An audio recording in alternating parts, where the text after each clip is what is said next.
Hello, everyone. YouTube might mess with the live, like the past few streams where it doesn't go live. Did that happen the past few streams? That's wild. Yes, hello, Pete. Nicholas Mattel. What are you, like 5? Mashallah.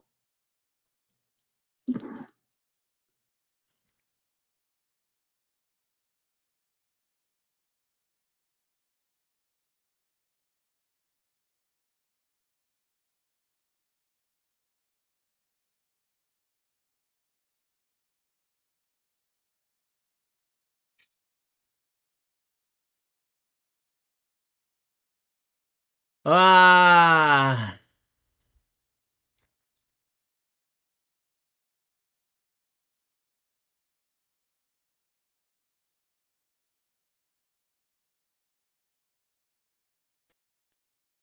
And Nick withdraws over Shabbat. Shabbat Tov, everyone.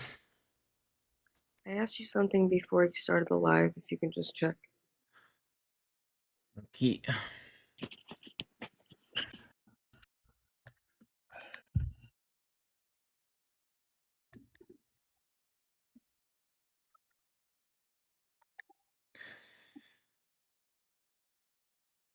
Hello, happy Saturday.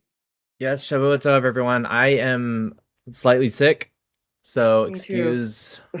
Yes, Daniel got me sick. In the Chow house. So forgive my slightly lack of energy today.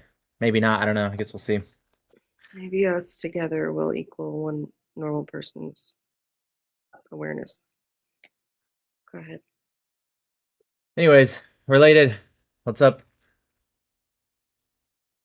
I spoke to you before. I just wanted to say, as far as Israel, I feel like the media is covering up a lot of the atrocities that they're doing.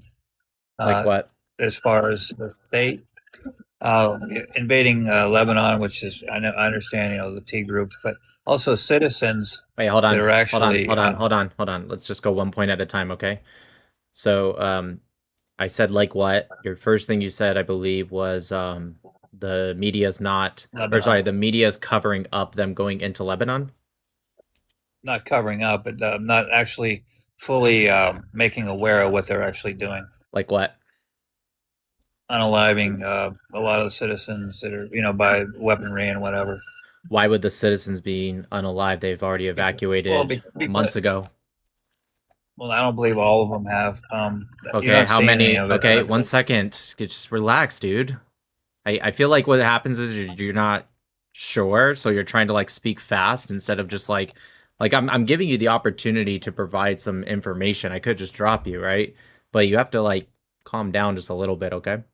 Okay, so you said not all of the citizens evacuated. Okay, can you give me, and obviously I'm not expecting you to have, I mean, if you do, that's great, but I'm not expecting you to have exact little details. But I assume you have something general, or you wouldn't just be making stuff up. So can you tell me around what percentage hasn't evacuated and what's special about that percentage? How are you going to know?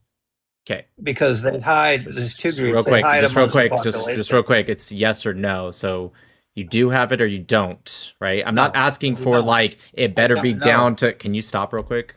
I know you can hear me speaking. Anyways, I'm not asking for like, you better know to the exact percentage point. Of course not. I'm just asking like a general gist. Like, oh, I don't know, Nick, somewhere like half of them haven't left, or maybe 20%, a fifth, whatever. Like, I'm just asking for a general. If you don't know it all, then naturally my next question is going to be, then how do you know the media is covering up the civilians? Because the first thing you said is civilians are being unalived at least a significant rate. And I said, why would that happen? They all evacuated. And then you said, well, Nick, not all of them evacuated. And I was like, oh, that's interesting. I've never heard that. So then I ask you that brain teaser of a question, well, how many haven't evacuated? And now you're saying you don't know. So I'm trying to figure out, to the best of my ability, how you're connecting things if you don't have the answers to those basic questions. Because the T groups hide amongst the general population. So how are you going to? But that's not a response to my question. My question to you is, how do you know a certain percentage decided not to evacuate? You saying T groups hide amongst the civilian population is a factual statement, but irrelevant to this. Just because something generally happens doesn't mean that's proof that it's happening this time. So once again, I have to ask you, how do you know that so many civilians, you're not talking about onesie twosie, you wouldn't have brought it up, it's significant enough, are being just slaughtered by the IDF via weaponry?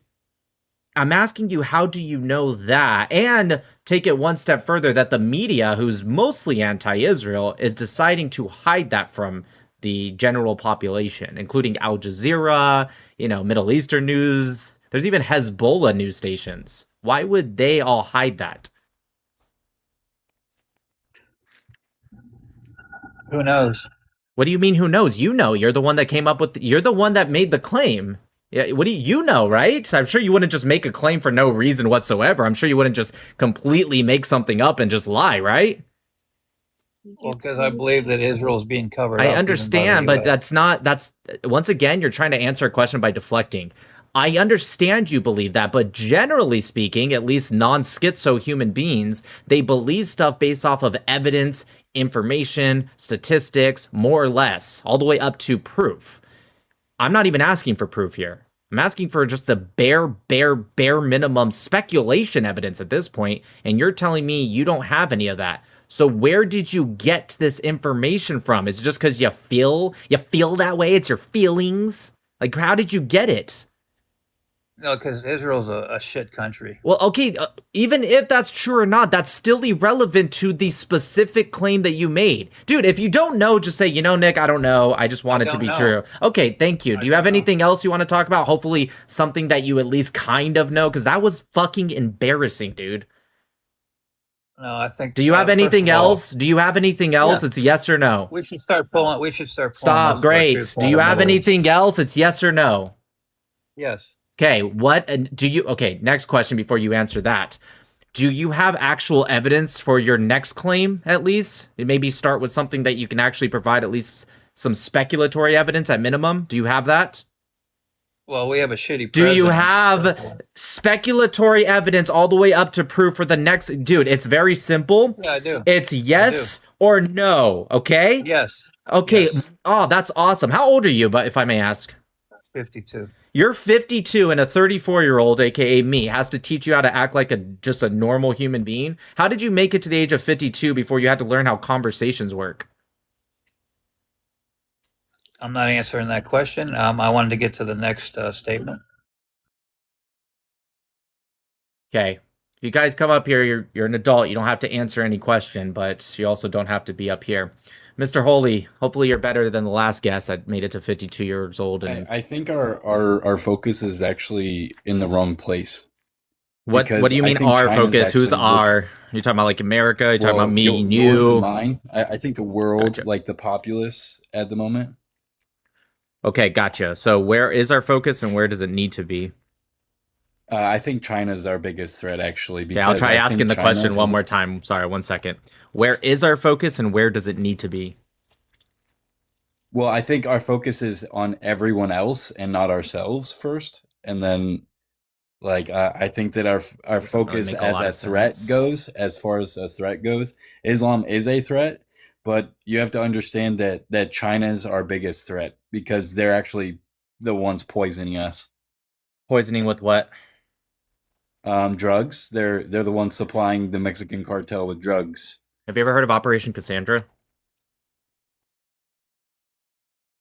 Not familiar with that, no. Operation Cassandra was a 2008 operation that found a specific group, I'll get to that in a second, that was doing major drug and weapon smuggling for that matter, but major drug smuggling. And actually, it's still probably going on to this day because Operation Cassandra wasn't even completed. They actually stopped it, so it's more interim reporting. But nonetheless, major drug smuggling from South America into, obviously, through the chain cartels. I know that they've been been declining, but I'm not One second. When the fuck did I say anything about declining? Why are you interrupting me to bring up something I never even brought up?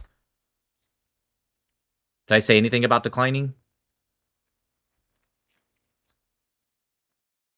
Hello? Are you there? Yeah. Did I say anything about declining?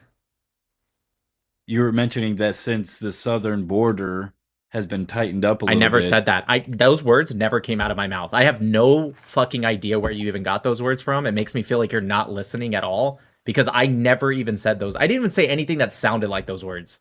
When did I even say the word southern border? You mentioned that Operation Cassandra. Yeah. Like that's what you were talking about. Yeah, correct. That's so far so good. Keep going.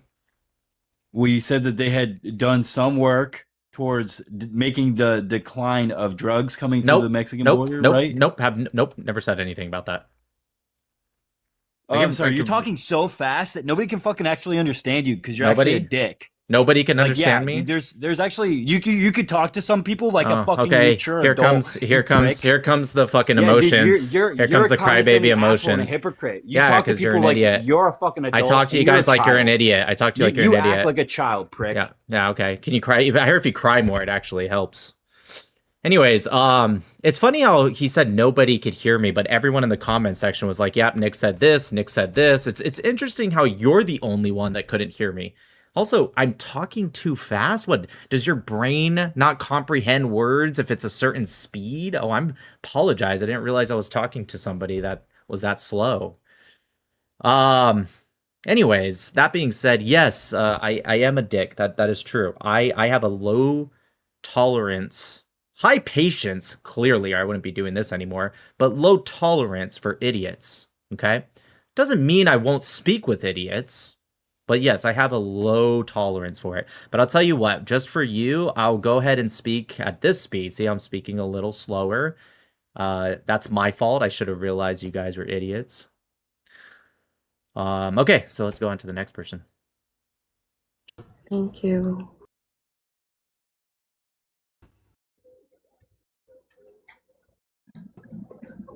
Yes, hello, whatever your name is. I know I asked you before, I just can't remember now. Scotto. Hey, yeah, it's Scotto. Thank you for having me. Nice. How you doing today? Yeah, so I would say like I'm America only. Mm-hmm. So you want America to cut off all relationships worldwide? No, that's not what that would imply. That is literally what the word only means. What are you talking about? How do you define the word only? Meaning in terms of our normative theory, like it's only us. Right, only us, right? Good. So what do you mean that's not what that implies? So if it was good for us, could we still have relations with other countries? America first would also be good for us. That's not the same thing at all. You said America only. Well, America first would apply a hierarchy, correct? Yes, of course. So I'm not being axiological about it. Yeah, okay. First off, you are. And second, what I'm saying to you, right? Can you stop? Can you stop interrupting me? So what I'm telling you, right? You just defined the word only relatively well, and it does imply exactly that. But I'm not trying to this is what a lot of TikTok debaters do. They try to get into this like weird conversations where they tried to say, well, actually in a normative function, like that's so stupid. You guys are fucking weird, okay? So I'm gonna explain why that's what that means, okay? Only means only, right? Do you agree that if you make an allyship, a deal, etc., with another country, that it's going to be beneficial for both? It could be 50-50. Generally, it's a little bit more beneficial for one than the other, but nobody's going to sign a deal that's 100% negative for them. There's going to be some benefit to them, correct? So that would be equivocation. Okay, so I'm just going to say yes or no. Is that correct? So that would be an equivocation. Is that yes or no? Last chance. Is that correct? It's a fallacious yes. Okay. Listen, you guys, not feeling well today. I don't have time for you guys to act like Dean Withers TikTok debaters, okay? Well, that's a fallacious argument. Dude, it's yes or no. It's either no, and then we can go off on why you're wrong, or it's, well, yeah, people will generally have a benefit in an agreement. That's not fallacious, you fucking idiot. That's not a fallacious question. You just don't want to answer it. There's nothing fallacious about asking, hey, do you think, generally speaking, that when somebody signs a deal with another country, that they do so at the benefit of both countries, more or less? How the fuck is that a fallacious question? This is what happens when fucking the most popular debaters on TikTok specifically are people like Dean Withers or those Jubilee debaters, dude. I'm telling you. This is why they all get fucking clowned when they actually go and debate people that don't just debate on TikTok. Anyway, Saad, what's up? What's up, bro? Islam is a threat to the West? Is that a statement or a question? That's the question. I'm reading what your prompt says. Well, it's a question, right? But you said it as a statement, so I didn't know if you were telling me or if you were saying. I'm asking. You're asking me? Yeah, I believe Islam's values and ideology is a threat to Western ideology specifically. That's correct. Yeah, but is it the First Amendment, freedom of religion? I can't remember what amendment So, that is. what does that have to do So with what I said? Something that could be means- a threat. I didn't say. Can you let me fucking finish, dude? Jesus Christ. Anyways, Hey, man, I didn't Shouldn't say. be a dick, bro. You're a dick. Yeah, no a shit. dick. Yes, when people Tickle, interrupt me, that's generally people are gonna be fucking mad at you. Anyways, just because this country has freedom of religion doesn't mean something's not, an ideology specifically is not gonna be a threat to this country. I don't understand, like, I try my best to like just be as simplified as possible, because I know the people on TikTok, like Mr. Fallacious question and like, hey, this question over that statement. You know, like I try my best to speak, I guess, relatively slowly. Try my best to use small words, right? So that way I'm very clear with what I say. And yet I've been doing this for over 5 years, at least on TikTok, and I still can't figure out if these people are legitimately just too dumb to understand, or if they're just disingenuous. Like, they're not necessarily dumb, but they just don't want to answer certain questions, so they do shit like, well, that's a fallacious question, so I can't answer it. Or that guy where it's just like, well, isn't there a freedom of religion in the First Amendment? It's like, yeah, what does that have to do with what I'm saying? Like, you know what I mean? Like, how is that it's like impossible for me to have a conversation with you, because it's not an answer either way. Hello? Hello, Grant. How are you? I'm good. What about you? Good. So I was wondering if I could debate America first or America only. Yes, go ahead. Yeah, so I generally take an America only stance, and I'll say why. Even as you mentioned before, of course, diplomatic agreements between America and other countries can benefit the U.S. in some ways. Thank you. Inevitably, in some ways. Yes. But inevitably, if an ally gets into a conflict, we are then forced to dispense our military to assist them. Wait, Whereas why? Well, NATO, we're required to give troops to NATO countries. Sorry to interrupt you, because I really appreciate you're already doing better than most guests already by answering the question. But you understand allyship doesn't automatically mean NATO. And also, you know, technically there's been things with NATO that's been wishy-washy on that. But I'll give you that to not be pedantic. But you just said allyship. You didn't say NATO. Yeah, I would say more broadly just military agreements between countries, because I mean, even if the only way it would be worth it is if America attacked, then these countries' militaries would be indispensable to our own. But that's not how it is, and we live in a nuclear arms age, and so have we dispensed military personnel to Russia? No, we haven't. Well, we're allied with Ukraine. How come we haven't dispensed military assets, personnel specifically to I think it's because NATO has not decided to deploy anybody's personnel. Okay. Again, I think I already explained this, maybe not well enough, but I'm not speaking about NATO, which, by the way, I'm not even a big fan of NATO, so maybe you and I can agree with that. But that's, to be fair, not the question. We're just talking about America only. We're not talking about, if you're just against NATO, say that, but you said America only. That's not. I'm against NATO. Okay, fair enough, and I am too. Maybe for different reasons, maybe for same, maybe there's a overlap there for you and I, but we're talking about why you're America only, not against NATO. Yeah, multiple reasons. The fact of alliances inevitably always throughout the course of history resulting in America paying more than their fair share. And I mean, I'm not for like attacking our neighbors or anything. I just think that financially, for the purpose of focusing our politics strictly on America and protecting American citizens. Would you like to cut our relationships with Canada? In some ways, no, because of how deeply intertwined. Hold on, wait a minute. If you say no, you've already completely destroyed your entire argument. No, obviously, I mean in means of trade and then also oil pipelines. So like, I don't have a problem with I'm U.S. very hold on. I'm sorry. I'm very confused. When you say America only, you're not speaking about allyship, trade, economic. You're speaking about just solely military deals. Exactly. I don't agree with America assisting anybody in conflicts Okay, abroad. now, okay, sure. That's a lot more fair, and I can even agree to that. However, I just want you to let you know that, and I'm not saying you did it purposely, but this feels like a very big, like, underwhelming argument from how you came up here. Because when you came up here, you said America only, except for trade, except for economics, except for oil, except for this, Yeah. except for that, and it's like, okay, got it. It's sort of Mod and Bailey, where like America first and America only. They're both kind of terms that don't really encapsulate how people actually feel about the issues. What if something is, what if a military action is very beneficial to America? Or let me rephrase that. What if the administration determines it's beneficial to America, and yes, it just so happens to also be beneficial to, let's say, a trade ally that we have? Would you then be for it or still against it? If it's protecting our citizens, then I'm for it. Okay, so if like a regime were to have killed, let's say, 1,000 Americans since the start of its regime, right? Would you be for it, or do you not care?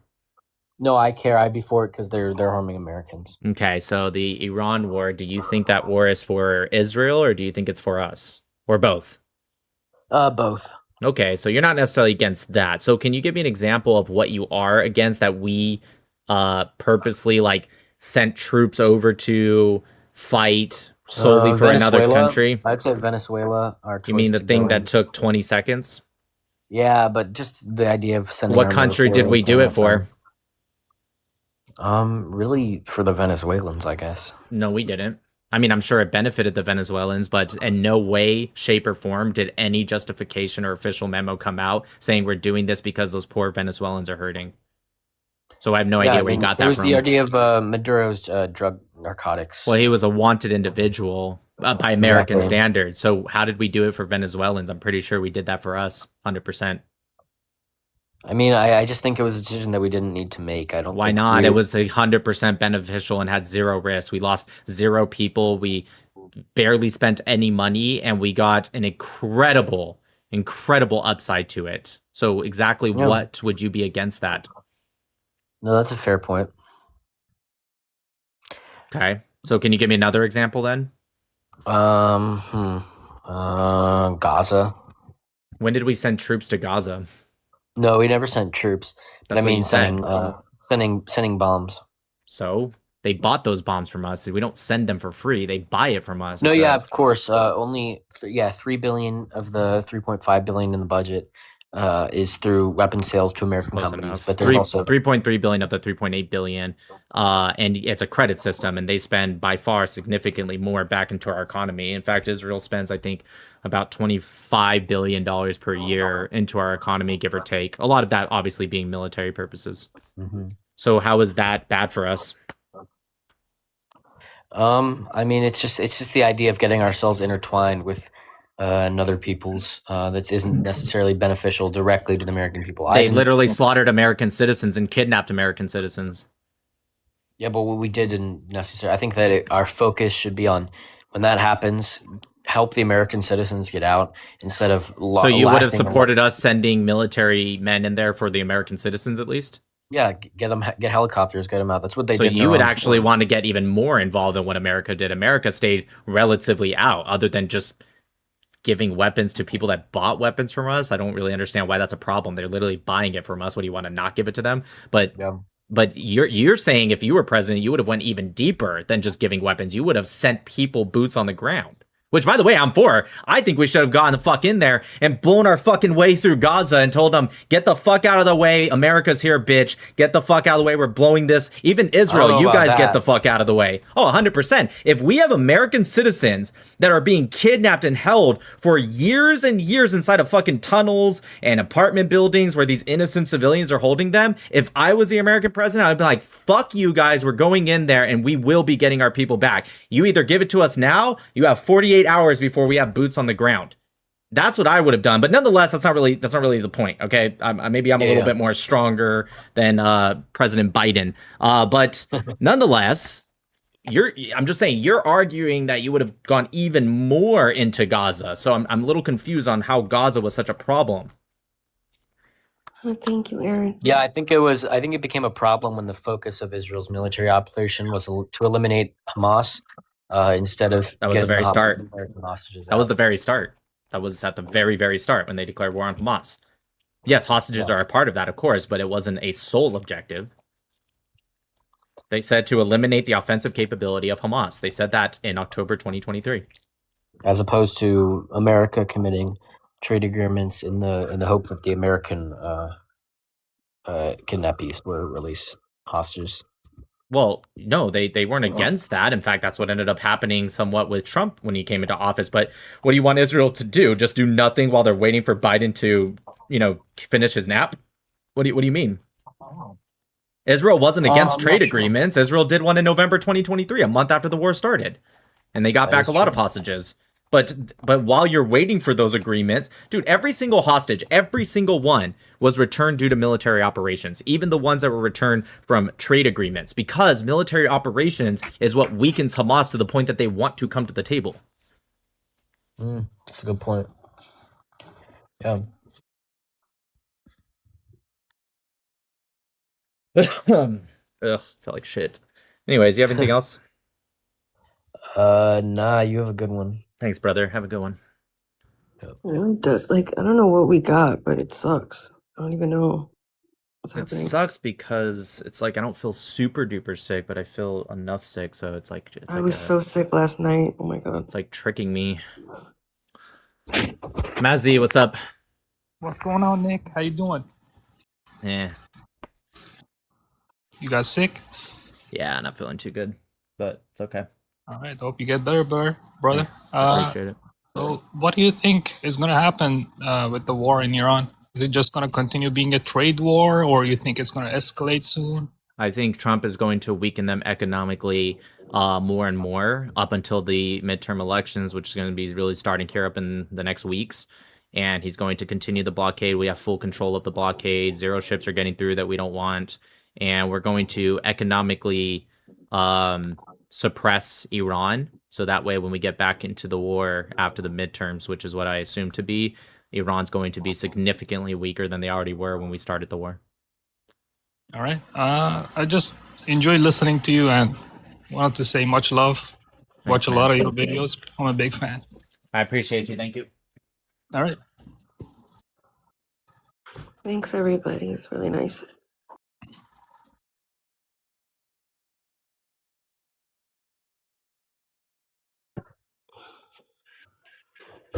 Thank you, guys. All I'm missing is my mom's chicken soup. This is it's the Mexican healer Sprite and Vicks. I was gonna say. No, what really sucks is because I went to the gym yesterday, and I did chest, biceps, and triceps, and forearms. And then today I felt sick. You want me to get you some soup? I can order some if you want. Maybe. And then I got sick today, so like I feel sore from yesterday's workout, but it's like times 10 because I'm sick. It sucks. Abby, I love the song, but come on, dude. Do you have anything else you want to say, or is it just to play a song? Yeah, sorry. I just want to say, free Palestine, fuck From what? Israel. No. Don't just monologue. Come on, let's have a conversation. And he ran away, of course. Jesus Christ. I need to stop saying Jesus Christ. I know a lot of the Christians in the chat don't really like it. I don't want to offend you guys. What do I say in replace of Jesus Christ? It's so natural just to say it because that's what like 99% of Americans say. double hockey sticks. HE double hockey? That's too much. How about like cheese and crackers? That's what people normally used to say. You know that when I was a kid, people would be like cheese and crackers. Love you. You're so awesome. Cheesy crust? Somebody said cheesy crust.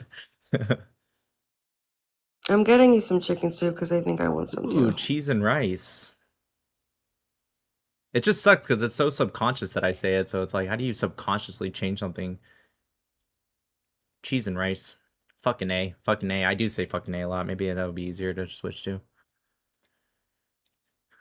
Cheeseless crust.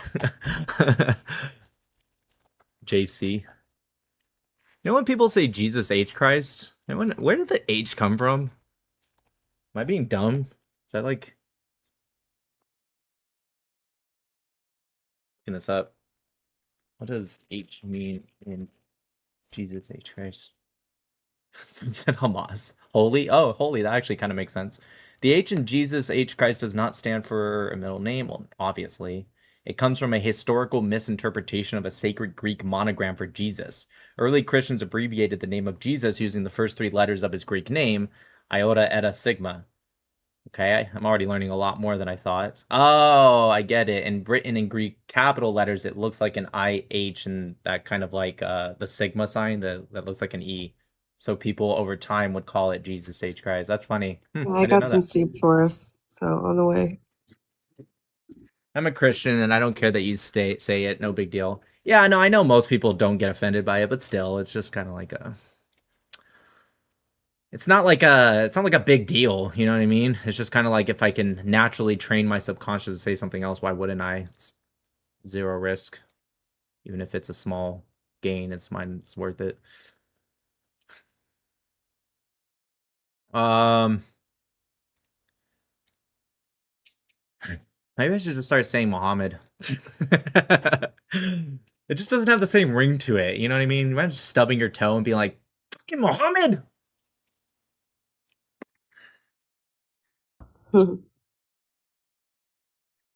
Muhammad and Aisha? Hold on. Jesus Christ. It's 3 syllables.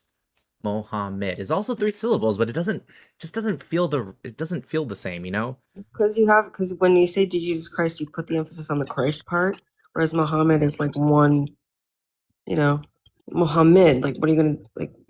Yeah, you're right. Jesus Christ. Like, you really emphasize the Christ part. What was It's Muhammad? 2 words as opposed to 1. So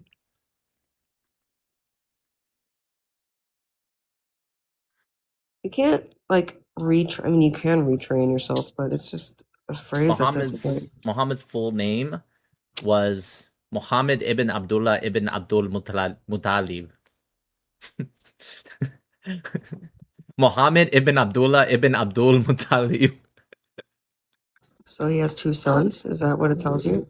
Do you guys see that video of that dude that went into like an Islamic meeting pretending to be Muslim? He like put on this fake beard and people believed him at first, and he goes up to the podium and he was just like, hello, my name is Muhammad Durka Hezbollah ibn Hazmas. The thing we watched yesterday. Yeah. Motive, what's up? Yo, what's up?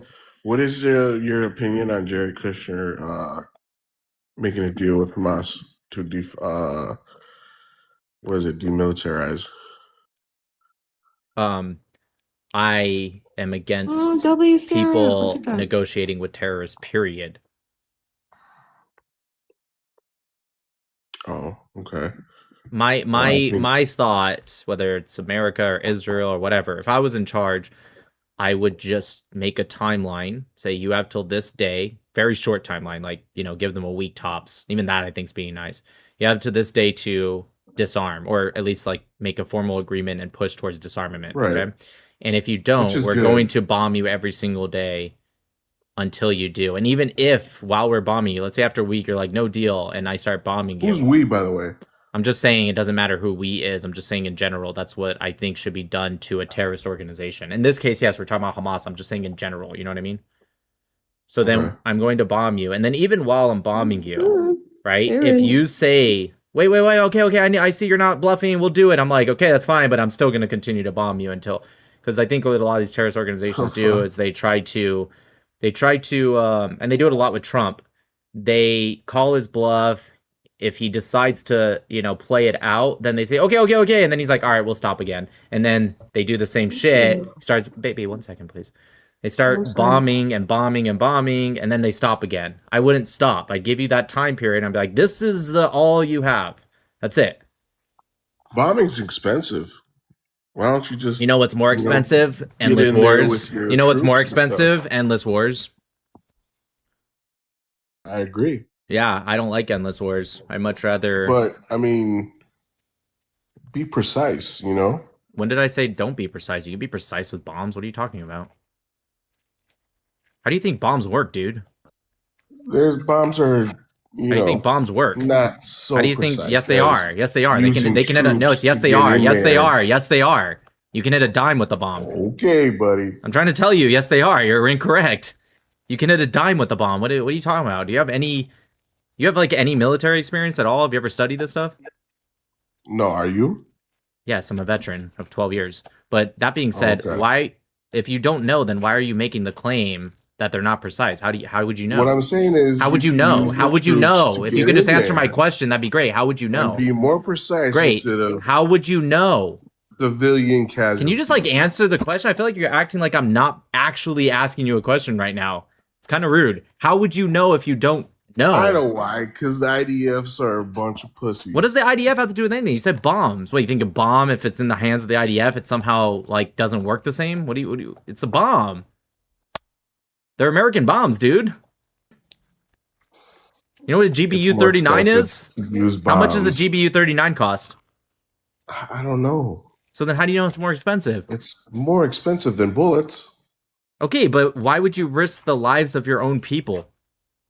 Also, you can't get nearly as much done with bullets as you can a bomb. Wait, hold on. Can you answer that? You think you can get as much done with bullets as a bomb? Yeah. Really? How? What bullet does as much damage as a GBU-39? What I'm saying is like. Wait, can you answer that question? What bullet does as much damage as a GBU-39? Not as much damage. So That's then what how I'm can you get as talking much about. done? Why so much destruction? Because it's called a deterrent. You know what a deterrent is? Like, what makes the most effective deterrent? Okay, buddy. Can you just All right. answer the fucking question? Stop saying, okay, buddy. Just answer the question. What is a deterrent? What makes something an effective deterrent? Is he running away? I'm not running away. Oh, great. Can you just answer like, that question? What makes something an effective deterrent? Weapons? No. What makes a weapon an effective deterrent versus another weapon? If What they're is a the same. deterrent? What is a It's the deterrent? same. What is a deterrent? A deterrent is something to deter you. Deterrent. I don't know what a deterrent is, really. Are you an Something adult? that shifts your focus. What I'm saying is. Are you an adult? Why are be you... less Holy fucking destructive. shit, dude.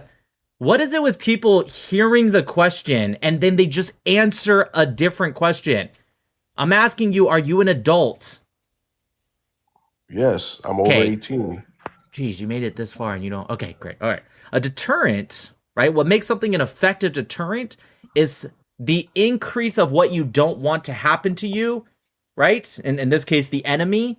The more that enemy doesn't want blank to happen, the better the deterrent. Is that a fair statement? Yeah. Have you ever seen Rick and Morty?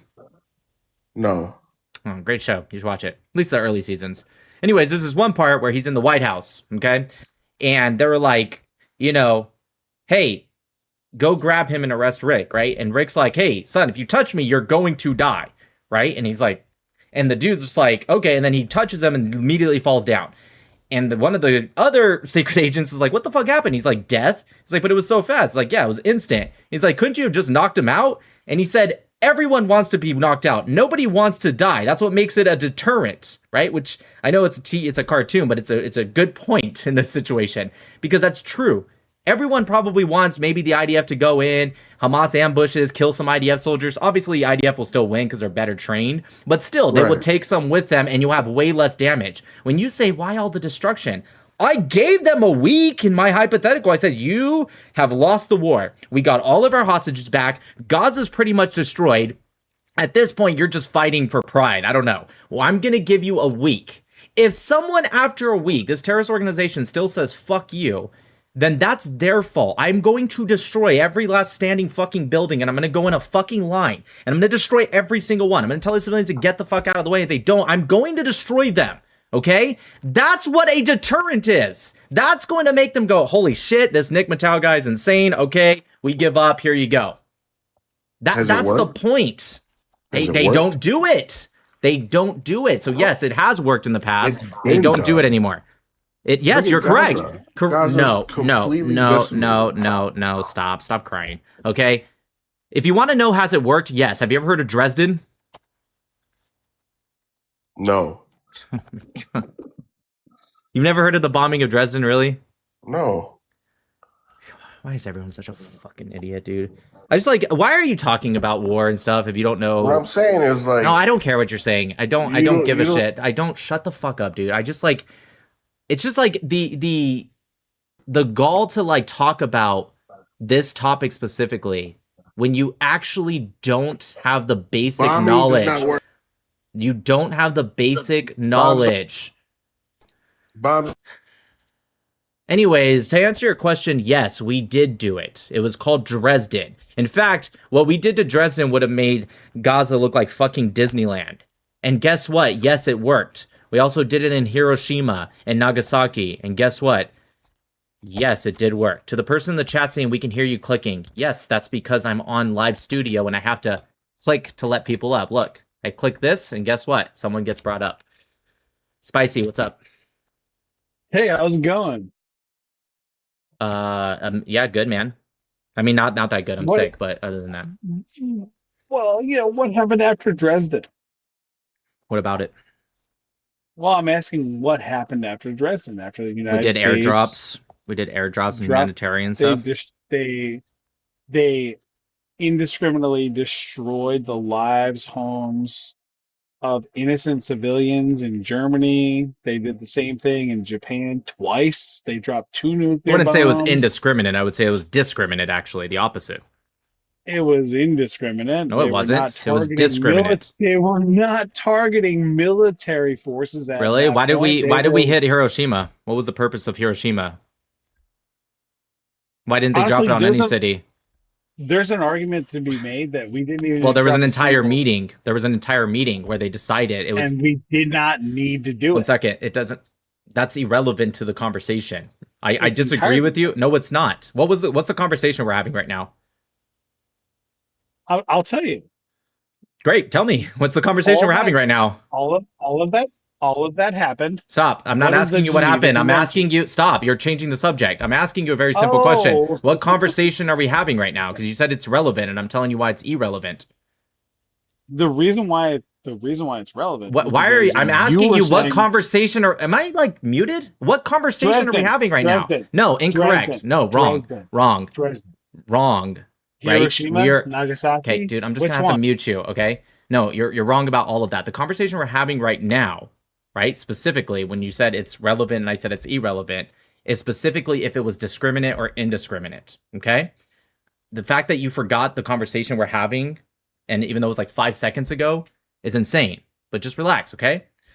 Anyways, so we're trying to figure out if it was discriminate or indiscriminate. I'm telling you, not only was there an argument to be had, there was an entire meeting and an entire panel of people to decide what cities to drop this on, right? So when you say it's indiscriminate, they didn't give a shit either way. No, that's incorrect. They targeted specifically because that was the major weapon supplier via the port and also other means for Nagasaki, okay? So no, it wasn't indiscriminate. It was discriminate. But nonetheless, you asked me a question at the very beginning. You never answered it. You said, what happened after? I talked about, the humanitarian airdrops that we did via the air, but I don't know if that's what you're talking about because you didn't describe a timeline. And then you just moved on from that. What was the reason for asking that question? No, I mean, again, when you were asking about Dresden. I didn't ask about Dresden. Yeah, I made a statement about Dresden. I never asked anything about it. You said Dresden like 6 Correct. times. I didn't ask anything. I made a statement. And then I came up and I said, what happened after Dresden? Right, and I told you, and then you moved on from it. What was the reason for you to ask that question? No, you didn't tell me. I did tell you. No, you didn't. Yes, I did. Maybe you were speaking over me, but everyone else... Nope, I muted you way after that question. That was like 5 minutes after, dude. You're just an idiot. So why did you ask that question? To get you back to the Geneva Convention, which is entirely... What does that have to do with what happened after? Do you really not know why when it comes to the rest of your prompt?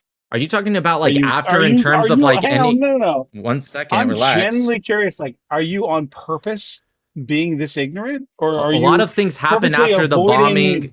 Yeah, 1 second. Yeah, 1 second. A lot of things happen after the bombing of Dresden, like the aid drops that I talked about. What specifically are you pointing Oh, they to? gave aid after the fact. No, I mean, it was So literally right what after. did So the I'm asking, Geneva can you Convention stop? Can you say? relax? So the Geneva Convention didn't come until much after. So what are you referring to? Much after. Oh Correct. yeah. You can't just, you keep Yeah. just like repeating like Well, in a no, condescending it's voice. What are funny you referring to? because it's funny to me that you brought up Dresden against the previous guy who was here earlier, and you So brought up Dresden, and yeah, you use that as an example to explain away the genocide that's going on in Israel. First off, that's You incorrect. use Okay, it as an stop. example. Okay, stop. So first off, that's not true. Nobody even brought up genocide in Israel. The last guy didn't even use the word genocide. So I see you keep like trying to like condescendingly sound smart, but you keep saying incorrect things. Nobody brought up genocide, dude. Now we can talk about that. I have no problem talking about it. But who the Nobody fuck brought? Can you that's stop? fine. Relax. Calm down. Who the fuck brought up genocide? Like who brought it up? Me, I did. Okay, so why did you just say right now you use that as an excuse to stop? again- Stop. How can you possibly answer the question if I haven't finished the question? Are you a mind reader? Clearly not. You couldn't even read what we said in the past, so I doubt you can read the future. So anyways, Yes, my question to you... Okay, talking dude, points. listen. If you interrupt me one more time, I'm going to have to move on. I want to have the conversation with you, but it's impossible to have the conversation. I'm going to tell you why Dresden bombing was brought up. The guy asked, has anyone in history used a disproportionate amount or force of bombings? And I said, yes, like the Dresden bombing. I could have came up with more examples. I was just giving one because he asked for one. You then came up, okay? You then came up and said, you said that while trying to debunk genocide in Gaza.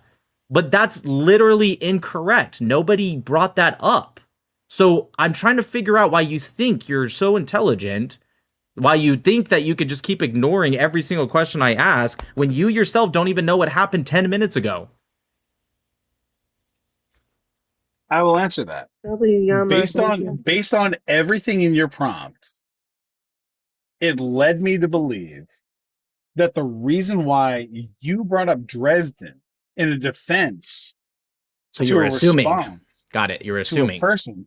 Yeah, that was my assumption. Well, your assumption was incorrect. Based on- Furthermore, Okay. I'm telling you, your assumption was incorrect. 1 second. Okay, great. I can but tell you again, why. I can tell you why your assumption was incorrect, but you have to relax. Okay, your assumption is incorrect because if I want to debunk genocide, I would never bring up You the need to 1 relax, second. man. 1 I was sec, actually 1 responding. sec. Relax. Anyways, the reason think you your need to response. relax. Jesus Christ. Chill out. Just relax. Stop interrupting. Anyways, Well, oh my God. All right. You can come back up after I'm done with responding to you. I can't respond if you keep not shutting the fuck up. Okay? I go 1 point at a time. I'm sure you weren't finished. I'm sure you can go off for another 30 minutes straight. But I'm responding to the first point you made in that last sentence. Anyways, so the reason I know you're wrong is because to debunk genocide, I would never bring up the Dresden bombing. That's stupid. Of course, I can bring that up for other reasons like I did. The problem is that you came up here with this like weird condescending attitude just to get embarrassed because you didn't actually even hear the argument in the first place. You said, and then you admitted that it was an assumption. Well, you know what they say about assuming. Also, you brought up the Geneva Conventions after the Dresden bombing. First off, the Geneva Conventions predate the Dresden bombing. Now, if you're talking about the post-Dresden bombing, well, that was by... Actually, let me ask you, are you in the request question? Because I want to see your knowledge on this. Hey, Spicy, when was the Dresden bombing? What year? it was, what was it, like 1940 something? Wow, you're so intelligent. 1940 something. 1945? It was like Great. end When of was the Geneva war? Convention signed? When was it first Post-World War signed? II. And no. Post World War II. No, there was an update to the Geneva Conventions post World War II, but fine, let's go with that one. When was that signed? Just so everyone knows, Geneva Conventions goes back to 1864. 1864. This is hilarious. Stop. Shut up. This is Shut hilarious. up. Stop. We don't need your side commentary while you're getting roasted. Anyways, 1864. But fine, let's go with the post World War II I'm not getting one, roasted. right? Yeah. Anyways, great. When was it signed post World War II? I don't know, 1946. Yeah, that's just wrong. 1947? No. It was never signed post World War II. I didn't say it was, and I hope you know there's more years after World War II than 1946 and 1947. Jesus Christ, you're an idiot. Yeah, no, I'm well aware, but I mean, again, does it not state that indiscriminately bombing innocent women and children is a bad thing? It should be Irrelevant to the illegal. question because that's the first time that this has Entirely been. relevant. It's not.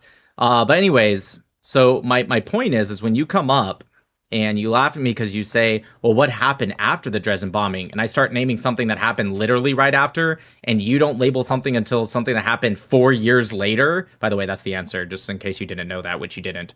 That's just embarrassing, okay? So yes, the Geneva Convention. Oh, so what is the Geneva... 1949. Great. There you When go. does the Geneva Convention... I'm glad you can do Great. basic math. So what does the Geneva Convention say about bombing?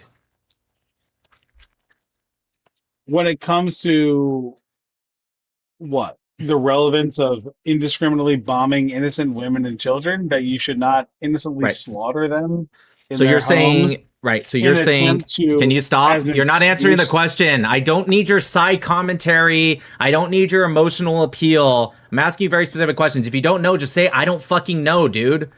You don't have to go off on all this other stuff where you're re-asking my question back to me. Yeah, When I I mean, said again, to you, I do stop that. interrupting me. When I said to you, what does the Geneva Convention say about indiscriminate bombing? And you respond with, so what does it say about bombing innocent women and don't repeat the question back to me. And also, I didn't even say there's a difference between indiscriminately bombing buildings and indiscriminately... No, you're not. I need No, to you're not. clarify. No, you don't need to clarify because my question isn't difficult. And by the way, if it is difficult, you're too stupid to be up here then. If you actually think that my question is a super hard question that you really need to think, hey, what article and what does that article say about indiscriminate bombing? Hold on, wait a minute, you guys. I really need to clarify what he means. Clarify what? What is confusing about my question? What article? What does it say? Go. Yeah, no, I mean, again, like, I feel like you're using... I'm going to try one more time. I don't want to hear anything else out of you. No side commentary. What article? What does it say? You're more than welcome to say I don't know, which I know is the answer, and you just won't say it. Next. I don't know. Thank you. Jesus fucking Christ. I was like pulling teeth. Hey, W Yama is just like literally just making it rain on you. Thank you. Very Thank nice. you.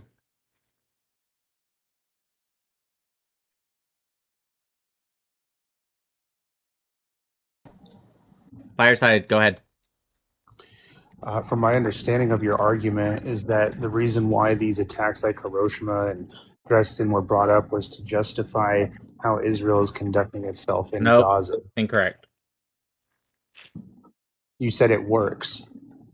Oh, what I said is what I would have done in the weird hypothetical that guy brought up that wasn't even happening in Gaza. Again, if you guys are going to reference a prior conversation than when you came up on the What did you panel, mean when stop you said it talking works? over me. Stop talking over me. How can you guys possibly respond to what I'm saying if you don't let me finish? It's impossible. I know it's impossible because you guys can't even respond to shit that was fucking said. So in what world could you respond to shit that I haven't said yet? Just shut the fuck up and just listen.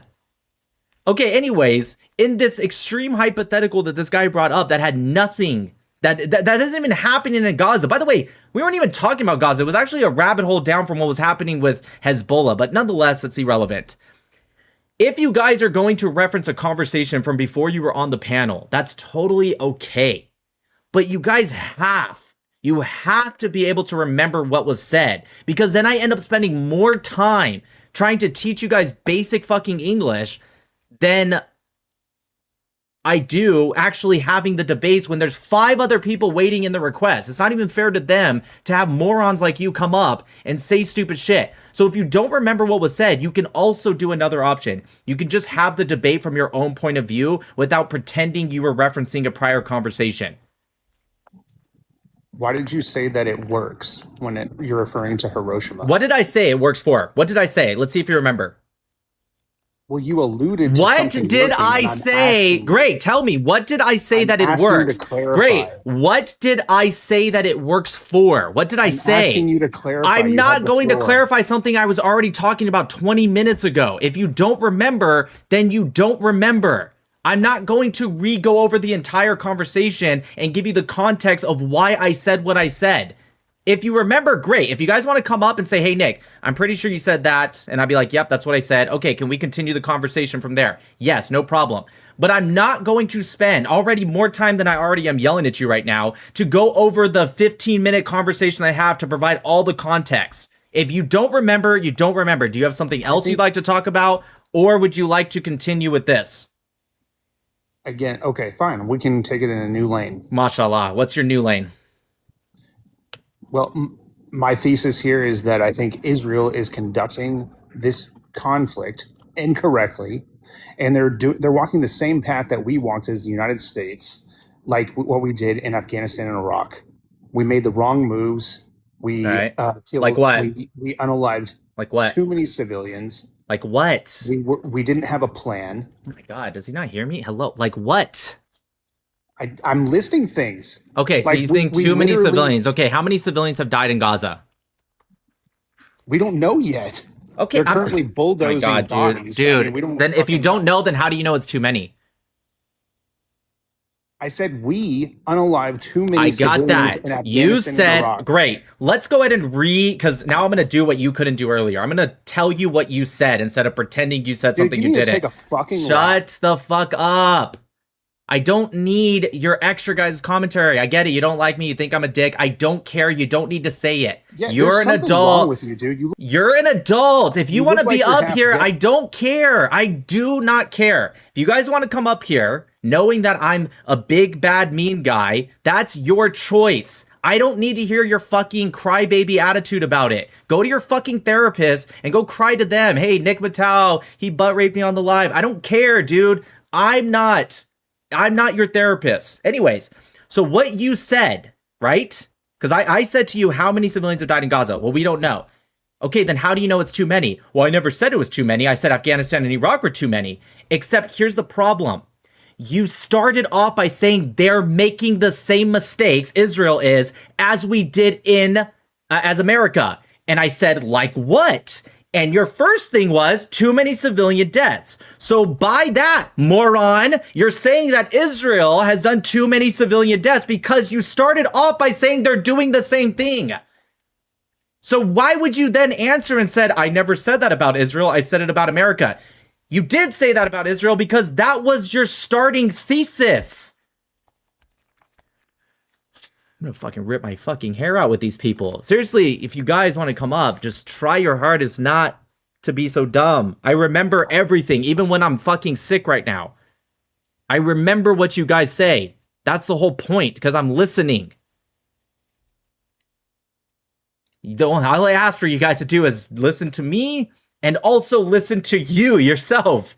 If you say something, you got to remember that you said it. Because we end up spending more time me telling you what was said than we do actually debating it. Okay, Wusa, Tom, go ahead. Can you check my message? Tom, go ahead. Hello? Hello? Okay, you're pissing me off already. Next.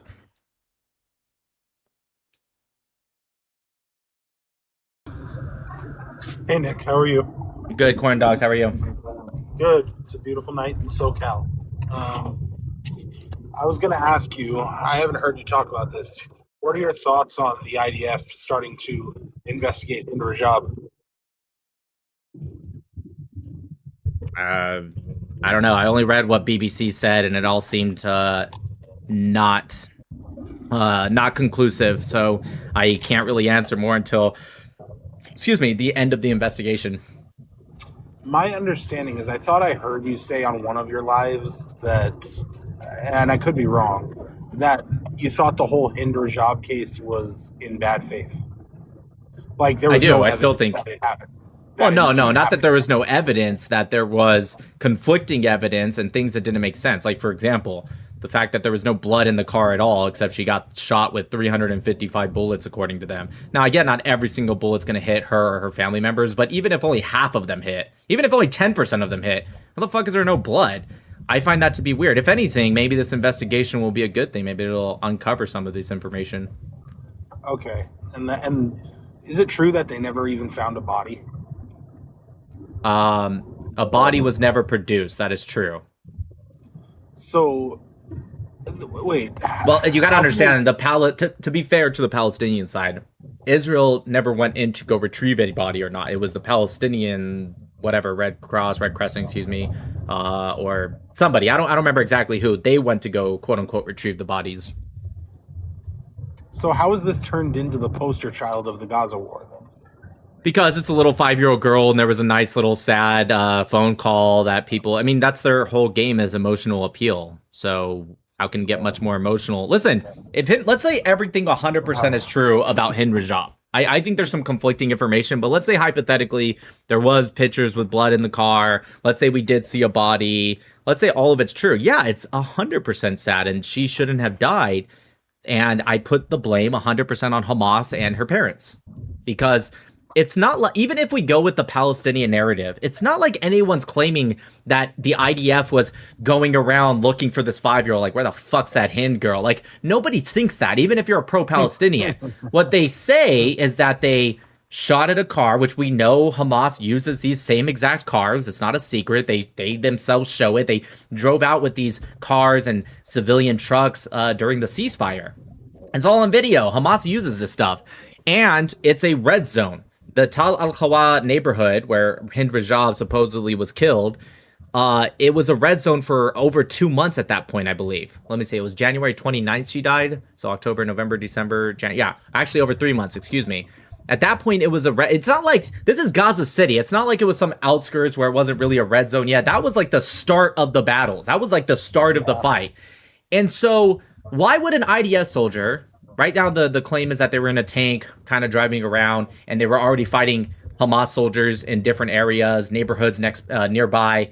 Why would they see this car, right, and think, all right, you guys, I'm looking. Hey, Commander, we have a 5-year-old girl in there. Light it up. That's not what happened. They hid it. Now, could you argue, and this is what the investigation will tell, that maybe they were too quick with it, maybe they didn't have reason, whatever. But no one, regardless if the worst case scenario for Israel, is going to determine that they were purposely trying to find this 5-year-old girl. If anything, she was in the back seat. She's a little girl. They wouldn't have even seen her anyways, even through the window. And so they would have saw a group of, I think the guys that were driving in the front were guys, men, males, right? They would have saw fighting age males inside of a car. They shot at it, period. Now, why does that make us not ask the question, why the fuck was Hind's parents all the way in the humanitarian zones without their 5-year-old daughter? What kind of fucking parent would do something like that? I can't grasp whatever reason they have for not leaving the red zone when they were told to leave and evacuate. Let's say they have some reason why, but then you're gonna leave and keep your child there? If anything, it should be the opposite. You should get your child out first. So I don't really get it, and yeah, I'm looking forward to seeing what the investigation shows. Have you have you heard Mehdi Hassan before? I mean, I know who he is. Okay, he's one of the biggest, propagandists on the issue. Have you ever tried, or have you ever considered debating him? Yeah, I mean, he blocked me on X, so... Did he really? Yeah. I debunked him on some claim with Gaza and posted it in his comments, and then he blocked me. That's a shame. Okay, well... Maybe one day.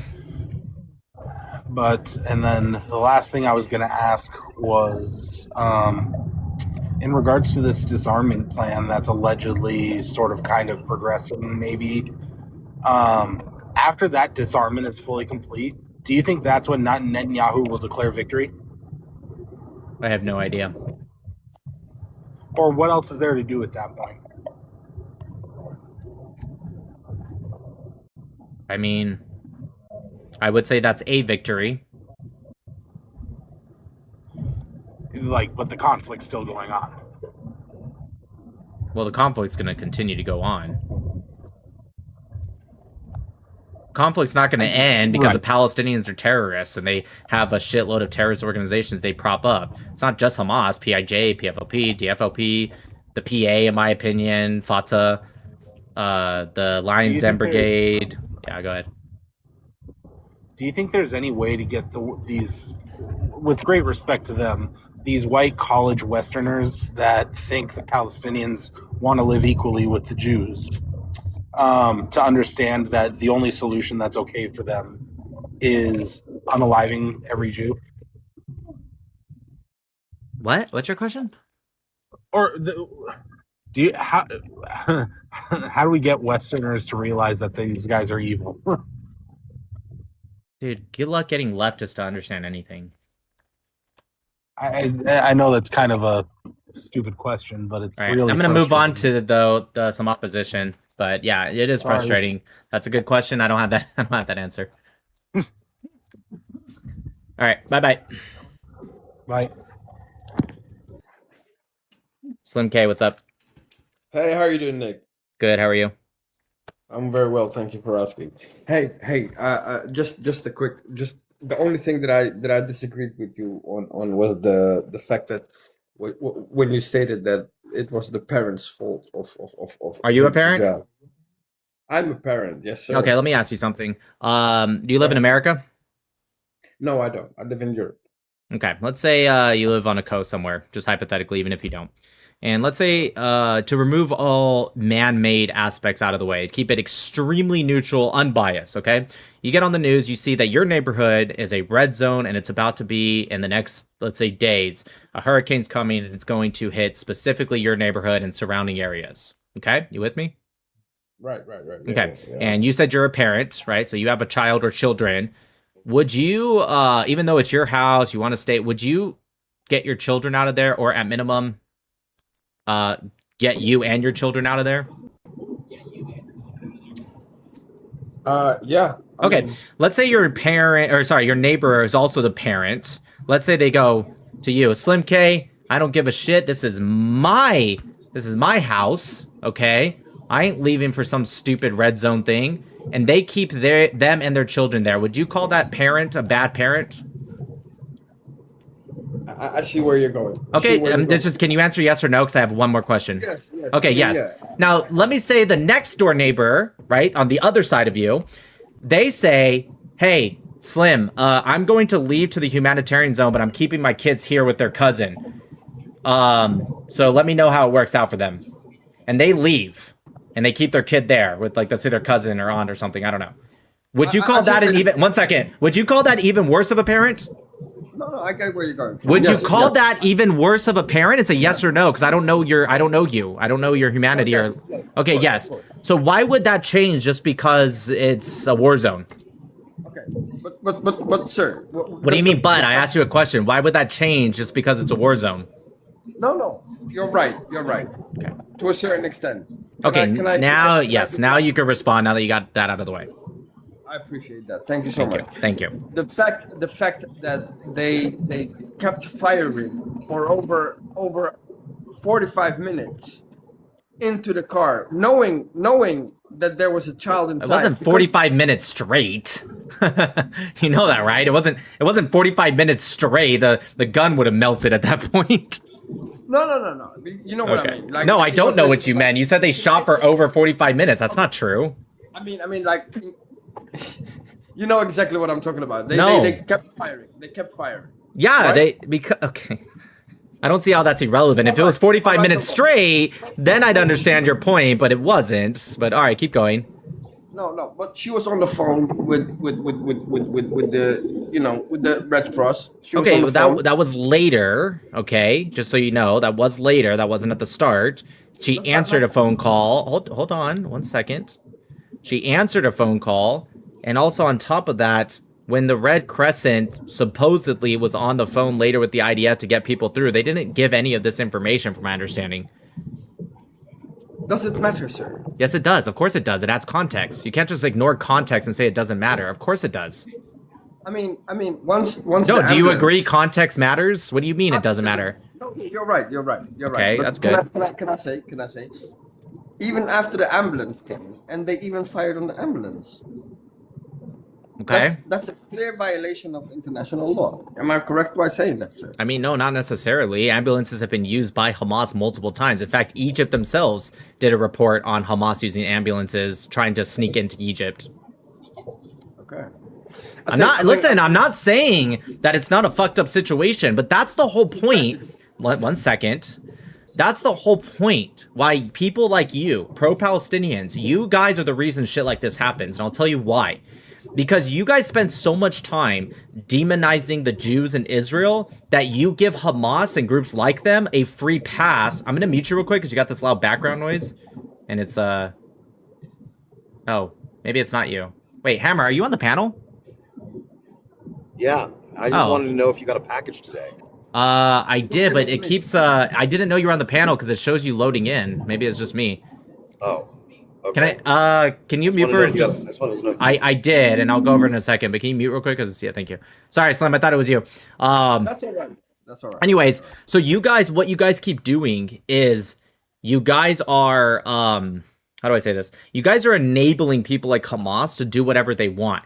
Because what Hamas does, when every time that they use UNRWA vehicles, which we have video of them doing, we even have video of them taking normal cars and printing out official stickers, UNRWA, UN stickers, stuff like that, and they're putting it on vehicles. They even turned a van. There's a video of them turning a van into like a first aid, not an ambulance, but like an EMT van, if you will, by painting it and making it look like that, putting official stickers. When you guys... sorry, not necessarily defend Hamas, although some of you do. When you guys even just stay silent to shit like that, and then Israel later, they're on a heightened security when they see ambulances, they can't trust it to automatically be an ambulance. I'm not saying it's not a tragedy. I'm not saying it doesn't suck when it is a mistake, but there's been many times where Israel has attacked these things, and they were right, and they were correct to attack it because it was Hamas or PIJ or whoever. And you guys are only going to look at the times when Israel gets it wrong. But if you guys spent half your energy, just half, criticizing Hamas for using civilian areas, using civilian vehicles, wearing civilian clothes, and hiding amongst the civilian population, including 5-year-old girls like Hind Rajab, then maybe this stuff would happen, if not at all, a little less or a lot less. So I put all of the blame on Hamas, of course, but I put some of the blame on people like you. Okay, I hear what you're trying to say, but I first things first. Let me explain something to you. I'm from Amsterdam. I was born and raised in Amsterdam. The fact that you're trying to say that I'm against Jewish people or when did I ever say that? Well, you when did I ever say that? Okay. What? No, I'm asking you. When did I ever say that? So then why are you saying when you say this? When did I say it? When you say pro-Palestinian, etc., etc., I thought you. I didn't know pro-Palestinian meant anti-Jewish. I think it can, but I don't think it's an automatic. Okay. So then why are you saying it? But Then why are you saying it? No, you're right. You're right. Great. Do you have something? Do you have an answer to what I actually said instead of what you wanted me to say? No, because you said that it was all on all on Hamas, so-called Hamas. Correct. What do you mean so-called Hamas? What, you don't think Hamas exists? You think it's a conspiracy? I mean, have we seen anything? Have we seen anything? And what do you mean? Wait, no. Finish that question. Have we seen anything? What? Hamas? Yes, we've seen plenty of it. That's true. Can I answer you? Can you answer my question? Yes. What were you going to finish with? What was that? You said, have we seen what? You didn't finish the question. Basically, freedom fighters. What does that have to do with your question? I said, do you think Hamas doesn't exist? And you said, well, have we? Can you shut the fuck up for 5 seconds? Can you shut the fuck up for 5 seconds and listen to the whole question? It takes more time having to repeat the question because you don't listen to the whole thing than it does to just listen to the whole question and answer it. So I asked you, do you think Hamas doesn't exist? And you responded with... In a certain way. Can you shut the fuck up? Can you do that for me? Listen to the entire question. I need a yes or no. Can you do that for me? I'm listening. Thank you. Now shut the fuck up and let me finish the question. So to start over again, I said, do you think Hamas doesn't exist? And you responded, well, have we seen, and then you just stopped answering the question or asking the question. So my question to you is, can you finish that question so I can answer it? Have we seen what? The question, the basically what I was trying to say is that Hamas, the so-called Hamas, are Okay, freedom fighters. see, that's They are not freedom what you asked. Because the question started with, shut the fuck up. The question started with, have we seen ... So I need you to ask the question you were going to ask. Have we seen what? Well, the amount of the so-called proclaimed amount of Hamas warriors. I have never seen anything of the sort. Are you saying you've never seen a video of Hamas terrorists or warriors or whatever you want to call them? You're telling me you have never seen a video of them? I don't call them terrorists. I don't give a shit what you call them. Can you answer the crux of the question? Are you saying you've never seen a video of them? Oh my God. I don't understand what is so fucking hard about yes or no. Are you saying, have we ever seen a video of these people's existence? Yes, Nick, that's what I'm saying. No, Nick, that's not what I'm saying. I don't understand why you can't answer a fucking question. The problem is, sir. Oh my God, I'm going to ask one. This is literally your last chance, Slim K. Okay, yes, that is what you're saying? Yes. Great. Yes, oh, no, so the answer is no. So stop. Just do me a favor. You're trying to speak faster than your brain allows you to think. I can tell because of not just the stuttering, but because you're speaking past me instead of listening to me, all right? So I need you to relax, okay? If you want to think who can speak faster and who can think quicker, I'm going to beat you at that. So don't be in the competition, okay? So relax, take a breath, and let's go through this one at a time. So you do agree we've seen videos of them. So my next point is, well, one, I don't know why the fuck you asked the question, have we seen them? I don't get the question. But nonetheless, let's just move past it because I don't think you're ever going to answer the question. My question to you is now, why do you call them freedom fighters? What is a freedom fighter? They are people that fight for their rights. Can a terrorist not be a freedom fighter? Why can't they be both? So are the Israelis? Oh my fucking God. Can you just answer the question that I asked? I didn't ask for a whataboutism. I asked you because you're making it sound like it's mutually exclusive. Well, they're not terrorists. They're fighting for freedoms. Why can't you fight for freedoms and also do acts of terrorism? Are you hearing yourself, sir? Oh my fucking God. I don't understand. Why can't you just answer the question? Can you just answer the question? Why can't you do acts of terrorism in the name of fighting for these so-called quote-unquote freedoms, at least in your mind? Like the Israelis did. I don't give a shit about any other people right now. I'm asking you a question. Why can you not be both? Why are you making them mutually exclusive? Because they are mutually exclusive. Okay, why? Why? You're so loud. You're talking so loud and you're not making any sense. Is it really? Is anyone in the comments? Yes, shut up. Let's just do a test. Is anyone in the comment section confused at my question? My question, just to repeat it one more time, because this guy thinks I'm not making any sense. My question is why can't you do acts of terrorism in relation to fighting for your freedom? Is my question confusing? Let's see. No. Shut up. Shut the fuck up. Shut the fuck up. No. Nope. No. Let's see. No, there's not one yes so far. Nope. No. Okay, so it seems like, Slim, and I want to ask you a new question. And also all of YouTube is also saying no. So I'm just very curious, Slim. If you're the only person, right now we have 2,000 viewers between TikTok, X, and YouTube. 2,000 people.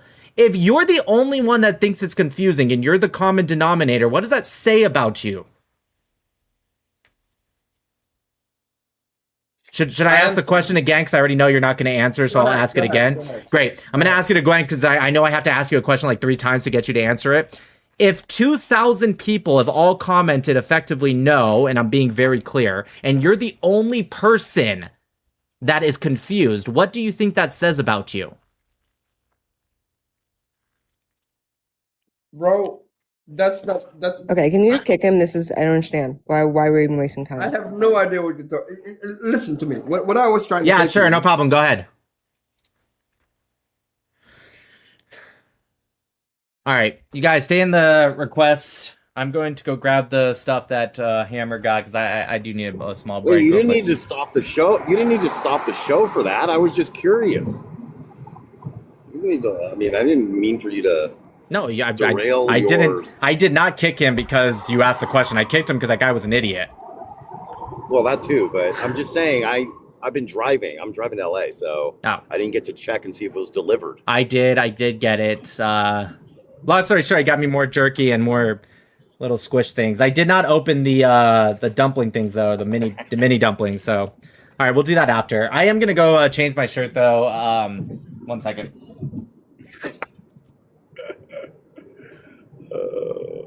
I'm hilarious.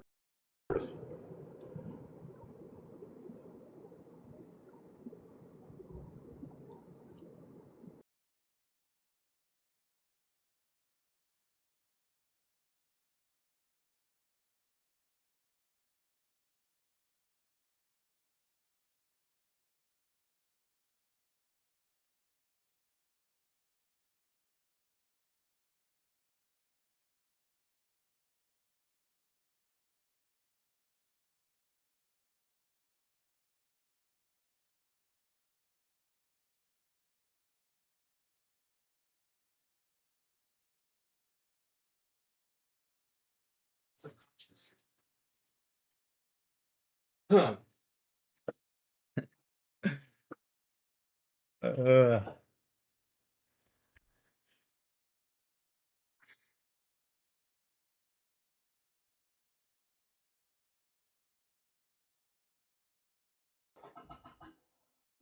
Yo, so go ahead. Hello?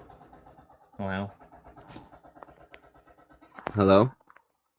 Okay, I don't know how many times I have to say go ahead, but Oh, I didn't hear you. I'd like to discuss the real cause for Israel's prolonging war, which is the United States not allowing Israel to win. uh-huh. And it's the real cause for this conflict, and I think you are, or you're ignorant about it, or you're just trying to avoid it. How do you know I'm ignorant about it?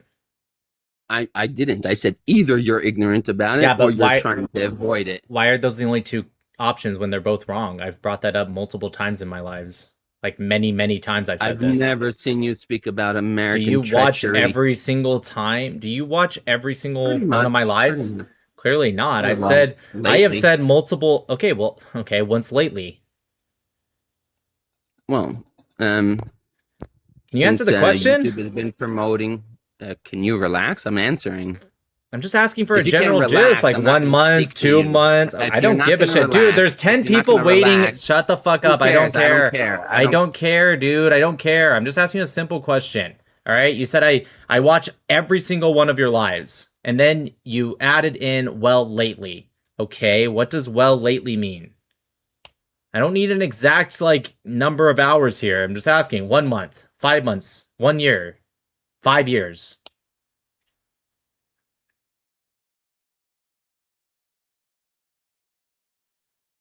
You have to unmute yourself and answer the question. Yeah. So I don't know exactly how many months, but several since YouTube has been promoting you. But you're really impatient if you can't wait for an answer for even a Fuck up, dude. I don't care. First off, it's impatient, and second, yes, because it's a stupid conversation. Because if you have been watching me, YouTube has been promoting me for about 6 months. Let's say 4 months. Let's say you caught it late. I have definitely in the past 4 months have talked about America not allowing Israel to win wars. In fact, I've talked about it in less than 1 month ago, right? I talked about it with Iran. I talked about it with Gaza. I talked about it with what Biden did in Rafah. So yeah, of course I'm impatient. Again, not impatient with people like you. I have no problem being patient, right? With a lot of people. In fact, sometimes my audience gets on me for having too much patience. But I'm not going to extend that patience to an idiot who lies, right? You come up here and you say, I've been watching you almost every single live. Either you're not lying and you're just not paying attention to the live, so maybe you do watch it, but you don't pay a lot of attention, or you're lying. I'm going to go ahead and guess you're probably just lying. Because I have talked about it multiple times. Yo. I've even, one second, Trin, sorry. I've even gone even further than that, actually. And I talk about how no Western leader, and I've said this multiple times, anyone who watches my lives can say that, yes, Nick says this all the time. I've even said how multiple Western leaders, or any Western leader, even the best of them, quote unquote, can't understand the Middle Eastern mindset, and they always push towards diplomacy when it's not necessary. I say that all the fucking time. Yeah. All right. Anyways, transcendent. Go ahead. Or transcendentality. Yeah.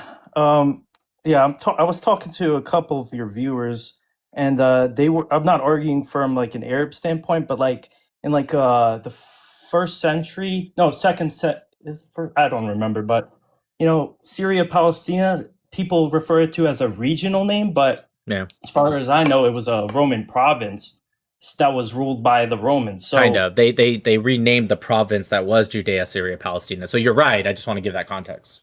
yeah, of course. But I'm arguing, would you say like concurrently during that time it would be considered a Roman territory, and thus whoever is the owning or ruling class there would be would have the right to call it, you know, Syria, Palestina versus like Judea and Samaria?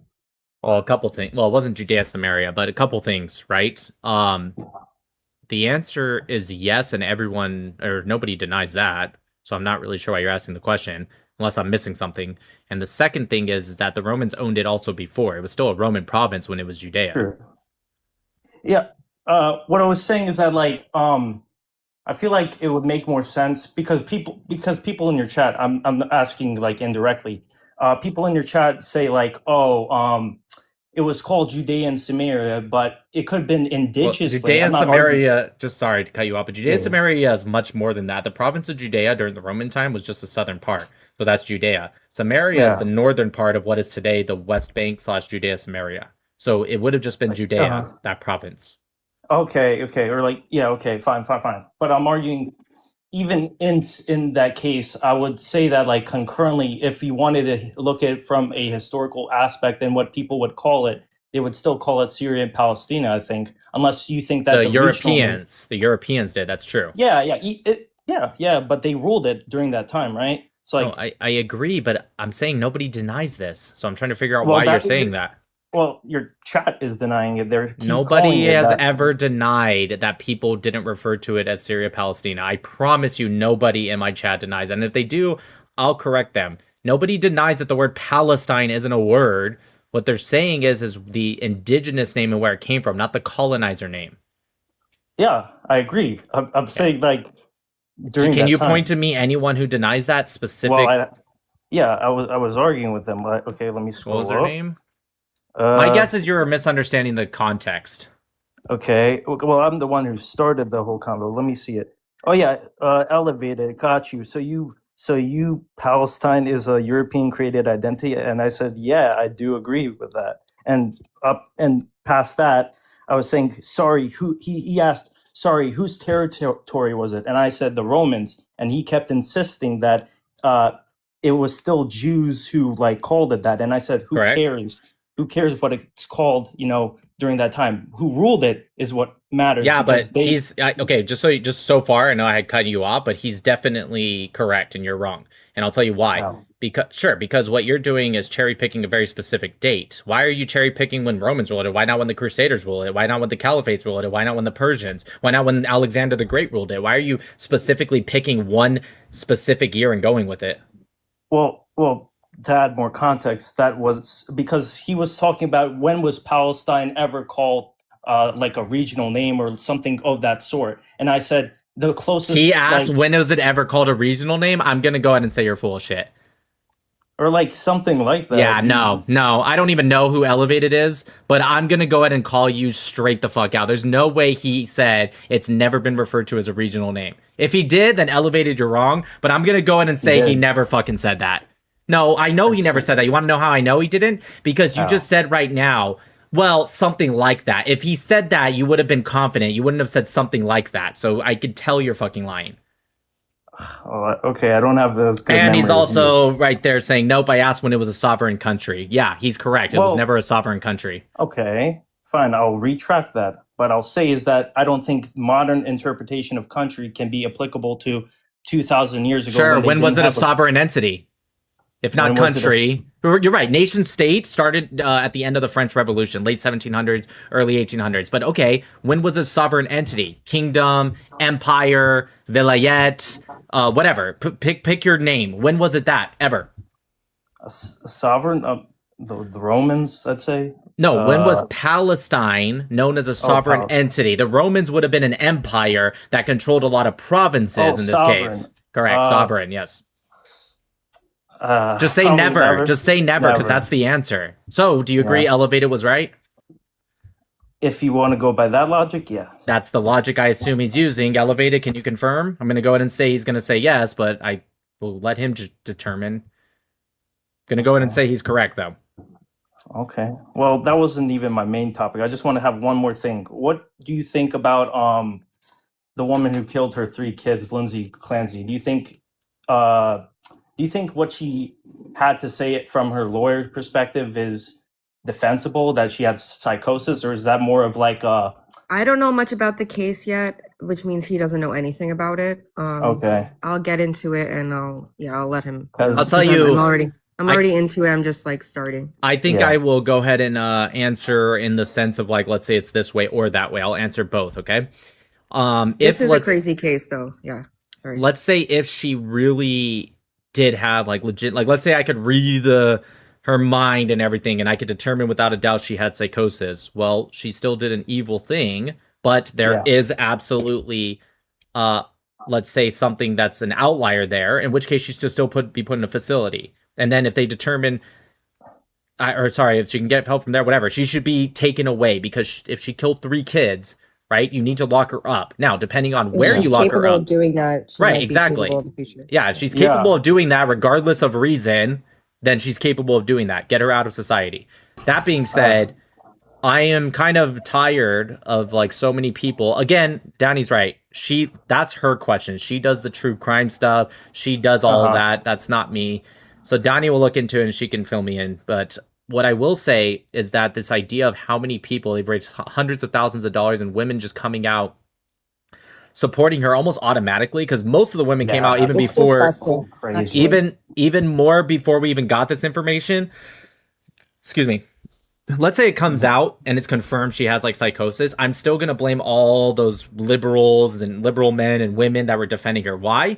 Because just because you happen to maybe be right about something doesn't mean you were right when you said it and you just came out and defended her without even having information. If the exact same case, everything was exactly the same, but it was a man that strangled his 3 kids, I guarantee you there would not be nearly, we wouldn't even be hearing about it. Exactly. And that's what I'm saying. Like, if it was the exact same, everything was exactly the same, except instead of mom, it's dad, it would be a completely different situation. That being said, why are we talking so much about this? Okay, regardless, she needs to get out of society. What about those 3 kids? like- Wait 1 second, please. What we have gotten so far away from determining about Lindsay Clancy, is her name? Lindsay Clancy. Yeah, Clancy. That we forgot about these 3 kids. Yeah. That's how it always is. That's like my once, main once point. every decade, there's like a huge, or even a few, like cases, right? And Yeah, you're not yeah. really focused on the right people. Yeah, It's always happened. And I The kind only- of doubt her claim anyways, because she said what happened was there was like I don't want to get graphic, but there was like 4 minutes in between each killing. Or like I can't. Yeah, you get what I mean. Like she took her time. I don't think it is purely psychosis. I think that would At no come in point the did case. she like snap out of it. Yeah. Yeah. It's like when did she become normal? Like she became clear minded. I don't buy it personally. So Can I just say think something about this? Yeah. Is that okay? Oh yeah, no, I'm not. That wasn't for you, Hammer. Oh, it's I don't give a shit. It's all bullshit. The thing about mental health, it's real, but it's also a bullshit excuse for too many people. And it's not something you can test for like cancer or multiple sclerosis or something. And so it really becomes subjective up to the doctor who says it. And the reality is, I don't give a shit if she did or if she didn't. The only justice in this world that would be true would be to give that bitch the needle. Straight up. Yeah. There is no reason she should ever get to breathe the air she took away from her children. Give her the fucking needle. Period. End of story. End it. Wait, what did you mean when you said I don't care if she did it or didn't do it? If she didn't do it, then didn't. No, she did or didn't have a. Oh, got it. Did Got it. it. She obviously did it. And by the way, if you really want me to piss off more people while we're going at it here, watching all these women out there supporting this lunatic with their pink shirts and their whatever, making the O with their fingers. Straight up telling you, man, we got to start talking about taking away women's right to vote. Like, we got to start having this conversation. Okay, It real is quick. serious. I want somebody, because I see a few people in the chat saying she didn't do it. Somebody can come up and explain to me. I'll hear you out, because I'm a little confused. I know I'm maybe not as caught up on the case as some of you guys, but she literally admitted to doing it, no? And even her defense attorneys do not deny that she did it. And she filed a lawsuit, a Right, civil so- suit, suing the so when- doctors, saying she did it and that they were the cause. Yeah, people are so dumb. They're just being stupid. Well, hold like on. they always are. One second. Let me finish. So I get it all out real quick. I just want to know what you guys mean by she didn't do it. Like, are you guys saying? Oh no, there are one sec- people going as far as saying the husband actually did it and she didn't. Like, it's really crazy stuff. I don't know. That's why I have to He do a deep raced dive. home in Watch 17 everything. minutes and called himself from his own phone, and they've got this whole conspiracy theory, and they're like hanging out windows trying to prove that they. You haven't seen these women hanging out windows trying to prove that she couldn't have done it all. Like, they're insane. So what I'm saying, man, no more voting for these people. Okay, I'm sure most women don't think that. Well, enough, dude, that it's problematic. No, it's just being amplified in the news. I'm sure 95% of people don't even fucking have an opinion on it. You'd be shocked, dude. Go look at the I comment wouldn't. section. Go Yes, look at the comment section with what, 10,000 comments of a country dude, that's I've seen 330 videos million of people. Every video of these women. Here's the video. They go, "We're starting a movement." How many and they tell- videos? I've seen a dozen videos, and There's all of them have a run- 330 million people in this country, Hold on. dude. Oh wait, I'm not on TikTok very much, dude. I'm Come not on very much on, Hammer. unless I'm buying shit to send everybody. Well, I'm that's not true. on that much. They all have 150,000 likes. All of them, and you should see the comment section, bro. It's Yeah, insanity. but these comment sections It's could be more from than you liberal think. men. It's not a majority. It's not a majority, but I'm telling you, it's a lot more than you think. It is a lot more than you think. These people. Okay, but how do you know those? How do you know a lot of those likes aren't just from leftist men too? On top of it, No, it's all women, dude. You can see the. how do Dude, you know I'm it's telling all you. women? You can't know Dude, it's all women. Dude. It's all women. You're saying the Dude, no, I- likes. You're saying the you just- likes are you all just don't women. know, bro. You're saying the likes are all women. Almost all of them are. No, the likes I don't know. The comments. No, are. that's what I'm talking about. I'm saying the likes. No. Just the comments. I can only see the comments that I can read. Dude, men aren't gonna like that, dude. This is crazy. They're all blaming him. Why would any man like it? They're blaming the guy. Can They're saying he somebody? did it. All right. They're saying he let her down. Yes, I agree with you. There's a lot of really dumb leftists in this country. And by the way, I don't even know why I'm saying this country. I'm sure there's foreigners even making videos about it. But dude, come on. Come on, what? It's more than you think. Yeah, and all That's the all I'm women that saying. I know around me are saying all those women are crazy. Listen, this is what I'm Yes, because saying. we don't. Yes, because we. Listen, I was having this conversation with someone earlier today. Because we choose to hang around and congregate with people of like values for the most part, especially Right. in the world today. So that's why the people around you are going to be like, yeah, these women are crazy. But Because that's you don't my hang around those women. But that's my point, is that we shouldn't take There's a lot of them. That's my point, is we shouldn't take votes from women. We should take votes from leftists. That's the point you're not getting. Oh, okay. Well, that's. I mean, I'm. Listen. But that would be illegal. See, this is the whole point. That would be illegal. It would be illegal to take votes away from women too. No, it would not. Not if you repeal the 19th Amendment. Then it Well- would become constitutional. Then it So would then, be legal. So then repeal the amendment that gives black people the right to vote, because they vote mostly left wing too. By that logic. Let's start with liberal women, dude. Let's bite off more than we can chew. But I'll tell you what. Wait a someone minute. asked me today. Someone asked me a great question when I was having this discussion today. They asked a really great question, and they said, "What about Jews? Jews vote for the left too." And I said, "You know what? Take away my vote. If it means 70% don't vote for the Democrats anymore, you can take away my vote. I'm willing to give it up for the greater good. Wait a minute. Less Democrats. I just thought of something. Hold on one sec. I just thought of something. When the Constitution says women, has the Supreme Court ever defined what a woman is? Now that we're in a day and age where people are like, "Oh, women." Well, they're getting like that's going to be a big deal. You're breaking in and out, Hammer. That's going to be a big deal. I just thought about that. What happens when people say, "Well, I am a woman," and it goes up to the Supreme Court? I wonder how they're going to rule on that. Like, let's say hypothetically you repeal the 19th Amendment. I don't know, just because that's the only one I can think of that says woman in it. Like, how would they define what a woman is? Oh, like, checkmate. Would every woman just start saying they're a man so they can vote? Like, I don't. That's hilarious, right? That is hilarious. That would be. That's what would happen. It'd be a lawsuit, and then men who want to be women, they give up their right to vote because they say they're a woman. All the lawyers would have a field day with that one. Well, Andrew Wilson, his idea is somewhat interesting. His idea is to have one vote per household. Yeah, I think that's a good idea, actually. In some cases, it's an interesting idea. It's an interesting one. Yeah. Look, here's the reality, and obviously, it's to provoke and to upset people because I enjoy doing that. But the reality is, since women started voting, government has gotten bigger. Women tend to vote for the nanny state. Women vote for DEI bullshit. Women are more likely to be open borders and want and amnesty people. So there is a significant issue. If you're talking about the betterment of the country, okay, women play a significant role in voting. The problem with that,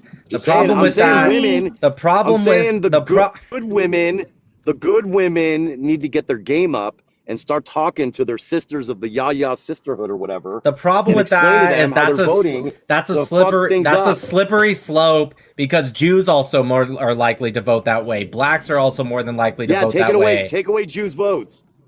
I will give up my vote. If you take away all Jews' votes, I'll give up my vote happily. 70% Democrat. We'll fucking kill them. I'll give it up. Give it up right now. The better option is to try to continue to talk with your Jewish brethren to stop voting Democrat. I think it's already going in the right direction, especially after 6 years on this fucking app. I've been trying that shit. 6 years on this damn app. Screw it. Fuck it. I give up. You couldn't even do it anyways, because how would you even define a Jew? How would you define it? Very expansively. Very expansively. Oh wait, hold on, Hammer, I got it. Have every single one. Maybe Hammer's advocating for every single one to just wear like an indicating mark, like a star, maybe that's yellow. No, not at all. No. But I'll tell you what. In my regular life, I reject Reform Judaism, but for the purposes of getting less Democratic votes, I'm going Reformed, patrilineal, Karaites. They're all Jews now. Everybody's a fucking Jew. The Black Hebrew Israelites, they're Jews. Everybody's a fucking Jew. He was Jews. He's a Jew. You're a Jew. He's a Jew. They're a Jew. Everyone's a fucking Jew. Tell Oprah. You're a Jew. Oh, He's God. a Jew. All She's a Jews, Jew. baby. Because we're all Jews. Yeah, Hey, I'm a Jew. He's a Jew. Come on, Hold you guys those know. votes, Good baby. burger. Save America. Take away the Jewish vote. That's my platform. I'm gonna get all the maybe groypers Mom to Donnie support me. maybe Mom Donnie would have lost. I don't know. Dude, what are you talking about? I'll get all the groypers and Tucker to support me. I'm a Jew and I don't want to be able to vote. Vote for me. We fucking love this guy. He's I'm gonna amazing. clip. I'm gonna clip this and send it to Nick Fuentes. He'll play it on his. He'll play it on his little podcast. Anyways, okay. Is there somebody that can actually explain to me, one of the people in the comments that says she didn't do it? I'm not even gonna yell at you. I legitimately want to know because I'm thinking, am I missing something? Because she admitted to it. Her defense attorney doesn't even disagree with like the strangulation from her. Like, okay, someone said yes, I can't. Tell you dude. in a couple of days. No. I just get all like somebody already did. All right, nobody yell at him. I legitimately want to know wait, when you say you can tell me, are you telling me you believe it, or you're just saying you know what people say? Oh, wow. No, I've gone on these lives and debated these idiots, so I can give you like 2 of their talking points. It'll basically illuminate. They say that when he was at CVS, and they have video footage of him being at CVS because she did it while he was out of the house. It's just like the Candace people. It's not him, it's his best friend that looks exactly like him. And you can tell by the shading of this clip, it's not him. And so that's what they do her when she jumped out the window, when she tried to unalive herself. She flipped, and too many flips happened, and her head was pointing in the wrong direction, and nobody flips that way. Wait, there's a video of her jumping out of a window? Yeah. No, she jumped out of a window. Oh, she at the didn't. end. I thought there was a video. Never mind. But maybe maybe there is. Well, I'm I just don't saying, know. how I'm do just they saying- know that her head was facing one direction or the other unless they saw it? Because when the husband found her, that's how he found her, and when the ambulance came. Well, how do they know how many flips? Or could have just been 180 degree. Dude, that's my point. This is the stupid Candace shit I'm talking about. I told you they're hanging out the windows. They They're have hanging her. out their They have him on windows. video. Look, They they have don't him on even video. know. They have him on video at CVS because cops. You have to do that. You have to check. Okay, here's his alibi. It checks out. We're done. Right. But So, also, just like even the- if it was his best friend, that doesn't mean he killed anyone. Yeah, so just like the Candace people, like they come up with these stupid cockamamie things, and like that's why I'm fighting them in these lives. But what Hammer is saying is right. It's all women, bro. It's all women. There's no men. It is really women. didn't It's all say- women. It's but what all women. I've never dude. seen a dude. The only talk about dudes how that go she along with this didn't are do like it. the weird Ian Carroll dudes. The or gay reason, dudes, one like- second. The reason I said that, it's not fair to like attach it to women is because those are the ones that we're going to hear about because they're so they're so crazy that their voices are going to be amplified. A woman coming out being like, yeah, these women are crazy. We're not going to know that because they're not, That's fine, but the people who are Told you, bro. talking about this dumb shit I know what I'm talking are about. all women. No, first off, you gotta know. First off, Hammer, you're still wrong because I was talking about the likes. I wasn't talking about the videos The or likes lives. are all women. Believe Bro, me, it's I all was women. It's all nauseated. women. I'm telling you, dude. I It's all was women. nauseated for the first 3 seconds being up here before I could open my mouth and explain that I wasn't on that side. There's no men on this side. It's not. It's just like all these crazy women. I don't know what to tell you, man. All right, you know what? You guys convinced me. Sorry, women. We're repealing the 19th Amendment. If you guys want me as Yeah. president, I'll give funding and collaboration with Israel, but we're also repealing the 19th Amendment. I'm gonna get the Groyper vote and the Jewish vote in one. But yeah, like those examples I gave you, it's just like the Candace stuff. It's just this crazy Yeah, nonsense Candace that's not actually logical. thinks she's innocent. Do you guys see that video? Of course she does. Of course she does. Maybe that's Doesn't her that next tell you script. something? Doesn't that tell you Oh, something? no. Women are on the same side as Candace? I think it's already hilarious that when Oh Wow was giving me some talking points, even I was able to debunk it. I don't even fucking know shit about the case. I was like, wait a minute. Yeah, that's my whole point. Like, how can you know how many flips a person does when they No, jump they're out also, the window? dude. It's like Tell them stupid. about the It's tell so them about stupid. the astrology bullshit that they're all into. I saw some I didn't people debate saying that. like it's because she's a Gemini or something. But like, yeah, these women Or are he hanging out is. I'm a windows. Gemini. These women, they're hanging out windows with dish Better be soap on their careful. hands, and Yeah, they're I'm like, telling you. it's crazy. And they're like, They're seeing they're- where because What where her astrology handprint sign was is on Lindsay where her Clancy? handprint was on the walls, where they reached out. They saying she couldn't have reached that far, and like, dude, it's bananas. oh, It is. also It's okay, she's a Leo. The commentary is what's making me more curious because I heard about the case a few years back when it happened. Now that it's on trial, everybody's talking about it. So And when I'm on these piques my lives, interest more. when I'm on these lives and they have a photo of her, when everyone's Oh my discussing it, they use an AI photo that like makes her smile because they don't actually Wait. have any real Wait, photos. hold on. Sorry, I'm listening, but this guy Lucas in the chat says she's a Leo, and they say a Leo would never do that. Yeah. Exactly. You know what? That's like, Now look up all that's the murderers that are exactly Leos. right. I'm sure you can find a lot of them. Somebody said Leo doesn't kill their cubs. Yeah, Dude, okay. Dude, they're making videos. I'm sure you've seen it, My where God. a woman is holding her baby and she writes in the video, "Same Lindsay," and she's crying. I don't Oh know. my God. Yeah, that's what she's holding her baby and she wrote in the text, "Same Lindsay." Like, what Is there a that's, documentary on that? No, it's too soon. I would say I'm this. sure you can find bro. stuff on YouTube. No, if you- I'll find something. And If you think about it- there's not a few of these videos.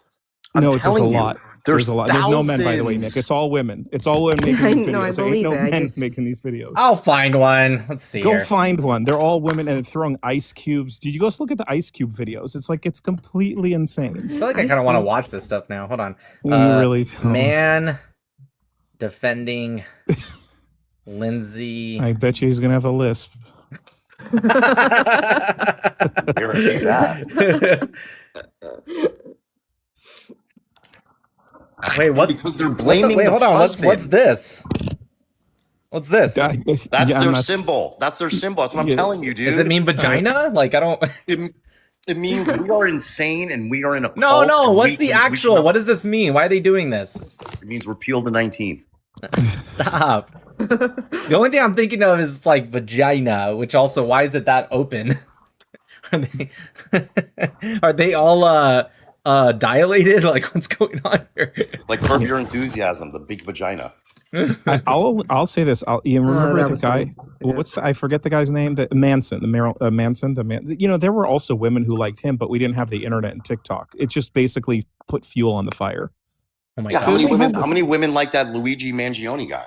Yeah, well, dude. It is Wait, mostly. It is women. Women are most. Of wait a the- minute. Hold on. people who People pay in the attention to comments shit. in both TikTok and YouTube comments saying that's how they strangle their babies. That's actually genius. Yeah, Hold that's on. how sick this whole thing is. I'm legitimately not finding any men defending Yeah, her. dude, I'm telling you, bro. You have no idea. You're not into this like I am. Ooh, here we go. Do you guys know this couple right here? Yeah, I like them. These but they people don't, are They incredible. don't give their opinions. I know, but they're really incredible. They made a whole video. I want to watch it. Yeah, they're married. Dude, there's a lawyer woman couple. that does, she's a forensic pathologist or something like that, whatever. And she does videos and she's fantastic too. You Really guys, good. I'm pretty sure those the couple I just showed you, they're like a couple that both graduated from Harvard. Their they videos do. are incredible. I think they're Zionists, and the reason is because they've made very little, but they'll make videos on Israel. And you know how you can just, it's not like they say they're pro-Israel, but you know when you just hear people speak and you're just like, like, I don't know. That's totally conspiracy. I'm just saying I feel like they're pro-Israel. Anyways, let's split up this video. They're cool. That's I like them. Muhammad's last name. That's how I found out Muhammad's full name. And You I didn't- want to see this video. You didn't find any men, did you? Yeah, I didn't look very long. about that, huh? Well, keep looking. That's insane. Hold on, let's play this video. I'm actually very curious on what they have to say because I really do like their. I haven't seen their videos in forever. Can They're you not on put my FYP captions on? anymore. Because like we can't hear you on the panel. Yeah, I'm still trying to figure out why it's not loading though. Oh, there we go. Is there any way to fix that issue? Baby, it's not an issue. That's just how TikTok is. It's a TikTok thing.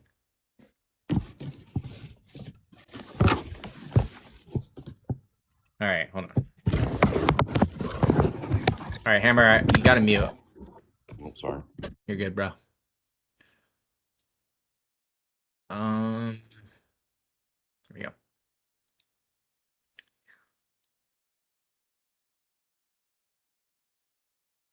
All right, here's the video. To killing her children. Has she admitted it? There's a lot of controversy about this, so let's talk about what's actually.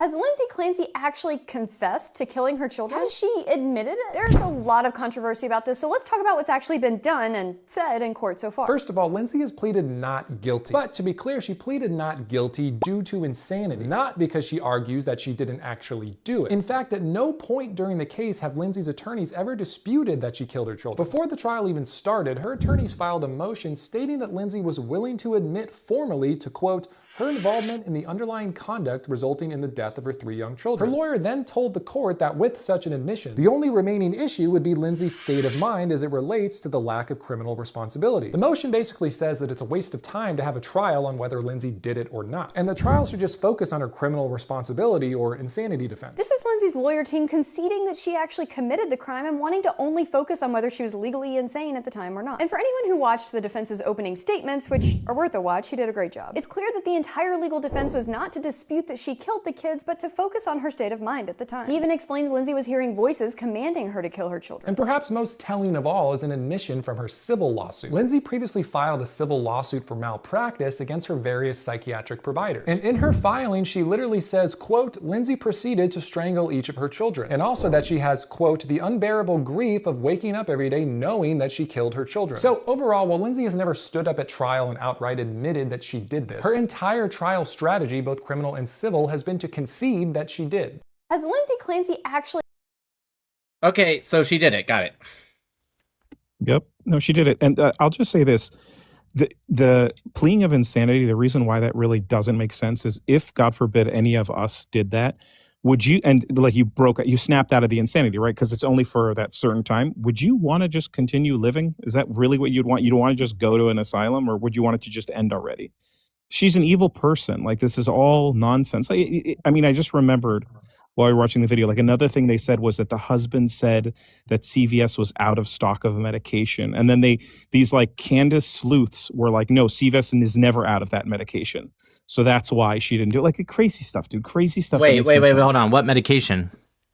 There was some medication he was buying or something, some cough syrup or whatever it was. And then they called CVS around their area and they were all in stock. And so Was they the were cough like, syrup for him or her? You know what, dude?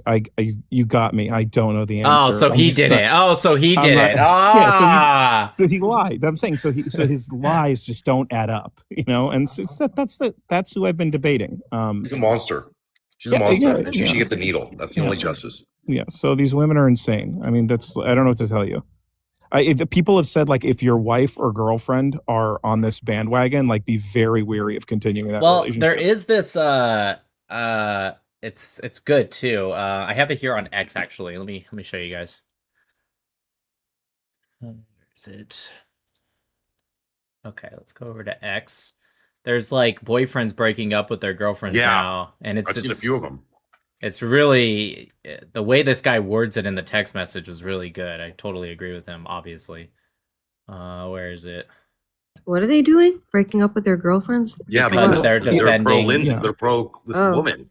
Well, hold on. Like, if There your it is right here. girlfriend is- So this girl said, so you're really breaking up with me over a fucking opinion? And the way he words it, it was just genius. He puts... Not an opinion. It's right. Like, He says, I'm not breaking up with you over an opinion. I'm it's a breaking way up of with... thinking. Right, 1 second, please. I'm breaking up with you because that opinion showed me a fundamental difference in our values. I can have compassion for someone struggling mentally without excusing what happened to those children. If I'm choosing someone to potentially be the mother of my kids, I need to trust their judgment completely, especially when it comes to protecting them. What you said created a doubt in me that I can't ignore or gamble on my future children, which is true. Yeah. It's insane. It's not a quality you'd want in a fucking wife and mother. Honestly, talking Nick talking to you about this is surreal, because normally this live is about smart things, and this is I'm not saying you shouldn't talk about it. I'm just saying it's so low IQ, dumb nonsense. But we should be having this conversation. It's weird. It's like talking to you about something that has nothing to but do you're with wrong. You're wrong. The arguments in favor of her are dumb from a criminal trial standpoint, because it's so obvious. But it represents a broader problem in this society and the feminization of society and how harmful it's been. And you have this demonization of men, this emasculating. They're going after this guy, and I'm not saying he's perfect or a saint, but homeboy hired her a nanny, brought in his mom, brought in her mom, took 12 weeks paternity leave. Drove her to the doctors, started working from home. He's supporting her, right? He's He standing by did a her? ton. He did a ton. You're right. He did a ton. I'm not saying he was perfect, and I don't know the ins and outs, but it's this idea that this guy was somehow the cause of this. She didn't take her meds. She lied to her doctors. She told them to stop spending the money on the nanny. She started drinking. Like, give me a fucking break. Wait, but the husband is standing by her, right? Like, he's on her side? Well, I don't know about that. No, I think he wants nothing to do with it. No, he started dating. Oh, that's one of the things that they're upset about. He He's started dating remarried. someone new 4 weeks later. I don't think it was. I think it was 4 years, and they said it was 4 weeks because they were wrong about it, like Candace and her timelines, not knowing what time They zones said are. 4 I weeks. think. That's what I read. I don't know. I could be wrong. I mean, look, I'm just saying that. Stupidest thing to like. Like, I don't understand like what the arguments are even. Like, There she are killed none. her You know fucking what? kids, bro. Let me give you the only silver lining is that you can now see that these people are going through this mass psychosis and has nothing to do with Jews. There's no October 7th that they're excusing. No, dude. There's data. Like, It's just, but I'm saying like these women people are between crazy. 21 liberal women between the ages of like 21 and 35. Oh my the exact gosh. range. Over 54% of them report being diagnosed with a mental health issue. If you look at all the data on teenagers, who's healthier, has better mental health? Conservative teenagers. Liberal teenagers have more anxiety, more depression. higher suicide rates. It's insane what's going on. So I just looked. He's remarried, but I didn't even realize this His wife's tragedy. pregnant. Aaron just said she's already pregnant. Oh my god. Well, right, but I looked into. I was like, how do you get married so fast after? But this happened over 3 years ago. Yeah, this happened. That's what I was saying. I thought this was like a year ago or something. Just now the trial is happening. So it says I know right the here case. that Patrick, that's the husband, he moved to New York City following the January 2023 tragedy, and he didn't get married until just 4 months ago. So yeah, why is that? I can, well, actually, I still wouldn't understand. That doesn't mean anything. But I'm just saying, like, I can understand their argument if he got married after like a month or two. But this is 3.5 years later. If you really want to get into the sadness of it, which I won't, I just won't do it. You can, like, they have transcripts of the 911 call, and you can hear him discovering what's going on, and it's like the most horrific thing. Just imagine finding that situation when you get home, and it's like it's so dark and disgusting. I don't even know what to say. I mean, it's funny too because it's so crazy, but it's just so dark and disgusting that these women would take. I don't even know what to say. There is no reason. It's like Hammer's saying, like, repeal the 19th, bro. I really don't know what else to say. I'm starting a movement. It can't ever happen anyways. Even if you had 50% support, it can't happen. Even if what? Even if you had majority support in the country, it won't happen. Also, when I go on to repeal the country. Huh? I don't need majority support in the country. I'm saying even if you did, it won't happen. Repealing the 19th Amendment, I don't think it'll happen either, but I don't need majority support for it to happen. Well, no, you don't need any percentage support. I'm just saying, even if you did have that and everyone was calling for it, it wouldn't happen. Well, it's up to our politicians to show some boldness. I'll also say this when I go to the lives more to than debate. just politicians. Yeah, go ahead. When I go to the live to debate these people, like, these women are not mentally well. Like, they crash out and cry. Half of them drop when I start, and like they're just like, you can hear they don't have good relationships. None of them are married anymore. They're all divorced, talking about their ex-husbands. Like, these people aren't well-to-do normal people. No, it's who the can have a ladies that are conversation. doing these videos holding their kids and yeah. those are the fucking crazy ones. But the ones that I debate on lives are those people. Oh, yeah. I'm by just the way, saying, Nick, like, you would only need politicians to amend the Constitution. What do you mean? How do you amend the Constitution? Well, you need state legislatures too. It's not just politicians. State legislatures are politicians. Well, they're in. Okay, sure. I guess they're in politics. I just meant you need more than just They're in the Congress. House and the Senate of their state, or if it's unicameral, You would need, what is it, 2/3? You need 2/3 of Congress and 3/4 of the states. Right, and you need to pass a new amendment. No, you submit an amendment. Right, that's what I'm saying. You need to pass that new amendment that repeals the last one. Right. So I need 2/3 of the Senate, 2/3 of the House, and 3/4 of the state legislatures. I think I can get 3/4 of the state legislatures. You're not going to get. You would need. First off, you'd either need to have a very, very controlled House, or you need to get some Democrats on board, and that's not going to happen.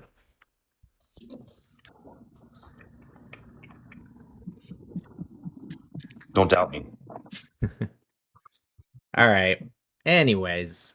all right, well, I'll drop down and let's. Is there anyone in the comment section that actually thinks she didn't do it? I kind of want to debate Danny, this. Danny in the comment section said there are women here defending her. I'd love for you to bring one up. Yeah, if one can just come up, it'll. I'll be nice. It'll make my 19th. Yeah, bring her up. It'll make my 19th Amendment argument stronger.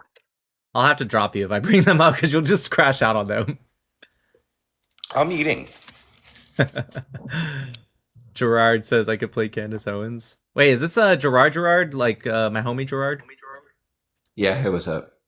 Oh, I didn't know I wasn't following you. What's up, dude? How have you been? Hey, pretty good. Well, I already know. I know you're not here to defend Lindsay. What is she charged with? Can you name the charge? Is it aggravated murder? No, it's not actually. It's murder and strangulation. You see, that is a different charge than murder. It's murder and strangulation. Oh shit, man, that's hilarious. So what's up? What's up with your boy Dev? Oh my god, yeah, dude. No comment on that right now. So if anyone doesn't remember, this is Gerard. He was on the other side of my 4v4, which Def Noodles was also on the other side of the 4v4. This is Gerard, the guy that had the nice suit on when we were debating. I saw your By the way, I comments. saw your follow-up video with Jubilee. I want to say I totally agree with you. The fact-checking, I don't think was very neutral on that, and I thought you handled that very graciously, and you were respectful to the opposition side. But Jubilee's definitely got some bias going on there. I even told people in my lives after, because people were talking about that video I made. I was even saying in one case that I can remember, it was even technically in our advantage. I thought was stupid, and it was the whole like somebody said 1948 is when Israel started gaining some kind of aid from America, and it's like actually it was 1949. And I'm like, shut the fuck up. Like, yeah, we got the point for it, but like, I mean, I guess in the defense, I think when the person was talking about in context to like military aid, which was definitely decades later, but like, it was so stupid of them to be like, it wasn't 48. Technically, it was 49. It's like, come on, give me a fucking break. Absolutely. Anyways. So my take on the Lindsay Clancy thing is that Lindsay Clancy is for like feminist women what the Charlie Kirk shooting is for anti-Semites, right? Like you have a clear-cut case of someone doing a very obvious murder, right? And then we just have to blindly oppose it because we're pre-committed to an ideology. And so I think this is like, it's kind of a good, because there's very little overlap, I think, between a lot of like, like far left or far right anti-Semites who want to blame the Tyler Robinson thing on Israel. And then the women who are all in on Lindsay Clancy, you guys can like see each other now and see this is how insane you look, right? When you just ignore basic evidence. And hopefully we'll get some people to, I don't know, reflect on that. This is what it looks like when you don't research a case at all and you just think the prosecution goes around charging random people with crimes for no reason.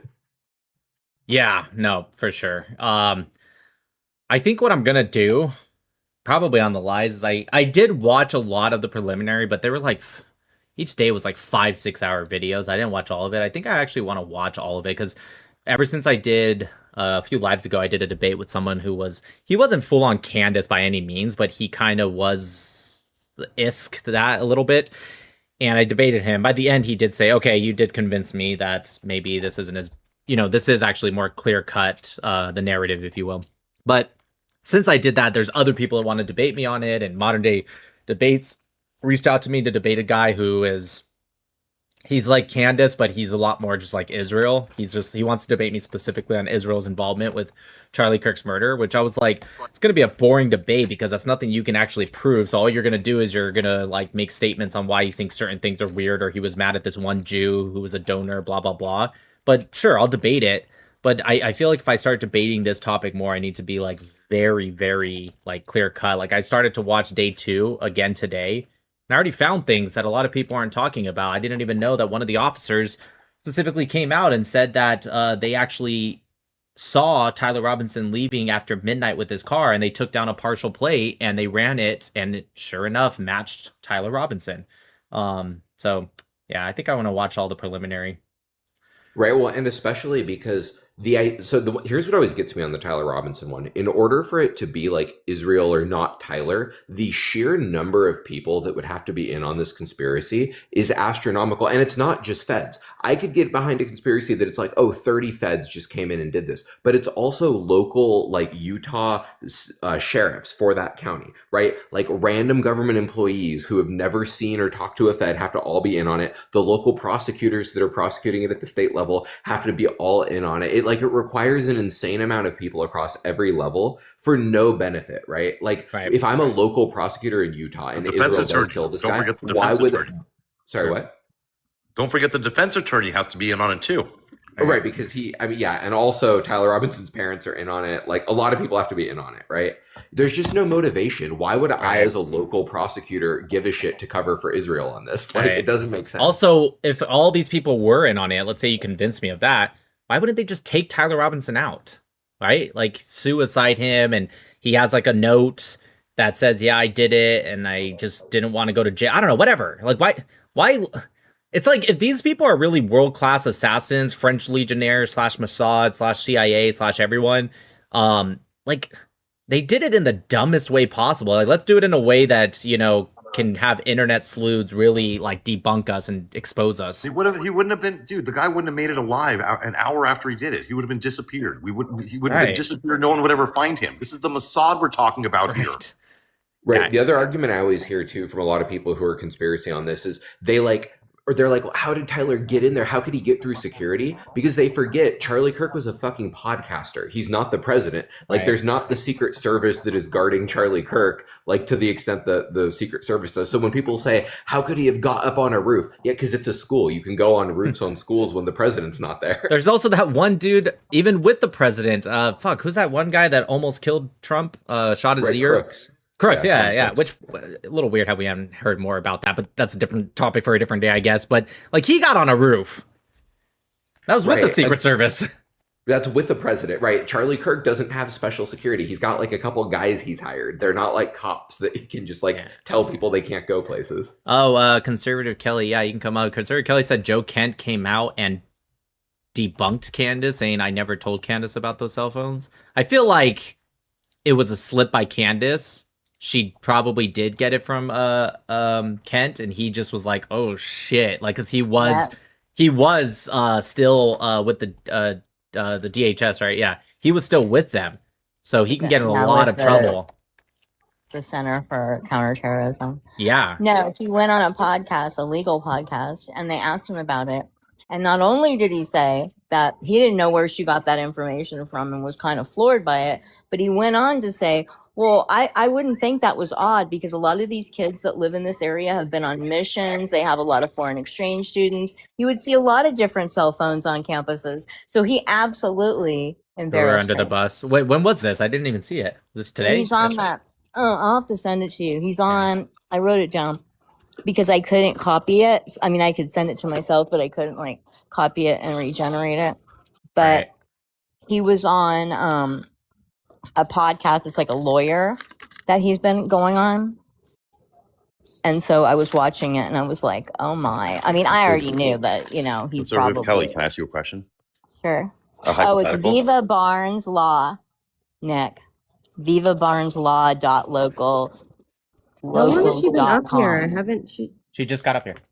Viva Barnes Law. .locals.com. Yeah. He went on there. It was on Instagram today. That's where I saw it. Conservative Kelly, can I ask you a question? Sure. Hypothetical.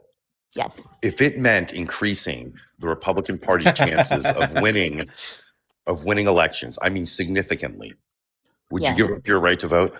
As a woman and a Jew, yes. Amen, sister. I can scratch two one off, at a time, but Nick. I am a conservative voter, but I would give it up if that meant eliminating all the other crazy people. A movement starts with just one person. That's all it takes. We're just gonna keep going. Greater good, Hammer. I would do it for the greater good. We just keep going for the until good, exactly. We just keep going until the only people that can vote are just like straight white male Christians. All I know is I want to tell the ladies in the comments. Yeah.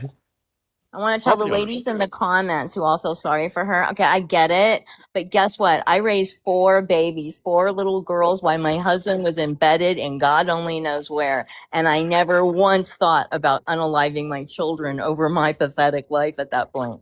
Not once. It would have never crossed my mind to take my kids' lives. I would have taken my own, dropped them off at my parents' first, and made sure my kids were safe, and that unalived myself before I'd ever have touched my kids. Of course, I wouldn't have done that to myself either. But what I'm saying is, if I ever was in that bad of a hole in life, there was just no way. I would have killed myself before I'd kill my children. I'm just saying it. So.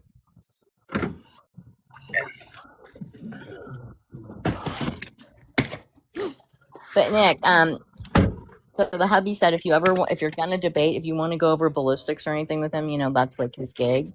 I know that you know other guys too, but he'd be more than happy to. No, I saw his information and I compiled that among some other things that I found. Mostly it was from his stuff. Like I'd say 70% of what I compiled was from what he gave, and I sent it over to Andrew Wilson before the debate.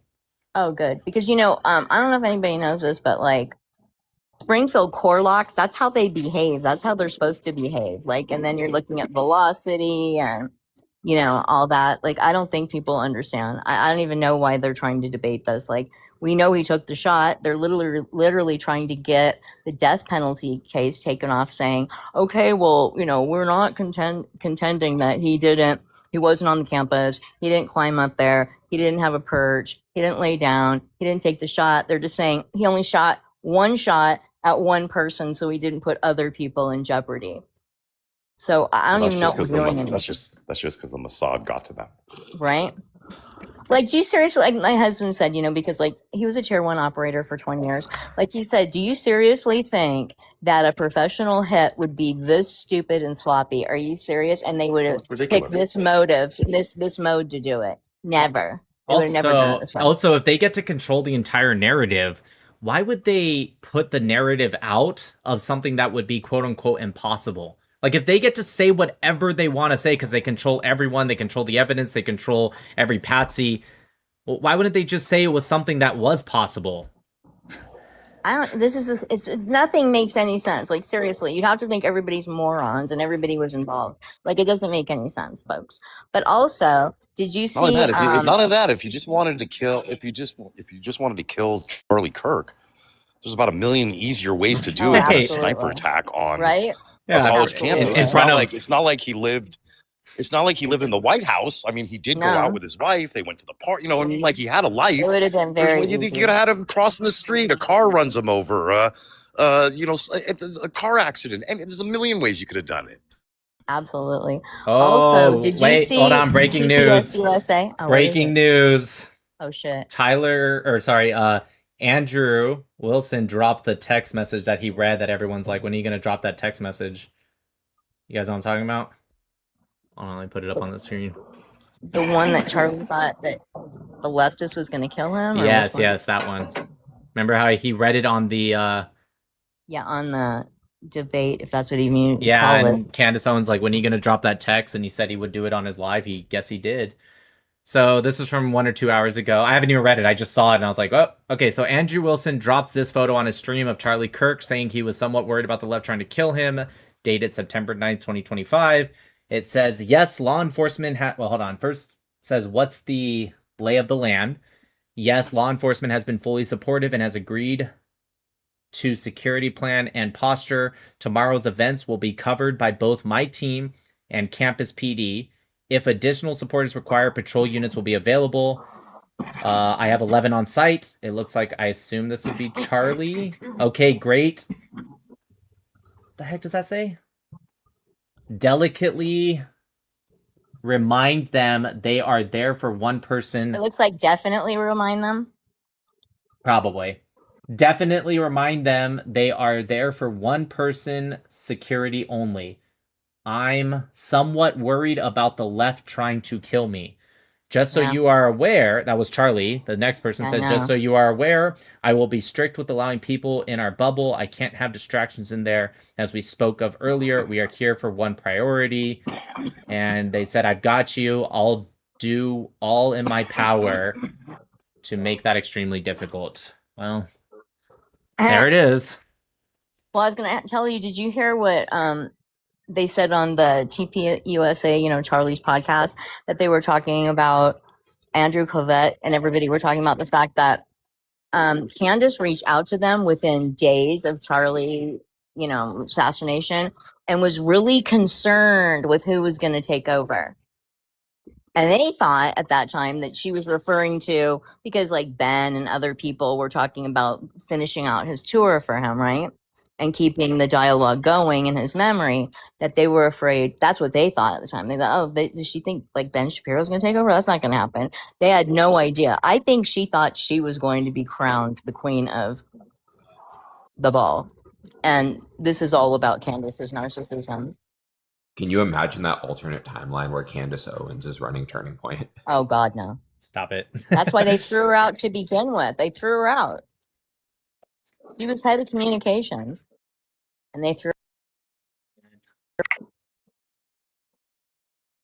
Sharing is the bait. Man, yeah, anyways, all crazy stuff. All right, you guys, I think I'm going to go ahead and head over onto YouTube, watch a couple of things, then go over to, what's it called? You're not opening the box? Make us laugh. Oh, yeah, the box. Yeah, hold on one sec. The only reason I stuck around.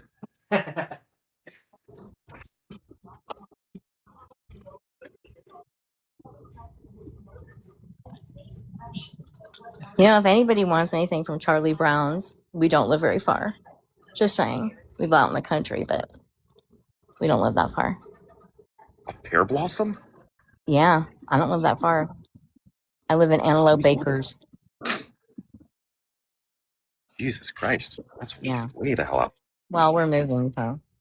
No, I got you. Yeah. Okay, well, the first thing is Hammer got me another... Oh, another squishy? Yeah. I know you like the one he got you. Hammer uses it all the time. You should be so proud of yourself.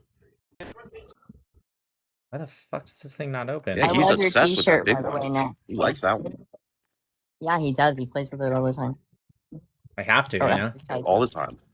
Well, God, I don't blame you. Like, seriously. Like, I don't know how No, he you do loves it as it is, to be honest. Like, these people are absolutely insane. Kelly, is this your first time up here? No, it can't be, right? I've been up here like a Been a little while. bit, but I try not to request up because you guys know everything and more than I Yeah, do. but sometimes I do want to like ask your opinion about things, but it's fine. Just come All on right, up. No, I Just felt come bad on up today when I because I tell had you to to. correct people about Dearborn, Michigan today, that it's not the utopia everybody thinks and that we actually, there's a big ISIS faction in Dearborn. I had to inform everybody today and I felt bad, but So, this one not is utopia. Cajun Gator beef jerky. I don't even know what that Oh my means. goodness. This one is Carolina Reaper, so I'm gonna assume that's Gator, probably... dude. Wow, the Gator. names of these things. Gator, huh? And I this don't know one... what's better, Wait, this or the names of wait, is this gator or beef? Alligator. Yeah, but I it's think it's beef. alligator. It says beef No, that's jerky. gator, dog. It says beef jerky on it, but it says gator. Oh. Maybe it's just from Oh, like man, Florida. I thought it was actually gator. I didn't read That's it. what I Oh, thought. no, it is gator. No, it is. It Yeah. says Oh, I thought it was ingredient. actually gator. It I don't wanna is. eat a ga- Yeah. I don't wanna eat a Guys, I'm gator. trying to tell him it is. I don't Can you wanna guys eat hear one of me? those. Yes. Perfect. That's great. Yes, baby. Tony's going, do I it. don't want to eat it. I don't. I wouldn't either. Definitely don't. Honestly. Okay, so it Nick will eat says... Maybe it's just the brand name, but it says beef jerky right here, but the ingredient number 1 does say alligator. I've had gator And it's before. alligator meat. No thanks. Nice. And the Alligator last... meat. Not gator. The last one is whiskey barbecue scorpion pepper. I don't even know what All that right, I'll means. taste that one. That What sounds is good. that? Scorpion pepper. I want to try the. Oh, I want to try the gator. Oh god, ew. he is so wild. Look at. He will eat anything. He's eaten horse. I told you he'll try it. That's So why I will got my it. I told hubby, you he would so try it. he'll eat whatever. He ate horse one time. God only Yeah, knows. horse what is good he's though. eaten. I don't even Unironically, know. horse is good. Is it like Nick chicken? said it was actually pretty it taste gross like because it was chicken? like he said it tastes like Sorry. unseasoned Taco Bell meat, It did. Ew. Now I'm but like not gonna ever really get gross, like that with out no of my flavor head. or something. Horse meat That's worth tastes. a try. Horse meat tastes like the Taco Bell meat. Oh, Where I did thought we you were have talking your about horse gator. meat How does the from? gator jerky Never. taste? How does the Gator gator jerky jerky. taste? That was not on my bingo card today. Is it like chicken? Everything's like chicken. No, not chicken. Does it taste gamey? Yeah, that's what I thought. Taking him a while. It. Can you guys hear me? Yeah. Mm-hmm. It tastes Oh. like. Might need Imagine. another Coke. Imagine if it was like gamey beef, but it also just kind of falls apart instead of like chew. Like it like Like falls it's not apart. tough. It's not tough. Yeah. It's kind of tough, but it's like imagine if there was like mini cubes all stuffed together and it falls apart like there's mini cubes. I don't know. Oh my gosh. Okay. Alright. You also got me mini dumplings. Yeah. Oh, little baby ones. Yeah. The squishies. It looks like a little Oh. dumpling jar. It's so cute. There's like 4 of them. Thank you, God, for Hammer. Discovering Is these there- things is there hot none sauce of in us there? knew we needed to have. I there- didn't see hot sauce in there. Was there supposed to be? Really? I can go Oh, look no. again. It Hammer's might- like the coolest guy in the world. I don't even That remember. everybody didn't know. Wait, you're It's talking got about, so many It's packages. good talking to about have this him hot as a sauce? friend. You just get random shit. Yeah, that stuff. Yeah. this is from the last package, bro. Oh, Is that maybe, okay. wasabi? Or what is Oh, it? that actually was super hot. I tasted It was not super hot at all. like hot, but like bearable. You know, good. Look at all those Yee, little. so cute. Look at him all. All right. Oh, look how happy he is. Look at the smile on his face. Look at him. That's okay. I just bought 2 more boxes of them on an auction. Like It's big like- ones too. Like jumbo I size still ones. like this one because this one has the little squishies inside of the squishy. Yeah, I bought jumbo size ones, dude. You're gonna love it. Jumbo. Yeah, No they're way. huge. Yeah, they're This huge. is saving your nerves, Nick, because of what you have to put up with on the daily. Exactly. They're made for people like him. They're autistic toys. I told him. You guys think I should try a Carolina Reaper one right now? Yeah, let's do it. Yeah, try it. Yeah, why not? You tried Gator. I've had Carolina Reaper before, and although I'm very good with heat, Carolina Reaper is pretty hot, not gonna lie. Maybe just save it for later. Yeah, I'm gonna save it for Oh, later. take a little bite. Come on. I'm gonna save it I'm for later. scared what it's gonna do to your stomach. Hammer, when you came up on the panel your last night, stomach's you already not doing saved good, us. so. Thank you for the entertainment. I love it. Just What saying. happened last night? When you came on Coach's panel, it was so good. Oh, yeah. You were so good. Some I people mean, I get know you had to leave and have your sushi, but while you were there, it was so good. some Just people saying. get upset with me. I get that.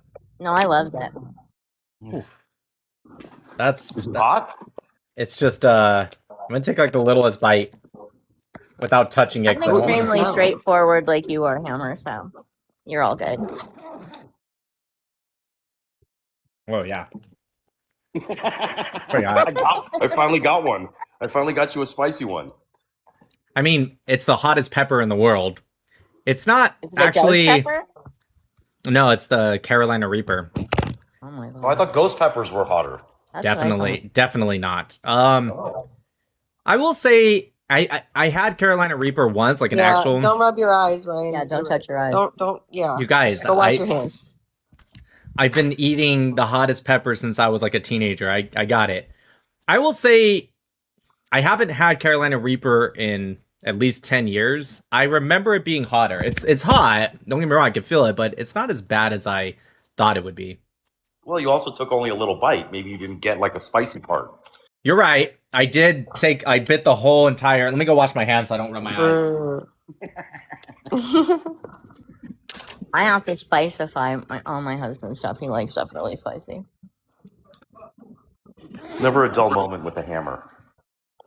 It's I true. don't understand. That's the Every time most I go true to these statement. places and I buy jerky, I send him to Nick, I send him to Josie, I send him to Aton, and then I give some to Shay. Thanks, Avian.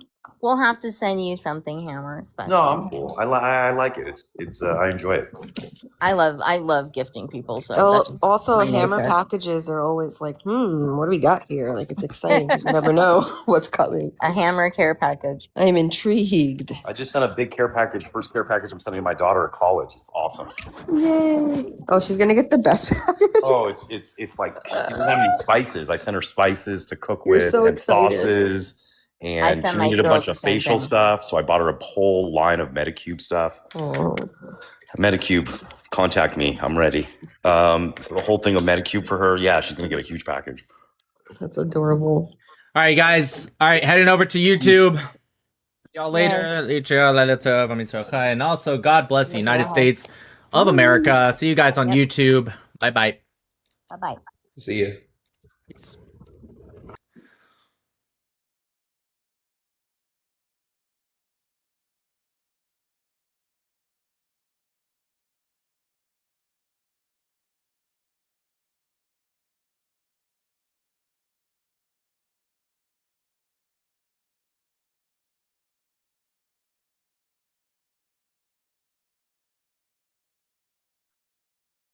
All right, you guys.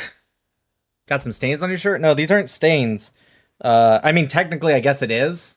What it is I was cleaning my. Okay, technically it is a stain, but it's not that kind of stain. Is what I mean. I was cleaning my what the fuck's it called? Sink, kitchen sink. This was a long time ago because I've had this shirt for a couple years now. Anyways, I was cleaning the sink, and the best way, if you guys ever want to know, you want to learn the best way to clean your sink, if you have like a white porcelain sink, whatever, is bleach. Man, that shit will clean the fuck out of your sink. It makes it look brand new. But anyways, some little drops came up and went bloop, and yep, the rest is history. But I love this shirt. I probably should get a new one. But I love this shirt. Fuck Hamas. Such a good shirt. And to the person that said, what is that stick behind you? This is Lucius Malfoy's stick that also has the wand. And it's the authentic one. I got it a couple weeks ago when I was at Universal. You like Harry Potter? Yeah. What the fuck? Dude, I'm a millennial.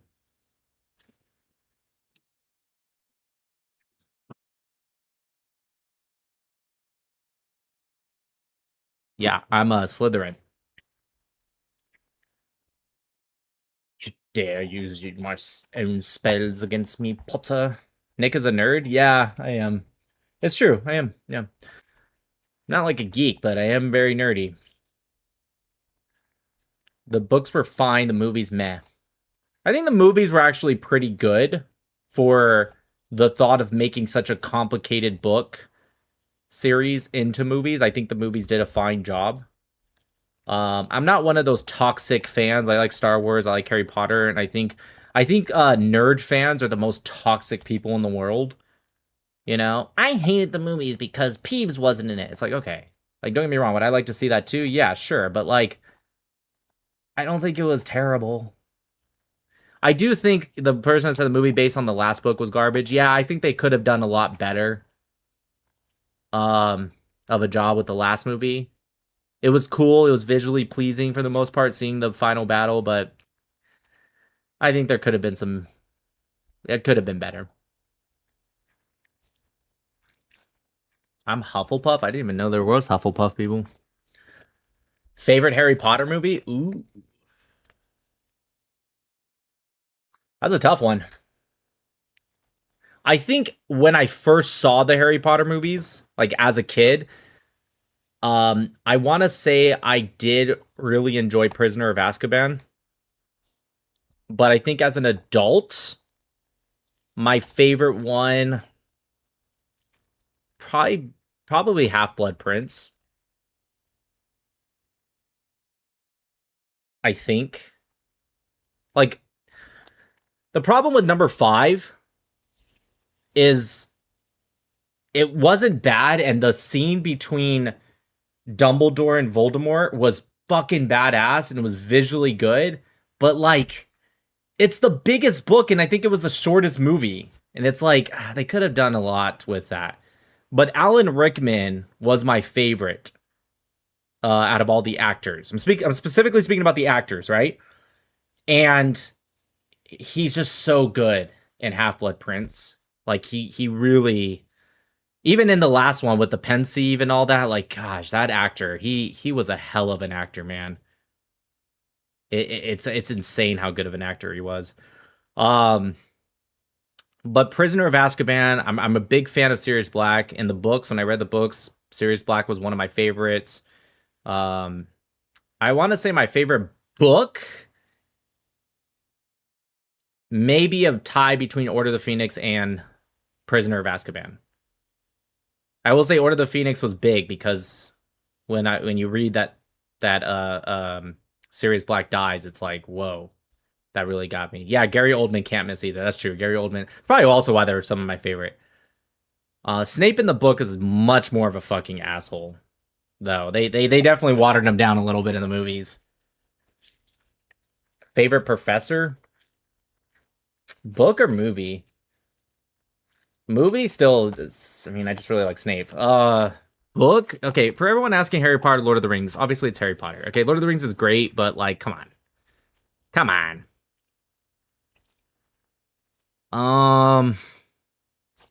Who's my favorite professor? That's tough. Maybe, man, I don't know. Never actually really thought about that. Lord of the Rings has cooler fight scenes? Yeah, but I was talking about the books. I've read the Lord of the Ring books, and I've read Harry Potter books. If you're talking about the movies, maybe Lord of the Rings. Well, yeah, maybe Lord of the Rings. Because the fight scenes were really cool. I don't know. That one's tough. I think Harry Potter has a little bit more replay for the movies. I gotta be honest. When I watch the movies now, I still like them, but I don't know. They don't have the same feel to it. I don't know. Yeah, Mad Eye's cool, but he wasn't really the professor when he was the professor. You know what I mean? It was Barty Crouch Jr.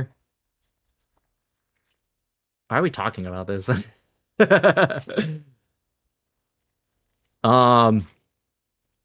I am excited for the show coming out. Also, breaking news, they're making a Hogwarts Legacy 2. Obviously, the first one made so much money, they'd be stupid not to make a number 2, but it's been confirmed that they're making a Hogwarts Legacy 2. My guess is probably late 2027, maybe early 2028, I'm not sure. Hogwarts Legacy 1 was I don't play a lot of video games, as you guys know, but Hogwarts Legacy 1 was a fun game, but there's a lot that they could do with it. It was good for a first game, right? Hogwarts game was mid? No. For a first game, it wasn't mid. It took what we knew about Harry Potter games and it made it so much better. But you're right, there's no Quidditch. Also, I feel like Hogwarts Legacy, and again, I get it, it's the first game, but the second one, they need to add in so much more stuff. They need Quidditch. They need to make it feel more like you're at the school. It didn't feel that way. Like, yeah, you go to classes and stuff like that, but there wasn't, it felt more like a check in the box than it did like feeling like you were actually a student at Hogwarts. You know what I mean? Like when they were like, you need to go to the potions room and make this, you kind of was like, all right, I'll go knock it out. It didn't feel like, this is like my purpose. So I feel like if they do a little bit more with that, that's good. I think the fighting was actually pretty good. I liked how, the fighting was quick pace and stuff like that. I think there also needs to be actual consequences. Have you guys ever played the game Bully by Rockstar? It was an old game back, I think, on the PlayStation 2. There was a consequence for being out after hours. I think they need to do that. They need to make it feel more like you're at school. And there needs to be like, you need to take on that risk if you want to or not. They also need to like, if you use Avada Kedavra or Crucio or Imperio, there needs to be some actual consequences for that. I'm glad they added it in the game because it was cool as fuck to be like Avada Kedavra and fucking kill those dudes. But at the same time, it's like, come on. Nick, we ain't that old. Bully is one of Rockstar's top 5. It's true. Bully was so good. They need to make another Bully. Because it's like, I played it actually a couple years ago again, but it's so old now, like it just doesn't feel like they need to make a new one. That was a fun one. Palestinians invented J.K. Rowling. Nothing is going to beat GTA 6. Yeah. Imagine when Hogwarts Legacy 2 and some nerd combines Hogwarts Legacy 2 and GTA. So it's like Grand Theft Auto, but instead of guns, you have like wands. You know what would be a really cool Harry Potter game? If one had nothing to do with Hogwarts. Or like maybe Hogwarts is in it, but like imagine a Harry Potter game, but after you're done with school and you become an Auror or something. That would be fucking badass. That's the game they should make. Because then you're already like a trained wizard. You know what I mean? And you're like an Auror and you're going in the streets of London. Or even better, you get to choose if you're going to be an Auror or a dark wizard. Obviously, everyone would choose to be a dark wizard. You just go around to like muggles being like, fucking bitch. And then like Aurors come after you for being like a dark wizard. Badass. San Andreas is still the best GTA. Changed my mind. San Andreas was the funnest GTA. The best GTA. I was a big fan of GTA 4. The physics in GTA 4 was a lot of fun in New York City. But I think GTA 6 is going to be really good. All right, let's just go over straight to you, Mingle, because we're already kind of running a little late.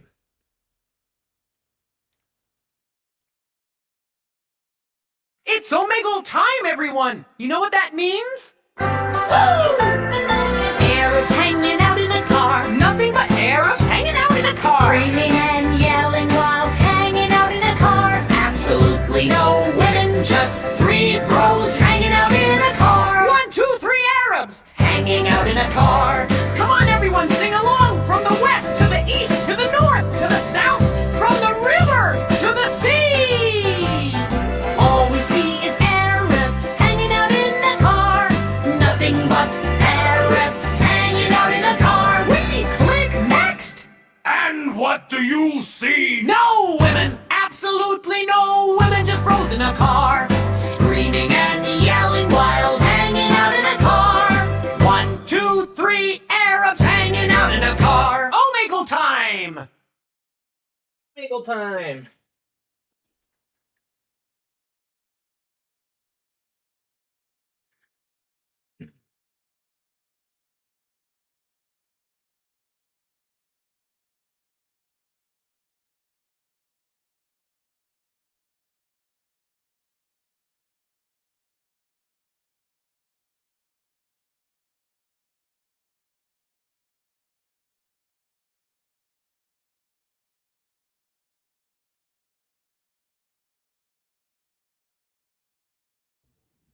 Oh, yo, hey, what's up, Nick?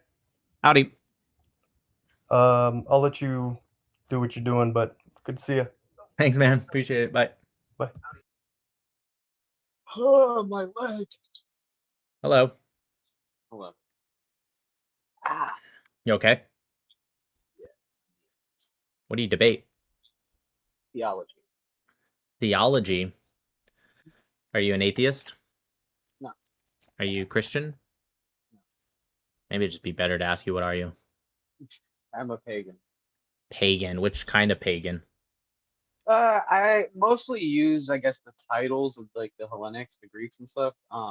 But I mean, I overall think that most of them are just interchangeable. I just mainly use the aspects. What do you mean? Like, you actually believe in the Greek gods? Yeah, I believe in their aspects and stuff. I wouldn't say like it's like one for one Which the Greek same, because god do you believe in? I would say I do believe in the same aspects, not the same gods. I Do you wouldn't say believe they're they're the exact hanging out on Mount Olympus? no. I believe it's a separate thing, separate realm, I guess. Gotcha. So you do believe in Zeus, for example. Yeah. And you believe Zeus exists and he creates the lightning and the thunder in the skies? Not literally up in the skies, yeah, but I would say that his manifestation in the real world is that. Well, I meant the Various lightning other and thunder aspects up in the skies. Like, the lightning comes from the skies. That's what I mean. Yeah, but that's his manifestation. That's his physical aspect in this world. Okay. Why Same way Zeus with, like, specifically and not somebody else? Like I Odin. mean, I don't really work with Zeus and stuff. I also acknowledge Odin as well. Like I just said, I think most of them are interchangeable. I mainly believe in the aspect, not the exact naming, like the exact god. Wait, you believe Odin and Zeus both exist? I mean, Greeks and Nordic pagans and stuff did, I mean, interchange gods and stuff. I mean, especially like the Greeks and the Egyptians and stuff.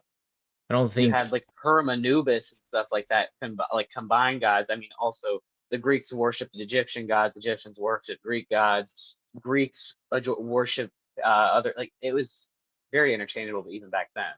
Right, okay. So you just believe in the concept that there is a god for every major aspects within the manifestation of the real world. Yeah. Gotcha. Yeah, and also minor aspects as well. I also am like an animist. So how many gods would you say there are? I mean, I wouldn't really, I don't know I'm not counting every aspect right now. I was just wondering if you had like an estimate. Okay, do you believe, because all of these pagans did believe in some kind of human form-esque of these gods, do you believe that as well? Not inherently, but I guess you can personify them. I don't really think that they inherently came down here all the time. I feel like those are more metaphorical stories and stuff all the time, yeah. Doesn't feel like you're very convinced of your own beliefs, like the way you're kind of answering. I think you just don't understand what my belief is. That might be true. I'm just saying, as I'm asking you questions, you're kind of like, yeah, maybe, kind of. Because you're asking based off of ancient paganism. I'm not Right. exactly ancient. I have my own sorts of beliefs. Okay. I use pagan as the term that what pagan is. Pagan is, like, again, pagan is one religion. Pagan as well. Oh, yeah. No, true.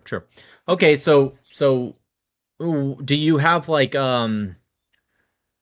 scriptures or books or anything, or is this just like passed down knowledge?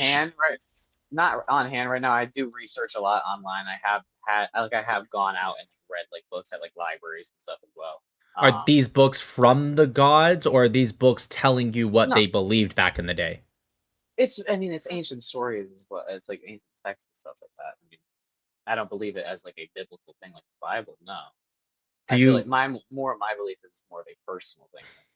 Do you have a belief in scriptures that either come from divine people that were talked to one of the gods, or maybe a book prophets and stuff? Yeah, there are prophets. Yeah. Can you tell me one of your prophets? I don't worry about prophets as much. I really just like, again, I'm more of a spiritual. I'm not really religious. I don't look at major stuff. I more have my own personal belief systems. Okay, now that I understand a little bit about where you stand, what do you debate about this then?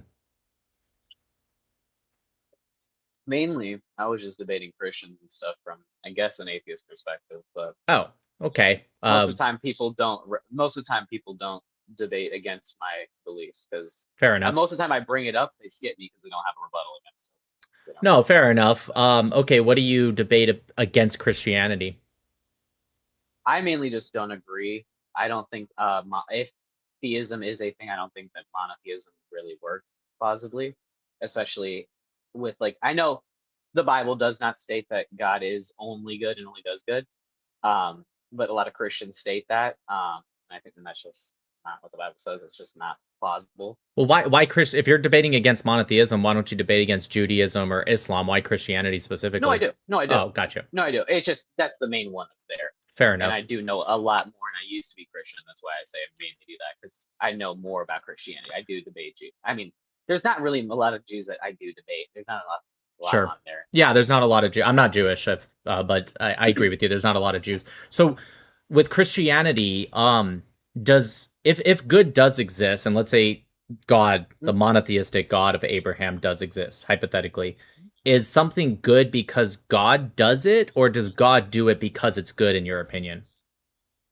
When I was Christian, I didn't think it was really inherently him doing it and being like, oh, this action, do this. No, he is the action, and it's just, I guess it's more of like, I mean, it's still the free will with action stuff. That's I don't know.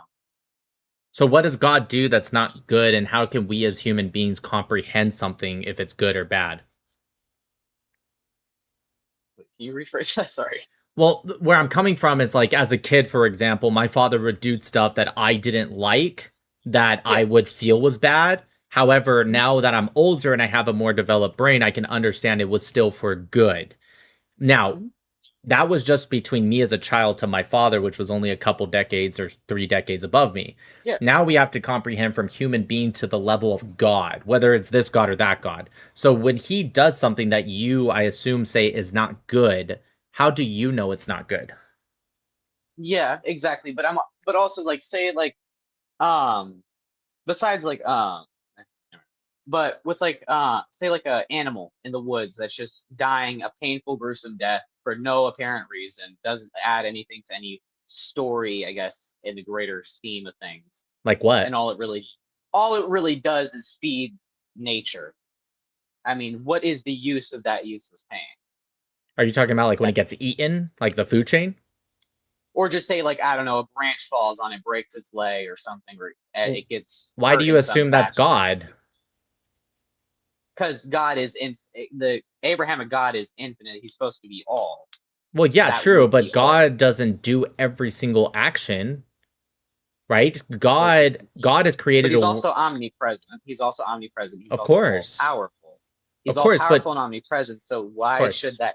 What the problem is? It's like Sure, it doesn't so- matter. Okay, if he didn't do it inherently, but why can't he prevent it from happening? Why couldn't? But if Okay, he but was al- that's he was there different. before it happened, during it's happening, and after it's happening. Why That's- couldn't he stop okay. it or not have it to happen to begin with? I got you. So that's different. There's a difference between him intervening and stopping something and him doing bad. So your first statement was he does bad. But no, on the Bible does state that he does bad as well. Okay. The Okay, Bible does state- we'll get to that in a second, but first let me just kind of finish this real quick. So there's a difference, Yeah, one right? sec. Sure. You can keep talking. Okay, gotcha. So he has created free will, right? So just because he's not, I agree with you, he's all powerful, but just because someone, something, whatever is all powerful doesn't mean they're utilizing said power. So there's a difference between him doing something bad and him preventing a branch from falling on an animal. He could have also just created a world where pain does exist and sometimes it happens to happen. Not because he is making it happen to you or that deer or whatever, but because it does just happen. But I'm asking you, why is that God? It's like,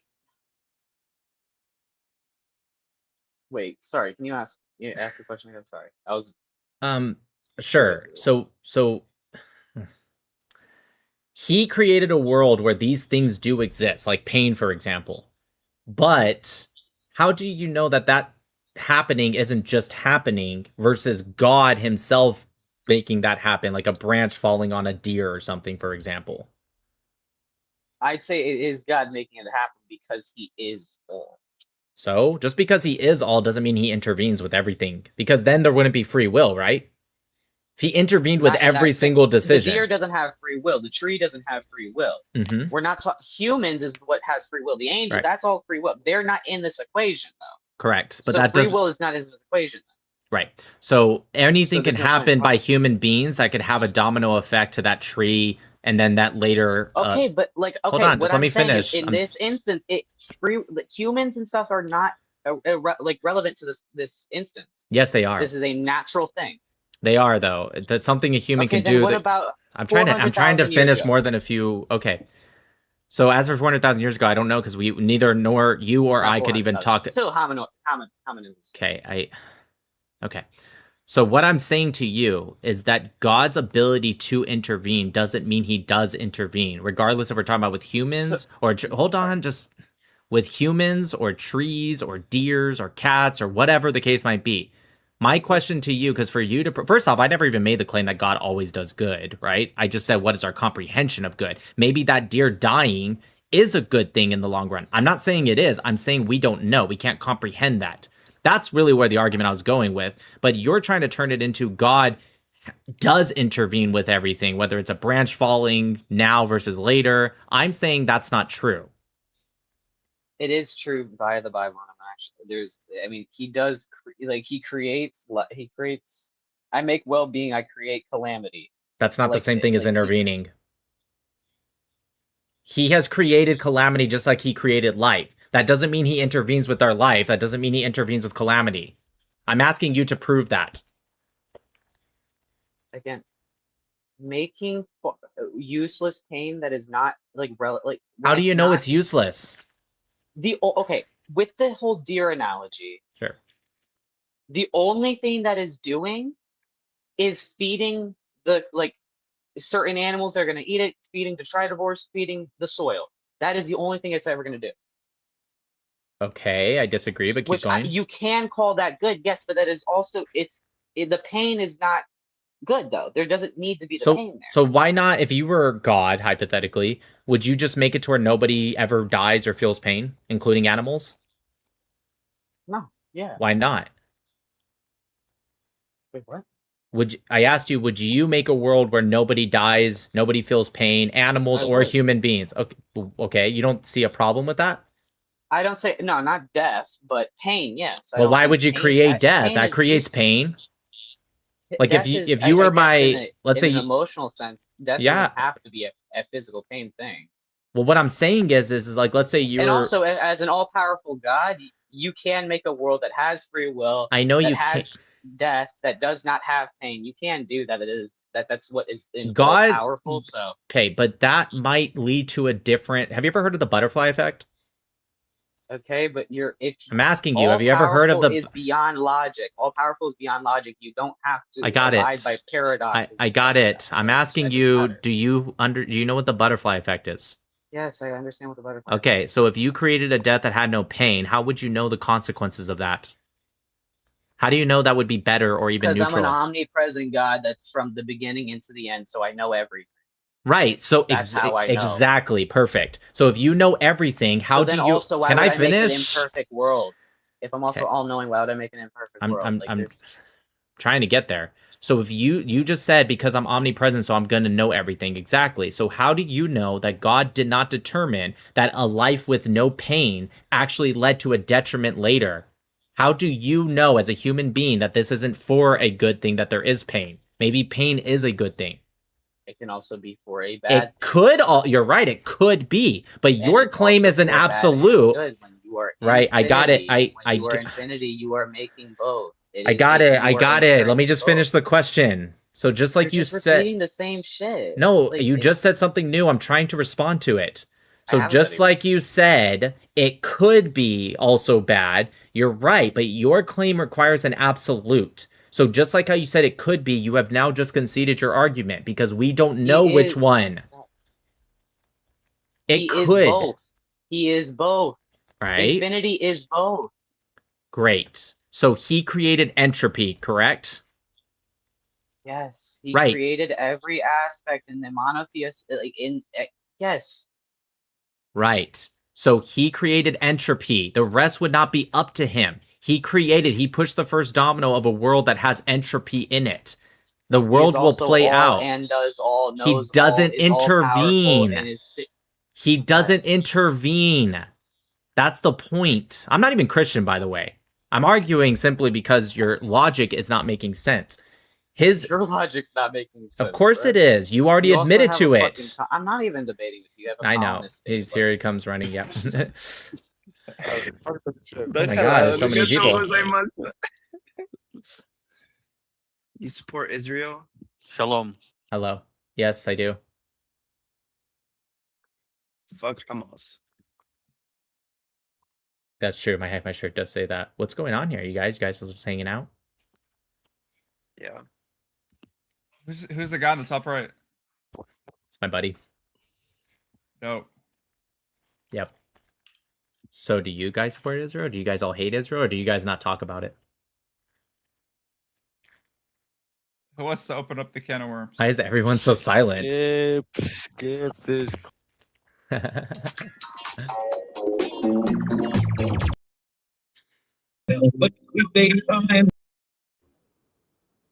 Why people go on Umingle just to play music? You find that weird? Me? Yeah. Yeah. Like, I don't It's kinda understand. gay. I don't know why people do it. Yeah, it's just like you go on Umingle to talk to other people, but if you're just blasting music, anyways. Are you a liberal that supports Black Lives Matter, or did you just put those tags because you're looking for those people? I was just looking for those people. Oh, okay. Well, I don't support it, so you're probably not gonna have fun with me. Dude, we're like polar opposites. What do you You're mean? like- You, You do you're support like- Black Lives you're Matter? Jewish, right? No, I'm not Jewish. Oh, alright, is that... But you even if I was, support- I wouldn't be polar opposite because you don't support Black I Lives would- Matter. No, well, not on that basis. No, I don't like BLM. Got it. So you don't like Jews, is what you're saying, and I do? Is that your argument? No, I assumed you were Jewish. You're wearing a fuck Hamas shirt with an Israel flag. I thought you were Sure, I can And support Israel and not support Hamas. That's true. I'm Italian. I think on like if you look at a PCA chart or something, they're like Jews and Italians are kind of similar, like genetically. I can't remember. So no, Ashkenazis do have some Italian DNA because when they were Yeah. forced out during the Roman diaspora, Italy's the first place they went, but it's still a minority. You And know more also, than I do. great, I don't- it's a minority, and also that's only 1/3 of the, well, technically there's more than 3, but there's different types of Jews, right? And also on top of that, who cares what someone genetically is? It's about their culture. Italian culture is not going to be the same as Jewish culture. No, I know. I was just drawing some stupid connection. I wasn't calling you Jewish because you're Italian. I was just I got you. What are you? You look, I can't even tell, dude. Swedish and Irish. I don't know. Cool. So, like, do you have a, like, you said we're polar opposites. I still don't know what you meant by that. I assumed it was about the Jewish thing. Maybe He not. was Jewish, and then I was making a joke because I'm like blonde, and then I got like that, and then you're like Jewish or something. I was like Aryan versus you know what I mean. Oh, you think you're Aryan. That's not what Aryan means. I know that's like not literally. I get it now, what you know, you're doing. Aryan. Yeah, it was sort of it was just a one-off fucking thing. got I you. just threw there. So what do you think But about now it? it's all awkward. I got it. So what do you think about Israel or the Jews? I don't know. I don't like them. Okay, keep I going. assume you do. Obviously. I don't know. They're gross. Can you like be It's any more generic. substance based? It's just that's just how I feel. It's like intuitive. I got guess. it, but I assume it's for a reason. I don't know. They're stinky. Trying my hardest. This is so boring. Do you have anything else? You're just like full of wisdom and intelligence, aren't you? Yeah. I don't know. They're just really stinky. I'm not gonna lie. You look like He-Man, so I assumed you probably stink. I find it a little ironic. He-Man is like, he probably does, but it's like, You look like him. is that good or bad? I say, Yeah. as a human being, it's bad. All right. As a human, oh, okay. I'm guessing you have like a lot of friends that enjoy your company. Yeah. Usually. I'm Alright. pretty. Israel. That's why I turned up on Israel. you earlier. You turned By the up way. on me? Yeah, remember you called me a faggot and I called you a fucking ugly bitch. I don't remember you at all. I'm just gonna be real with you. I said you support Trump and you support pedophiles, remember? And you were like, I do not remember. I'm sorry. I think you're confusing me with somebody else. you're making fun of my voice and I don't appreciate it. Okay, I don't know who you are. I can tell you're putting on a voice for your chat. It's not funny. I'm not putting on a voice. This is my voice. What do you Chat, is think? that his voice? I mean, they're gonna say yes because this is how I speak. You can go to my lives and just hear me. Anyways, I really do think you're confusing me for somebody else because I mean, when you say I support Trump, I mean I voted for him over Kamala, but well, why would I vote for Kamala though? Like I'm not a big Trump fan. Trump was not even my 1 second. Trump wasn't even in my top 5 when the primaries came around. But like, why Kamala? Because she's more qualified than him. That's simple. More qualified? I don't really care as much. I care more about policies than someone's qualifications. Like, do you think Obama should have been Sure. Do you think Obama should have been president over John McCain? No, I didn't vote for John McCain. I didn't ask if you voted for John McCain. I asked, do you think Obama should have been president over him? Well, probably at the time. Why? yeah, He we was needed less a change. qualified. We needed a change. We'd had white people running our country forever, and it was down Oh. the fucking dumps, you know. Okay, so if John McCain was also half black, would you have voted for John McCain because he was more qualified? Maybe. It depends So on you the care more policy. about skin color than qualifications? Yes, that's why I voted for fucking Harris. Okay, so it's not qualifications, it was skin color. Well, no, she's qualified and she's black. What makes her qualified? And I she's don't not know. black, Ask she's Trump. She's Indian actually. Indian and Jamaican, which makes her She was very little Black. Jamaican, but sure. So Irish. Okay, but an ounce, right? That ounce, that blood ounce, right? That you'll love to talk about. I think that's a little racist to go with blood quantum here, but okay. So what made her more qualified? No, I'm saying it's racist, but you guys are okay with racism. You voted for a man that's racist for president. So why should you Okay, care? I don't think he's racist, but we can get into that in a How is he second. not racist? Well, we'll get into that in a second. You still haven't answered. What makes her more qualified? Because she's been in government longer than him, period. That's it. How long was she in government for, and what did she do? I read her book. Great, Wasn't what'd she she do? like the district attorney of fucking California? Right, where she locked up black people and extended their services? Yeah. Right. You think that's But not no racist? fucking candidate is perfect. Well, yeah, No, but that's pretty. She targeted black people Isn't she black? Okay, so she targeted specifically So black. she targeted her own kind. Right, you can be racist towards your own kind. You know that, right? How? You don't think people can have self-hatred? That's literally She a doesn't have thing. self-hatred, though. Okay, She but claims she's I'm black, telling. Okay, well, actually, she didn't. She only started claiming her blackhood during the presidential election. Before that, she very, very rarely I mentioned read it. her book and how about she. The book came grew out up in black after. The culture. book came out after. No, not that book. Which book? The one in 2019. What's it called? I have it. I've read So you it. don't Hold got on. it. You just I forgot don't the name. remember it. Okay. So my question to you is, why did she target specifically black people in prisons? Hold on, I'm gonna get the title and you can read it. Because it's actually Well, really I'm from California. She was my district attorney, so I know she targeted black men. Why? right. I never said she did. Right. I'm asking you why. If it wasn't for racism, then what reason would it be? I'm not saying it wasn't racist. Did So I? so you agree she's also racist. So then it's a racist versus a No, baby. racist. Okay, it's racist versus racist. We Got can it. have So now that. what makes Is it- Trump racist? Wait. Is it rapist versus racist or racist versus rapist? So I don't think either of them are that. I don't even think Kamala Harris When is you're found racist. legally Can I just responsible finish? for I'm just sexual- he wasn't Of course, found. But you haven't let me finish. When you're found legally responsible for sexual abuse, that makes you a sexual assault. Right. So abuser. first off, you said rapist, and second off, he wasn't. That's He was rape. found. He wasn't found legally. He was found civilly liable. Still, That's a not the same thing. rapist. No. No, you can No, be civilly rapist, but not criminally a I'm rapist. trying to tell you. Actually, yes. Literally, yes. Oh, okay. So you But are okay he with the wasn't civil found. I'm trying to answer. He wasn't found for rape. He was actually civilly Sexual liable. abuse. No, he was civilly liable actually for defamation. Now, All right, let's see. E. Jean Carroll, right, who you're talking about, I agree with you. assuming. Defamation of character? Well, Wasn't she? that's generally he's what trying to defamation countersue is. her. He's trying to counter her for defamation. Great. So do you know, did you actually watch the trial at all? No, but I read about it. Gotcha. Okay. I mean, did you? I did. And you still voted for him. That's crazier than me reading about it and not Well, voting I for can him. tell you why, but you keep interrupting me. So Sure. so first off, her information wouldn't even actually add up. Do you know what year she got But it raped? did add up enough I'll tell for him you. to be I'll held tell. responsible So for defamation, it. correct, not rape. For so sexual abuse. So can I ask you a question? real Not quick? defamation. It was sexual abuse. defamation. It was defamation on terms of what she was saying, right? Was Donald Trump considered, what was it? Defamation. I'm asking you I'm asking a question that you keep ignoring. What year was But she?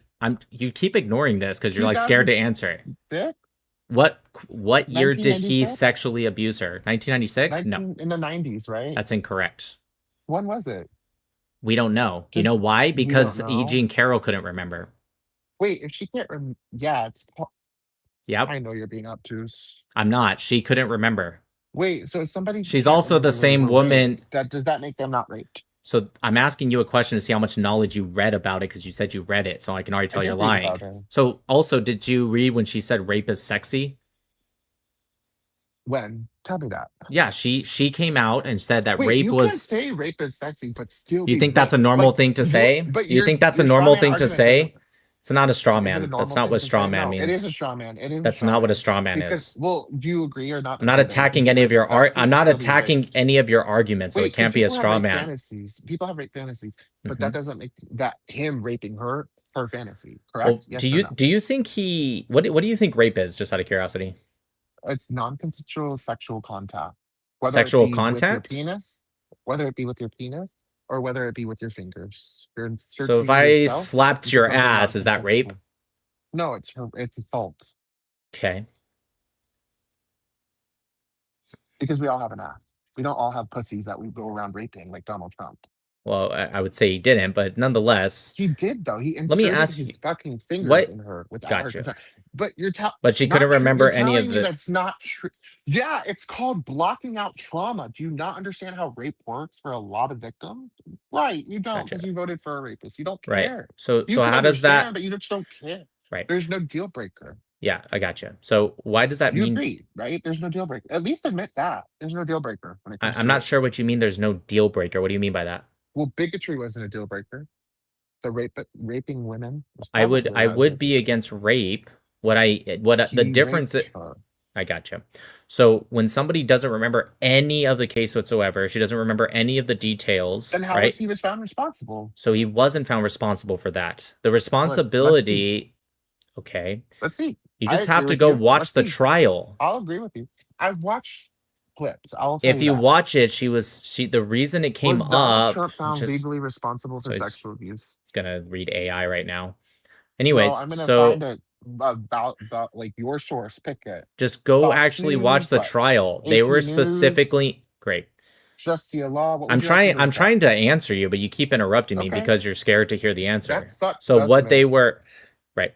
I So don't what give they a fuck. were trying to determine was specifically about the defamation behind it, and the case was built around that. And she so, won. can I finish? No, that's how you guys act. So Okay. no. I don't This know is how who Trump you. acts. How I- I am acting is who you voted for. So by the wouldn't way. I'm confused? Wouldn't that mean you're also being wrong if you think what he does is wrong? Yes. Great. But this is The what you voted difference for, is for people the, to act like this. You know, he's gonna be my fucking role model. Might as well act like him. I right? don't think I ever said he was a role model. You can Right. vote for People that somebody rape that's children not. aren't role models. People that walk in on teenage girls naked aren't role models. Thank you. You agree. Right. Anyways, so wait, what? Did He that walked in happen, yes or on no? naked teenage girls? Unannounced. He bragged That's about it. incorrect. Stone. It's not what he said. Bragged about it. Let's pull up the clip. We can pull I up know this what you're clip that I talking have. about. I know you're talking about. They were in Okay. the back rooms. That doesn't mean they were naked. In fact, they wouldn't be naked in those rooms, actually. Why? Why would they be naked in that specific Because rooms? they're dressing rooms that he bragged about That's walking not. into. Holy shit. That is Okay, not. but if Oh you're my god. bragging about walking into a dressing room, what does that mean? That you enjoy trying to maybe sneak a peek at someone. They're kid, and you're defending it. Jesus Christ. Okay, Weird. so Jesus so Christ, the exactly. area, That's so the our point. I'm trying to That is explain it to liberals' you. point. You Yeah. voted for a man that did that. And that's on your conscience. Yeah, not on so ours. he never went into dressing rooms. That's incorrect. What they went to in the beauty pageants is dressing areas where they're not naked. They take off certain clothing. They don't take off all their clothing where they're bare naked, So you but know naked in exactly front. the I'm layout just of gonna it. mute so I can finish. Okay, this is how all beauty pageants would be. So he went into the area where they put one piece of clothing on, they switched to another. That's not the same thing as the dressing rooms. They're not in a private area. They're around everyone, including the people that actually make the dresses themselves. So if your argument is that they were all naked with each other in the dressing area, and Trump was also another person that walked in along everyone else, I would say that your point is absolutely insane. Okay, I'm going to unmute you now, but I need you to try your hardest to not crash out, okay? I haven't unmuted you yet. I just need to wait, okay? I need to wait for you to, like, tell me that you can actually have a conversation. You can? Okay, good. Judge of duty. I'll let you listen to Trump say it, not me. Right, I've already listened to it. It's what I said already. Okay. All right. Yeah, it's an open dressing room with people who dress people and do makeup and hair and personal photos. That's true. That's correct. Where's the hair he keeps tucking behind his ear? Anyways, yeah, so back to the case. Why is Kamala Harris more qualified? Can you answer that? Okay. I like how you're speaking when you know you're muted. We can't hear you.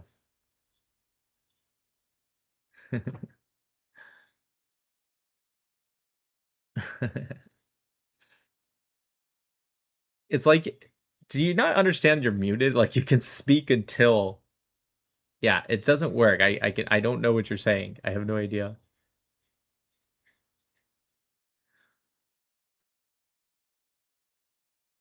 You guys think he'll ever answer why Kamala Harris is more qualified? Or why she targeted black men? Do you think she'll answer that?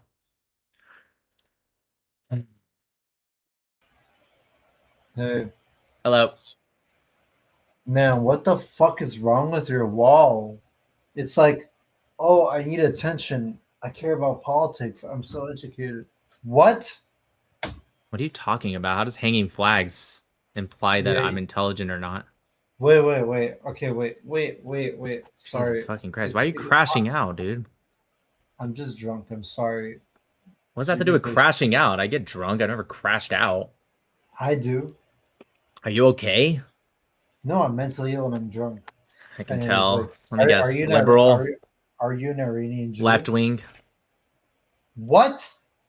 No, this is a religion tag. I don't do politics. I don't vote for pedophiles. If it was... Oh, leftist. Here we go. Anyways, if I was a Iranian Jew, what would that have to do with religion? No. The reason why I asked you, like, if you're an Iranian I'm not an Jew, Iranian Jew, just FYI, but... You want to know why I ask you that? I could care less. You said I talk about religion. No, but don't you want to know? So, Not like, really. So you just want to win an argument like a faggot? I didn't even know we were arguing. Were we arguing? We were. About what? I don't even know what the claim is. No, you were accusing me of being something I'm not. I'm not a liberal faggot, and I'm not a right-wing homosexual. I'm neither of those. That's cool. Not that there's anything wrong with being a faggot or homosexual. I don't care. What is wrong with or this guy? a Jew or Iranian or American. There's nothing wrong with any of those. Can you just get to the fucking point? What are you arguing? I don't even know what you're arguing. Listen, I ask if you're an Iranian Jew because you have the. I already answered that question. So you're not? As I already said 3 times, now 4 times. So why do you have a flag of Israel, Iran? You know the like pre the Shah Iran flag, and the American. Like I know, like American. I'm assuming you're American, but like. Yeah, so obvious. I think I want to answer the question, but I think if you had like a tiny bit of logic, you'd be able to answer it yourself. If I'm not, okay, give me the benefit of the doubt. Tell me. What do you mean the benefit? What other reason would someone have the flag up if they weren't part of that group? Like, what other reason? There's only one other reason. Like, I feel like I could answer you, but come on, like seriously, dude. Okay, like, use a little bit of logic and context. Okay, forgive me. Okay, you know your Adam's apple, put it to your lower. so like you don't sound like a bitch. Second of all, are you an Iranian Jew? There's nothing wrong with that. He's I like asking for a Iranian. 5th time. I don't understand how many times I have to say no. You never actually answered me. I did. This is the 5th time I've said no. What was your answer? Now this is the 6th time I've said no. Listen. Here's a 7th time I said no. Okay. So why? Let's try it an 8th time. 8th time, no. Why would you have those flags then? Again, do you really not have any logic? No, you didn't tell me why you have those flags if you're not an Iranian Jew. What's the point? I don't like. You're What do you just gonna, think? like- I'm just trying to figure out how much logic you are able to conjure up. What do you think? Wait. If you were to take a guess, what would you think? I would think because you're not an Iranian Jew, Right. like you just said. Yeah, can you just tell me why someone would have the flags? No. Let's go. Can you just with answer this the shit. question? Can you just answer the question so we can get past this point? You're doing it for attention. You're not Iranian and you're not Jewish. So All right. Why would somebody have a Palestinian flag up if they weren't Arab? For virtue signaling? So you're virtue signaling, but right wing version. They would be virtue So signaling nobody, because they want- nobody ever can support Palestine, not legitimately. only if like they're Arab or like Palestinian. Well, that's the same thing, but nonetheless, what I'm saying. So you're a virtue signaler. I disagree with your assessment that every single. Shut the fuck up for a second. I gotta mute you so I can get this out. Anyways, I disagree with your assessment. You're muted, so you can scream. It's not gonna work. I disagree with your assessment that the only reason people could possibly support another people is for virtue signaling. I think you can support it for other reasons. Okay, so why would you benefit from? All right, this guy's boring. You're just boring. I gotta be honest. You're Wait. boring.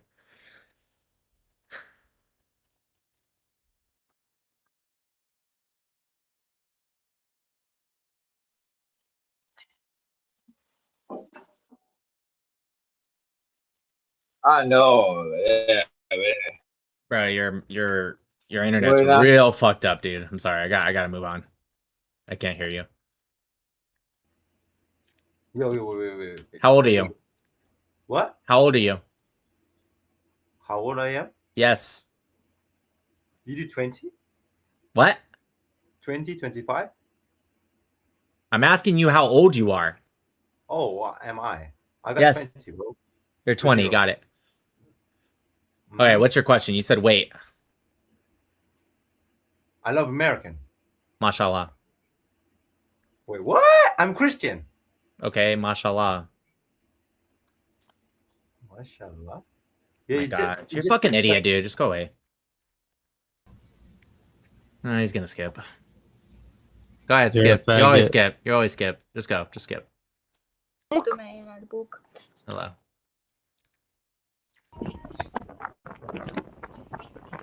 No. Ah, hey. Anyone good tonight? Can't find Nope. shit. Not even a Damn. little bit. You need someone to LARP? Kind of have a good. It's hard when you have the Israeli flag in the background. I kind of have like a continuous add to the argument of like Palestinians. I'm also extremely tired right now, so I don't know how far I can get into this. But like the argument you made that Palestinians just didn't represent well from Arabs. Yeah. And so I could LARP into that a little bit. I don't know. Nah, it's all right. One last thing. Have you ever heard the Snap? Have you heard like you can look up Gaza on Snap Maps? Yeah, I do it all the time. Okay, sick. That's a cool thing to show people. All right, good luck, brother. Have a good one, bro. Peace.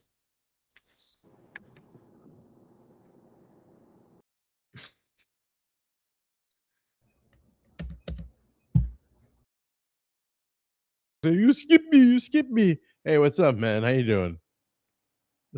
Have you found anyone good? No, just a bunch of idiots, really. That they bring up like the stupidest websites as proof. First, they refuse to bring up proof, and then when they do, it's like Anadola Agency and stupid things like that.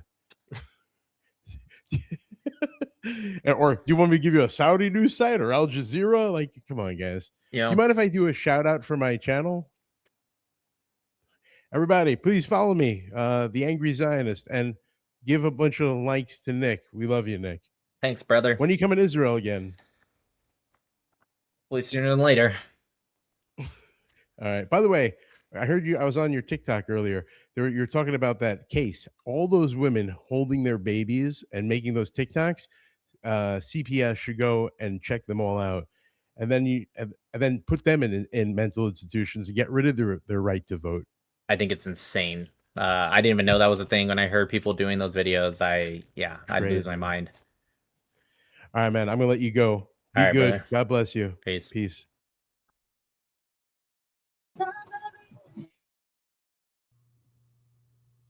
Hello. Hello. You okay? Are you okay? I'm a little sick today, but I'm just not Okay, having Layla. good conversations. Honestly, I'm trying to like find somebody to be able to debate with. Oh, right on. Yeah. Well, we could debate over right wing, left wing if you want, if that'll make you feel better. Are you a leftist? Well, I was, but I was a Jew before I was anything else. So when my values haven't changed, the left has become authoritarian and fascist. I don't know if we can debate then because we sound like we're on the same side. Damn it. Yeah. Anyway, thanks for your advocacy, dude. Appreciate Thank you.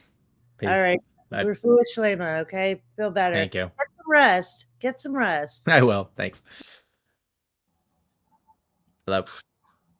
Nick Mattel, I gotta know, what is your biggest criticisms of Israel and Trump administration, if any? No, I mean obviously you can always criticize people. For sure. With Israel, it just depends. Like, if we're talking about like in Gaza specifically, or just overall, I think like within Gaza specifically, I think they should have done the beginning of the war significantly stronger in the sense of like not allowing for people to stay up in the north just because they just didn't feel like leaving. I think there should have been an effort to get them definitely to the south. And then they could have had an actual real red zone in northern Gaza, north of the Netzarim corridor.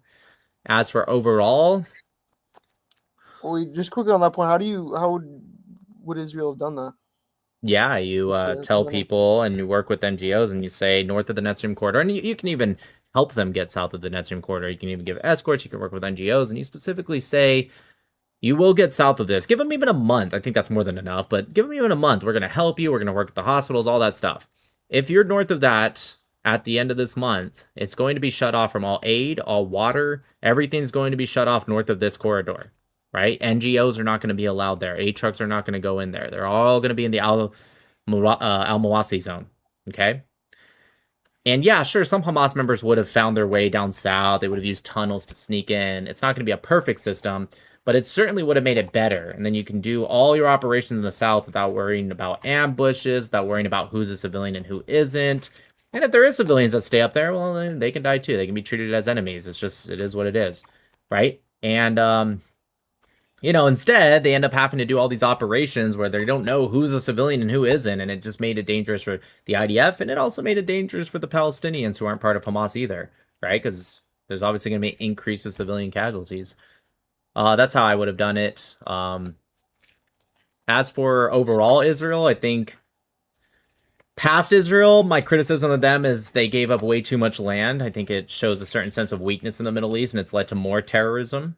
Right? They shouldn't have given up, you know, Gaza in 2005. They shouldn't have given up parts of Judea, Samaria, or any of it for that matter. Once they took it from Jordan, they should have, in the 67 war, they should have pushed all the Palestinians out of Gaza and pushed them into Egypt because they were Egyptian. They would have been like, we're pushing you guys out. Take your people with you.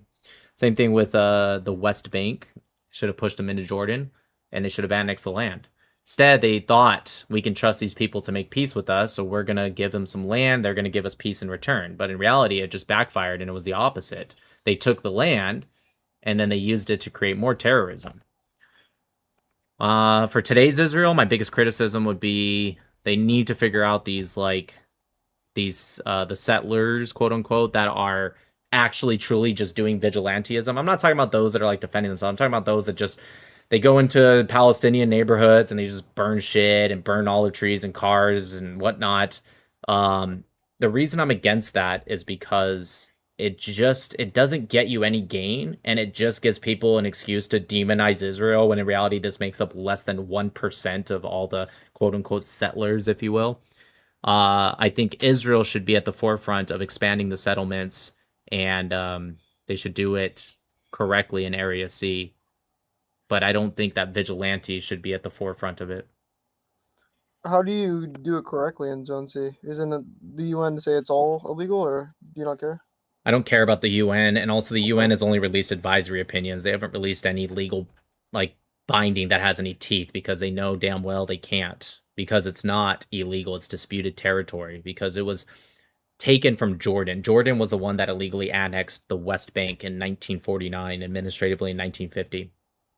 So who are they occupying? The Jordanians? Well, no, because Jordan relinquished it in 1988. Then you have the Oslo Accords of 93 and 95. It allows for the building of settlements in Area C. So I would increase settlements, and I would, as terrorist attacks happen, and as more terrorism happens with the Palestinians, increase the security to make their lives harder and harder until they either become peaceful and give up on their reign of terror, or they want to leave, and then you let them leave. Interesting. Okay. And then what are the Trump administration? So people can't say or show. Yeah, with the Trump administration, people say that anyway. So the Trump administration needs to start understanding the Middle East more. This idea of like attacking the IRGC and then trusting them into these MOU and these, you shouldn't make any deal with these fucking terrorists.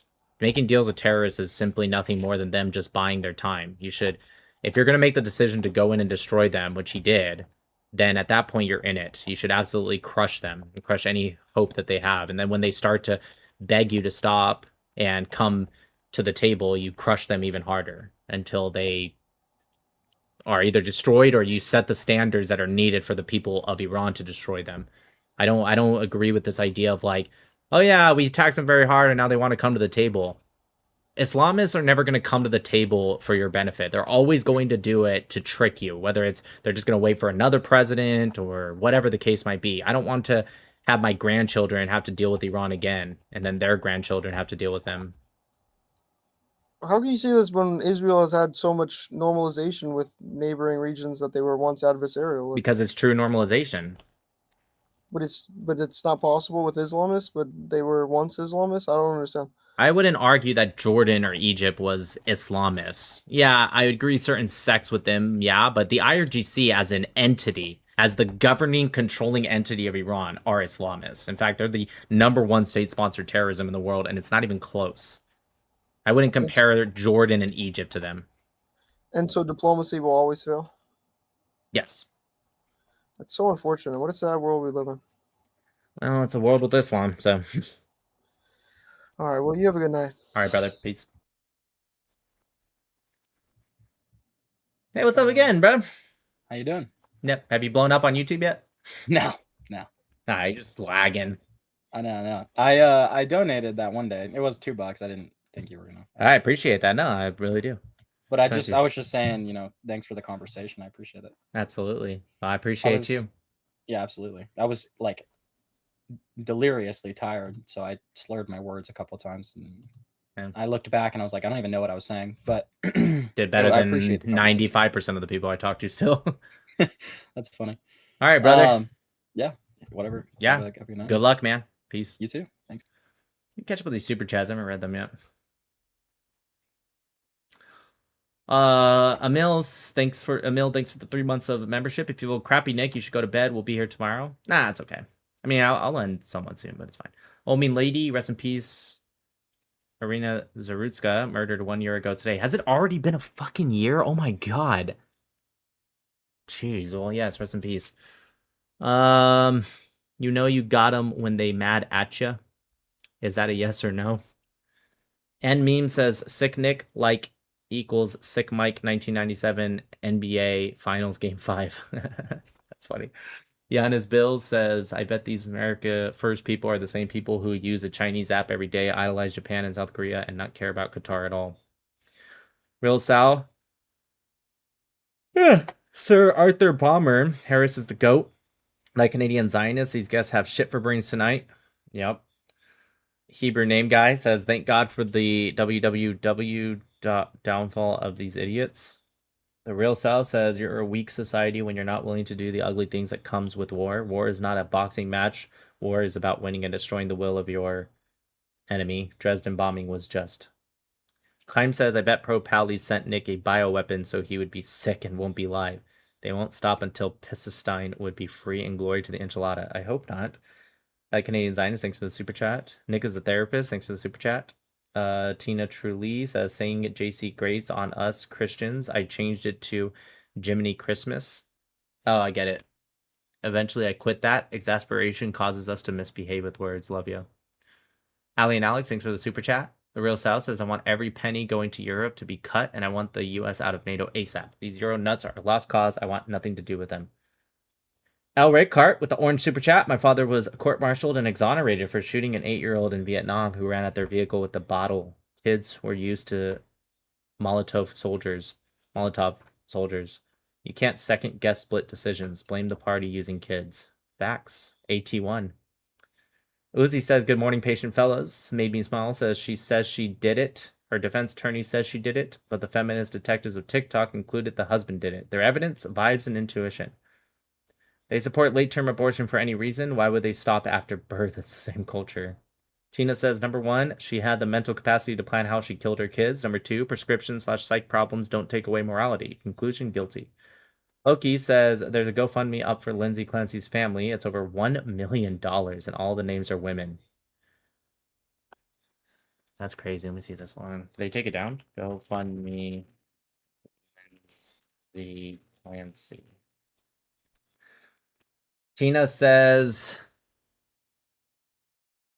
is it this one? Jesus! Are we for real right now? Lindsay Clancy was accused of killing her 3 young children. She is now on trial. Musgrove Family Fund is for the 2 people who have remained at her side through every step of what followed. Her parents, Mike and Paula Musgrove. For more than 3 years, Mike and Paula have shown up for Lindsay. They have attended her court proceeding, blah, blah, blah, blah, blah. The purpose of this fund is to help them rebuild the financial stability they have sacrificed over these past 3 years. Oh, the financial stability is $2 million, which is what the goal is at. That's their financial stability. That's crazy. Whatever the outcome is, Mike and Paula will still have to pick up the... Oh, give me a fucking break, dude. Let's look at these names. Janice, Nadia, Mariana, Beth, Catherine, Ileana, Tenna, Jude, Stephanie, Patricia, Hannah, Catalin. I wonder how many of these are using their husband's credit. No, I'm just kidding. Linda, Catherine, Joanna. Let's just keep scrolling until we find a man's name.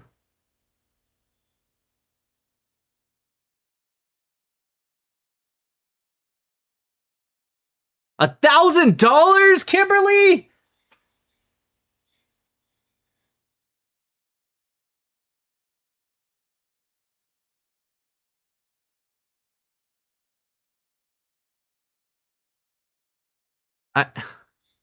Is it Cindy? These are all women's names.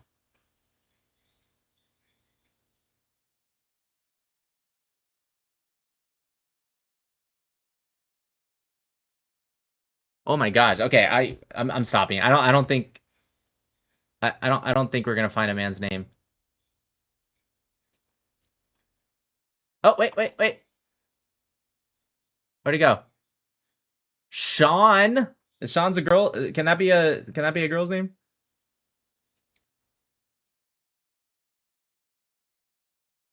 Someone saw Jason? Nick sounded like her husband, probably. $1,000, Kimberly. There was a Jason? We got a Jason? I missed it. Can I control F?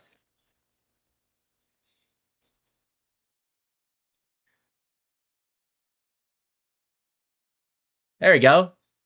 Jason. You fucking bitch.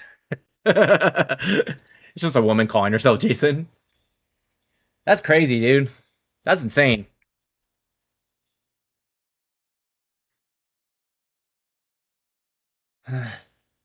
Maybe it's a trans.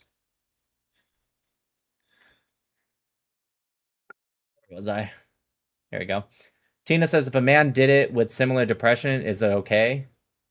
Chicken says, I knew Candace was a red flag back in 2018 and kept on telling people it. My problem is she started with Dave Rubin and didn't warn Charlie about her, and Charlie didn't warn Ben about her. Yeah. You know what's funny is I told people before most people hopped on that Candace was a problem too. I remember, believe it or not, I didn't get in like an argument. I won't say an argument, but like I did tell like Danielle, I was like, Candace rubs me the wrong way. And Danielle, I remember her being like, yeah, but I think she's okay. And I was like, no, she's going to come out like as a big anti-Semite. And Danielle was like, really? And I was like, yeah. I remember when it really started clicking, Danielle came up to me. She's like, all right, you call that. Udu, why is there a nose on that ring? Grin and Kim Nelson, thanks for the memberships. All right, I'll be right back. Just gonna take a piss. 1 second, guys.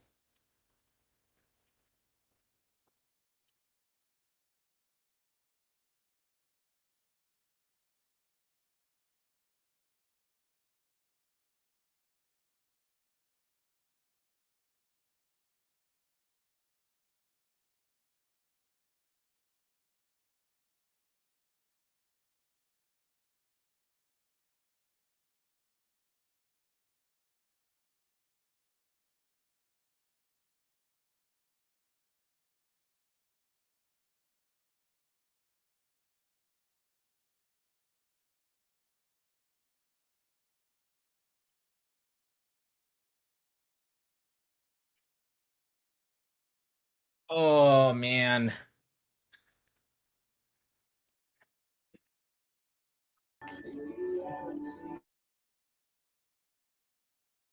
Allah sen şabab. Allah Allah. Nani kummak. Allah. Yo. Yo. What's up, man? Not much, man. Someone said I missed a super chat. Sorry. Which one did I miss? Let's see. I got that one. If you feel crappy, is that a yes or no? Nick Lake. I bet these America first. Or Arthur. Nope, I read that one.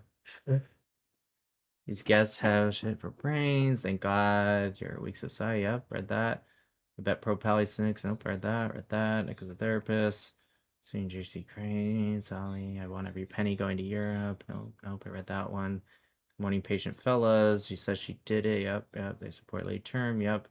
You had the mental capacity. Yep. Should go fund me. If a man did it, it was similar. Yep, read that. New Generations by flag. Ah, here we go. This is the one I missed, right? How did you and Hebrew meet? Thank you, JB Selko, and thank you for the person that said I missed it. We met on TikTok like almost 6 years ago, when there wasn't a lot of people talking about Israel. There was actually almost nobody. It was me, Hammer, and some other people that actually don't even talk about it anymore. And it was like a small handful. We were like the start of Israel TikTok, pro Israel TikTok. And after a while, we just became good friends. And then I found out he lived relatively close to me. And yeah, the rest was history. Ari says, America First people are like that jealous girlfriend that whines to you because you helped a friend move for not putting her first. So the Chinese made you two meet? Yeah, pretty much. Chasing catching strays. That's hilarious. What's up, man? Not much. What's up to you? Nah, I'm just live right now. Bob, thanks for the super chat. Did you see the UK booklet for asylum seekers? No. So how do you feel about mass immigration, bro? You're an Iranian.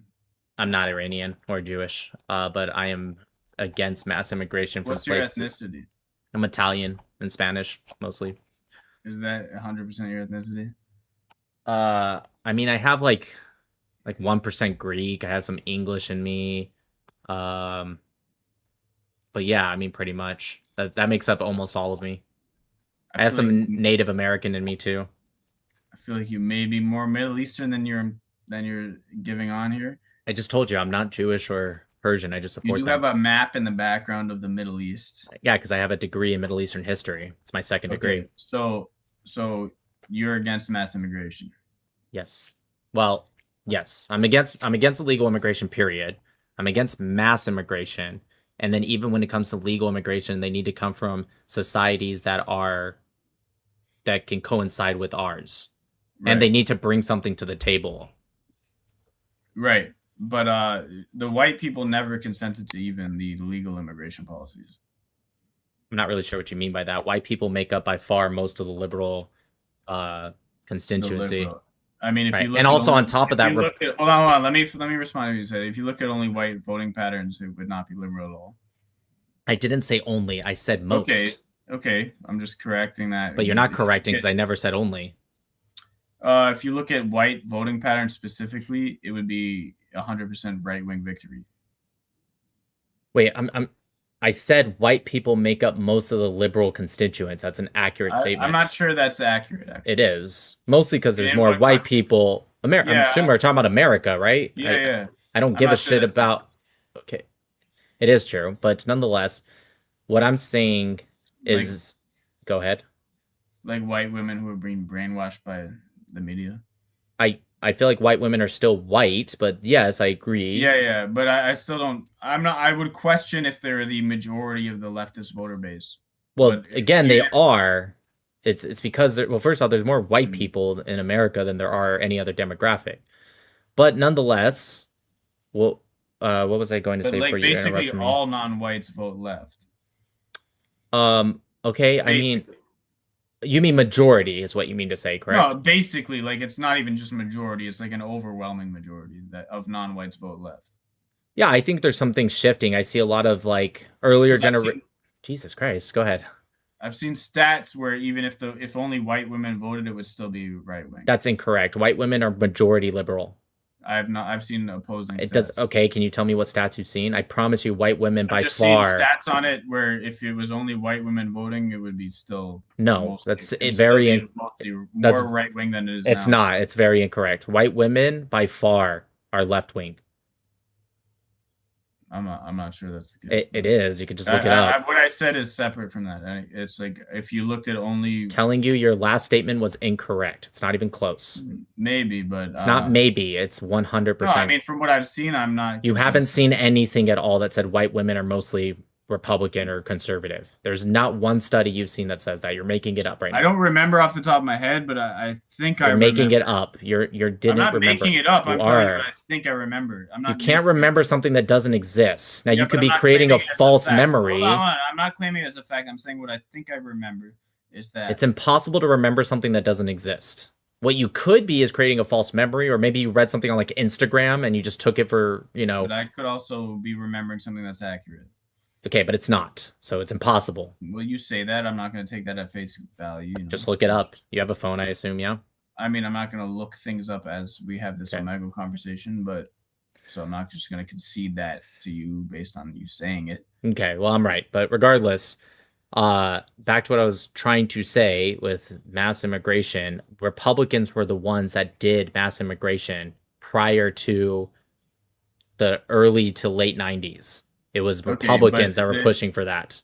Okay, whether it's Republicans, the immigration policy in the United States radically changed in 1965 with the Hart-Celler Act. With Republicans. Okay, Reagan gave... I didn't say it was not Republicans or Democrats. The Immigration Act of 1965 radically changed immigration policy, and the American people never consented to like white people becoming a minority, for example. Obviously, white Americans would never agree to that, and they never did. So okay, that's what I'm saying. I don't consider any of that immigration to be legitimate immigration. So that's illegal immigration. So we don't live in a democracy. We live in a republic. So it doesn't really matter. It's still however you want to frame it. Can you calm down for a second? I'm trying to answer your point. I'm very calm, bro. You keep interrupting after every 3 words. I'm very calm. I just explained to you how I don't. You just said. I just told you that immigration was radically changed in 1965 against the will of the people, and so I don't consider. But you compared that to left-wing people. You blamed them for it. I'm saying conservatives were the ones. That's not what I said. I don't blame left-wing people for that, because the people never consented to that. I'm saying I don't consider immigration after that to be consensual. What does it matter if people consented to it? We live in a republic. No, it does. That's what differentiates immigration from invasion. What does that have to do with the fact that we live in a republic?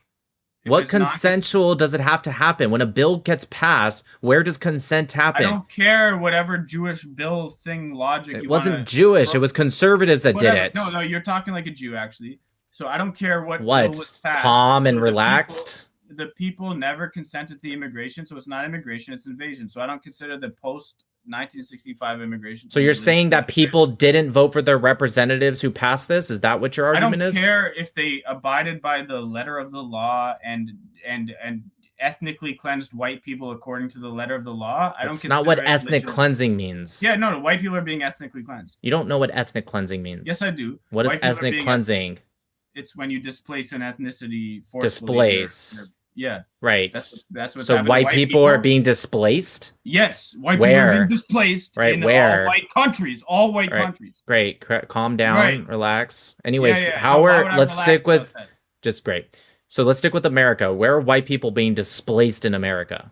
The country as a whole. Wait, where are they being displaced to? To be displaced, you must go somewhere else. Where are they being displaced to? No. Like, white people are becoming a minority. That's not what displacement means. Okay, white people are being displaced in New York City and Detroit and. It's not what displacement means. You don't know what words mean. Yeah, it is. No, so it's they don't not. Have to go outside of America to be displaced in America. So who is forcibly displacing these white people? Jewish people. Jewish people are going by force and making white people leave New York City? Yes. How? Can you tell me? Jewish people are behind the. No, how are they displacing them? Because they're behind the radical changes in immigration that the American people never. What does that have to do with displacement? I just told you. Do you know what displacement? Can you just do me a favor? Define displacement for me. I don't have to define displacement for you. The Jewish people are behind the radical changes in immigration that have resulted. Great. Can you tell me how they're displacing them? I got it. How are they displaced? First off, white people are nowhere near a minority, but nonetheless, can you just tell me how? Can you relax? Calm the fuck down. Yeah, no. So I'm asking you, how are they being displaced? Through mass immigration of non-white people, it's making white people a minority in the United States. Right. How are they being displaced? So you not know what the fucking word displaced means? It doesn't mean that more people come. That's actually involved with, so white people are becoming a minority in the United States. That's displaced. That's not what displaced means. Displaced is when you take people and put them somewhere else. Displaced means. No. White people are becoming a minority in the U.S. That means they're you're actually a moron. You're actually an idiot. You can like say no, that, seriously, you actually are inbred. You can say that. You just don't know what the word displace means. That's your fault. Yes, it's a basic word that like fifth graders know. White people are displaced as a majority in the United States. Right. That's not what displacement means. Yeah, it is. Yeah, no, it's not. It does not. It does not. Displacement is when you take a people and force them out to another area. That's what displacement means. You're actually a retard. You're actually a retard. No, you're just no, you don't. I guarantee you don't. Yes, I do, bro. You first off, you're slurring your words. You can barely speak. I'm drunk. But I'm. Oh my god. Oh yeah, I fucking bet. No, you don't. No, you don't. No, you don't. You're an idiot. Yeah, you're an idiot. I have a Mensa. No, you don't. No, you don't. You fucking don't. Yes, I do. First thing, you don't even know how to say words correctly. I do. You don't know how to say words correctly. Yeah.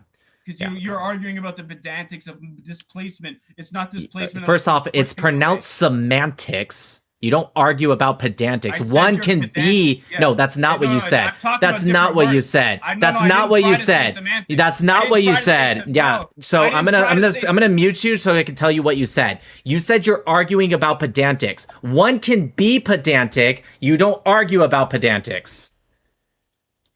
Jesus. Mark chapter 9, verse 50.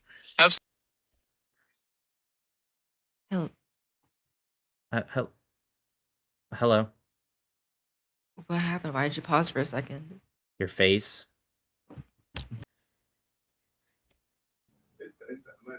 ماشي اسرائيل حاطط يلعن طايف. Might actually have to end here like in 10 minutes, guys, because I think I'm gonna be on a podcast at 12:30. Gotta make sure that's actually today.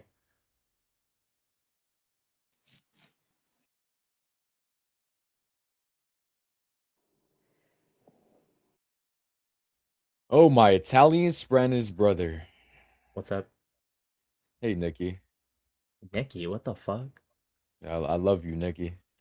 I'm just playing. But nah, real shit though, I've been debating on this app for a while now. Mm-hmm. When this app first came along, it was just straight Palestinian supporters. Now it's hard to even find any. Yeah, I feel like the narrative switched. It's because it's a trend and people move on from trends. Well, I ran into some gay man earlier talking about how Trump was a racist, and then he brought up how Kamala was a racist, and I supported her. Like, what the fuck? Mm-hmm. But how's your debates going tonight? Incredible. You're doing your thing, brother. Have a good night. God bless you. God bless. Nick Yo. Patel, Bismillah, Alhamdulillah, Takbir, Allahu Akbar. Yes, it is today. Today's Sunday? That's Sunday. Fuck. About to be Sunday. USA. Fuck. Why didn't that guy like Triple T? What? What? Triple T. Not sure what you're talking about, bro. Tung tung tung sahur.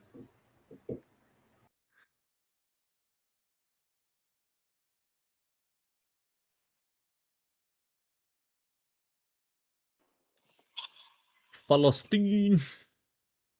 Wait, where'd you go? Where'd you go? Why'd you disappear?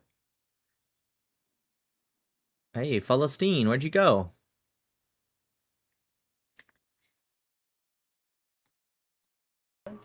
Come on, pussy. Fox my pussy.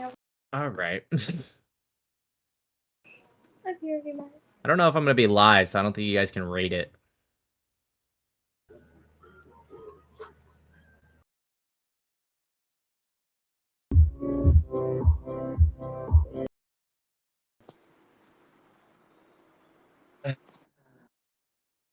What's up? I have so many questions. I have so many questions. Skip.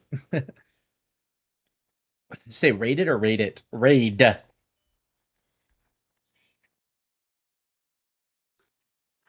Hi. Hi. What's the haps, man? Not much, man. What's up? Fuck Hamas. Yep. What's Hamas? Inbreds. Pedophiles. What country is Hamas? Who said it was a country? So what is it? I just told you. Say it again. Said pedophiles, incest, So like babies. a group of them. Sorry, what? A group of them. Yep, correct. Oh, okay. Have a good day. You too.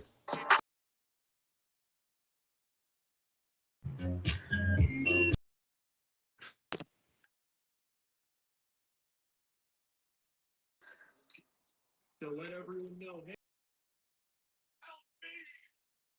Please, I have two little girls in Chicago. Hello. What's up, man? Not much. I like your chain. Thank you, man. Bitches in the UK are funny as shit. You Even think when so? they're pissed. Yes, bro. I was just talking to her. I wasn't even talking to her. But she just like she was being a dick. But she said some shit like, if I had a fuck full in my hand, I would give it to you. A what in her hand? If I had a fuck full in my hand, I would give it to you. Like I get what she means, but I'm gonna start saying that to people. I like it. No, I don't get paid to go on podcasts. I have been paid to go on a podcast, but like most of the time I just hook people up if they're smaller channels, especially. You know what I mean? Hello. Why? It's because it's Saturday night. That's why everyone's fucking hammered.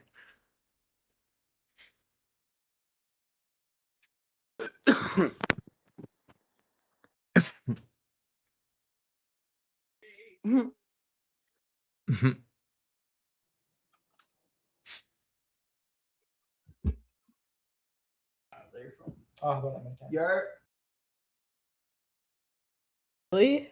I'm scared of.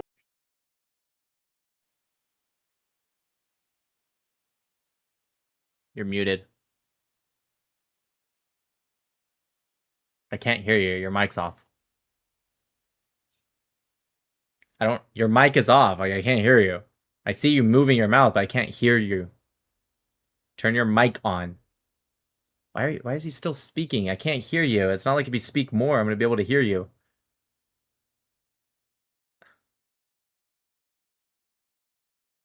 I can't hear you.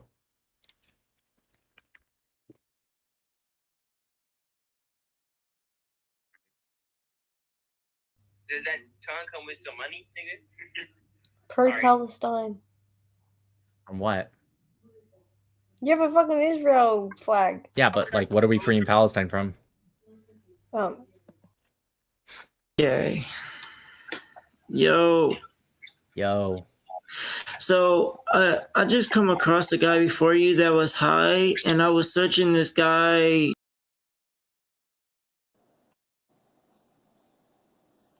Hello. Can you hear me? Barely.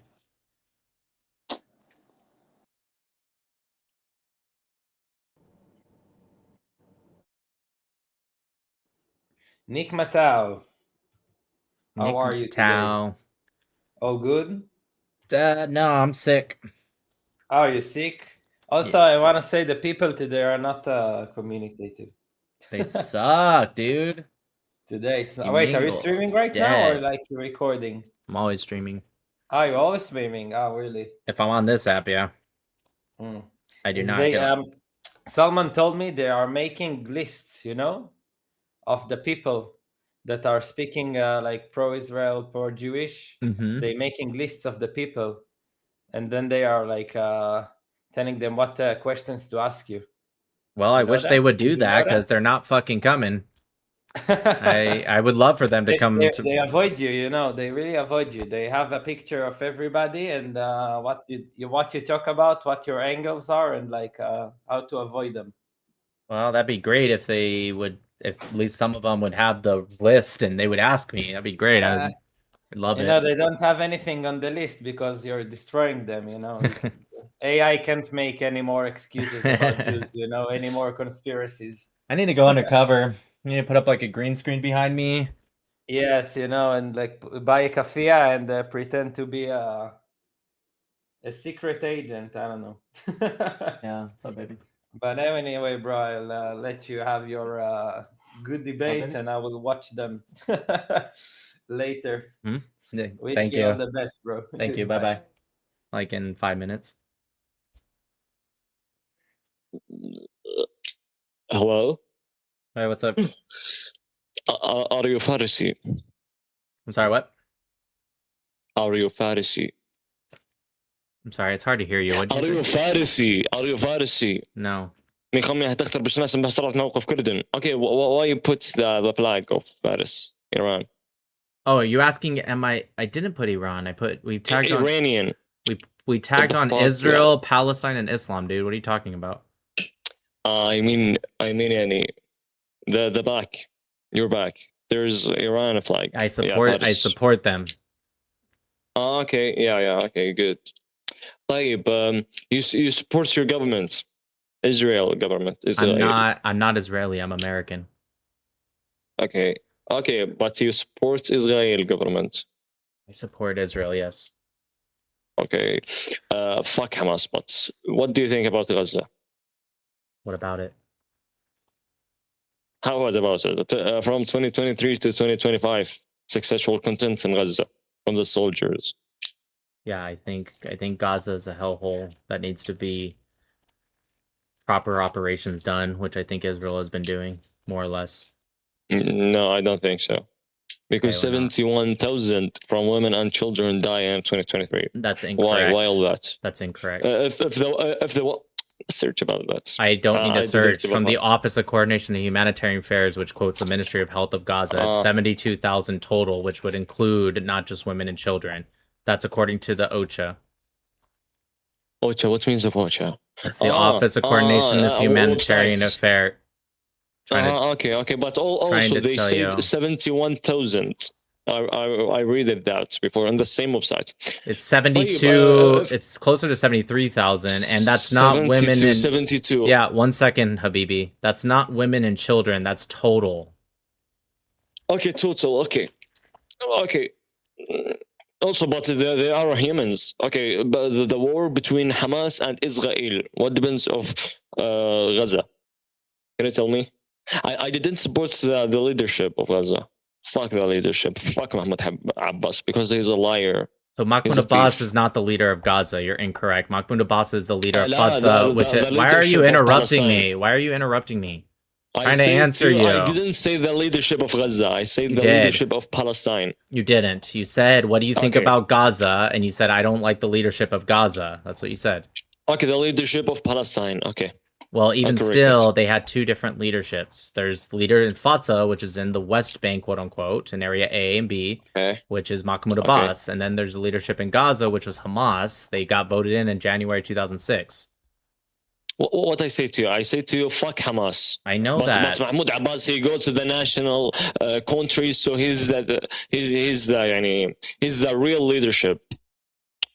Hamas is like a society, so yeah, you're incorrect. Okay, okay. So what do you think about your government? America? The government of Israel. Yeah, they just like any other government, they have good things and bad things. They are not terrible. Terrible? No, I don't think they're terrible. Why would I? They're terrible. Okay, they are not terrorists. No, of or course something not. like that. Man, I really got to get going because I have a podcast in 1 minute. Bro, 2023, 29, 2018, 2019, 2025. What about 2024. it? What about it? Do you know the states this year's? Can you finish a sentence? You keep asking half questions. All Israeli people say 7 October. Okay, I give you all this year. Hey, how about 1929? How about 1929? Holy shit! Shut the fuck up. How about 1929? You are like a bitch. Jesus Christ! Loud voice. Yeah, because your mic sucks. It sounds like an Xbox mic. I'm asking you about 1929. Search about it. You don't know? Yes, I do. 1929. What about 1929? You don't know? I do know. I'm asking you, what do you think about it? Okay. You know. Okay. All right. Do you know? Do you know? Jesus fuck, man. That guy's mic sounded like an old fucking Xbox mic. Holy shit, dude.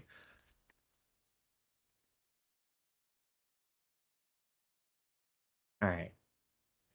Let's see what we're going up on. Go into rank. Maybe I'll just stay live during the podcast. Think I could do that?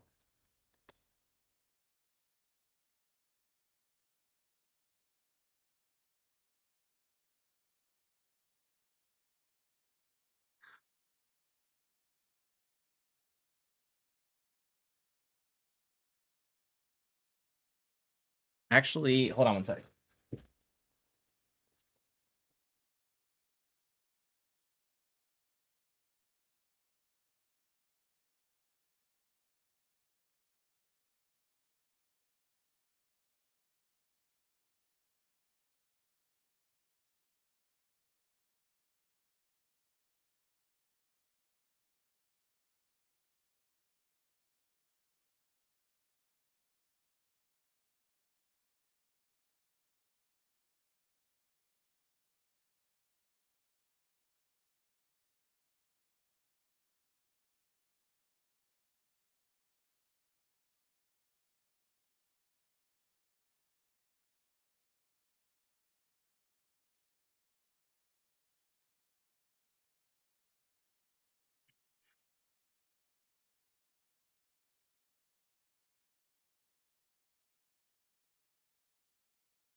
Nick needs a 24/7 live chat for all of us to have fun when he's gone. Yeah, it's called Discord.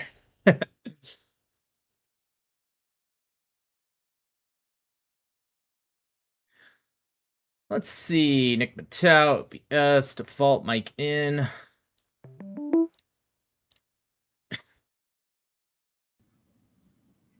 Hello. Hey, Nick. Thank you for joining us. Good. Are we live right now, or is this just like a recording? I am recording you, and I think we're live on your channel as well. Is that correct? We are live. I was going to ask, do you want me to stay live, or do you want me to end this? I don't mind either way. I'm going to be editing this, but you get to see me live, I guess. Yeah, because, well, let me put you up on the screen, so that way. Yeah, I was going to say, you know, my audience, they hold me hostage when I when I want to end the live. Even when I end it at a normal time, they get mad at me. I hear why. Yeah. Okay, hold on. Let's go ahead and put you guys up here.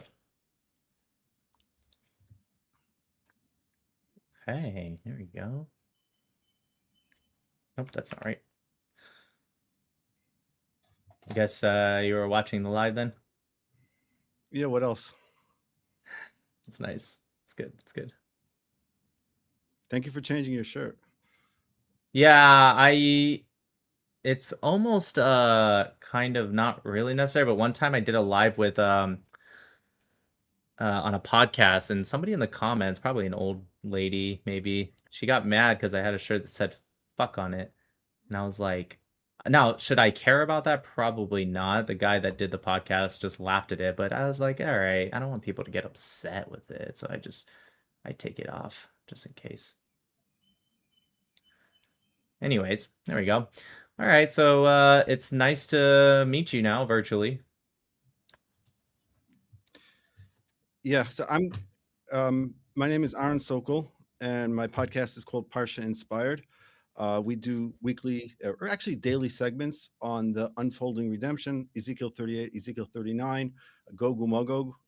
So I wanted to turn the question on you. I wanted to ask you right now. I watched your podcast for the past hour or so, actually probably more than that. And it seems like America is right now, you're at the forefront of a social media war, which is going on, which is centered around Israel. So what's the future of America for? In terms of like social media specifically? Well, is this the beginning of something social unrest, which could lead to a civil war? I know since I'm 34, since I've been a kid, the talks of civil war in America have been abundant. So it almost feels a little surreal to say yes in a way, because I feel like Americans are very good at, it's a privilege to be an American. It's a huge privilege. We have a lot of things that we don't ever even have to think about worrying about, let alone worrying about that other people in different countries have to. And so naturally what comes with that is a lot of, to be honest, and to put it bluntly, complaining. And I think a lot of Americans are spoiled. Not that that's a bad thing. Again, it's a blessing. It's a privilege. However, it also comes with a certain sense of laziness and virtue signaling, in my opinion. And I think a lot of people have the thought that they're like, yeah, we need to have a civil war. We need to fight this on both sides of the aisle. A lot of people are actually willing to do that. However, I think a civil war, if you will, lack of better terms, can come based off of if something actually starts to affect Americans in a more direct way beyond just social media anger. So the answer to your question is maybe, but I don't see that right now. Okay, so the war that you're on the front, you agree that you're on the forefront of a war, is that correct? Like a social war? Is there something for the fight for truth? Is that what you would describe this? It certainly feels that way. I think there's a separation between what we see on social media and what we feel like in real life, and sometimes I need to remind myself of that situation, that this isn't real life. But yes, on social media, it certainly does feel that way. And are these people malicious or they're ignorant? Both. However, I think the more we get away from the start of the conflict, obviously the conflict with Israel-Palestine has been going on, but I'm talking about specifically the context of what we're in today, October 7th and post-October 7th. The further away we get from October 7th, the more people become malicious versus just ignorant, or, as many people say, useful idiots, because they are virtue signaling and they're going to move on to whatever their next trend is, which is going to leave behind those that are just straight up malicious, if you will.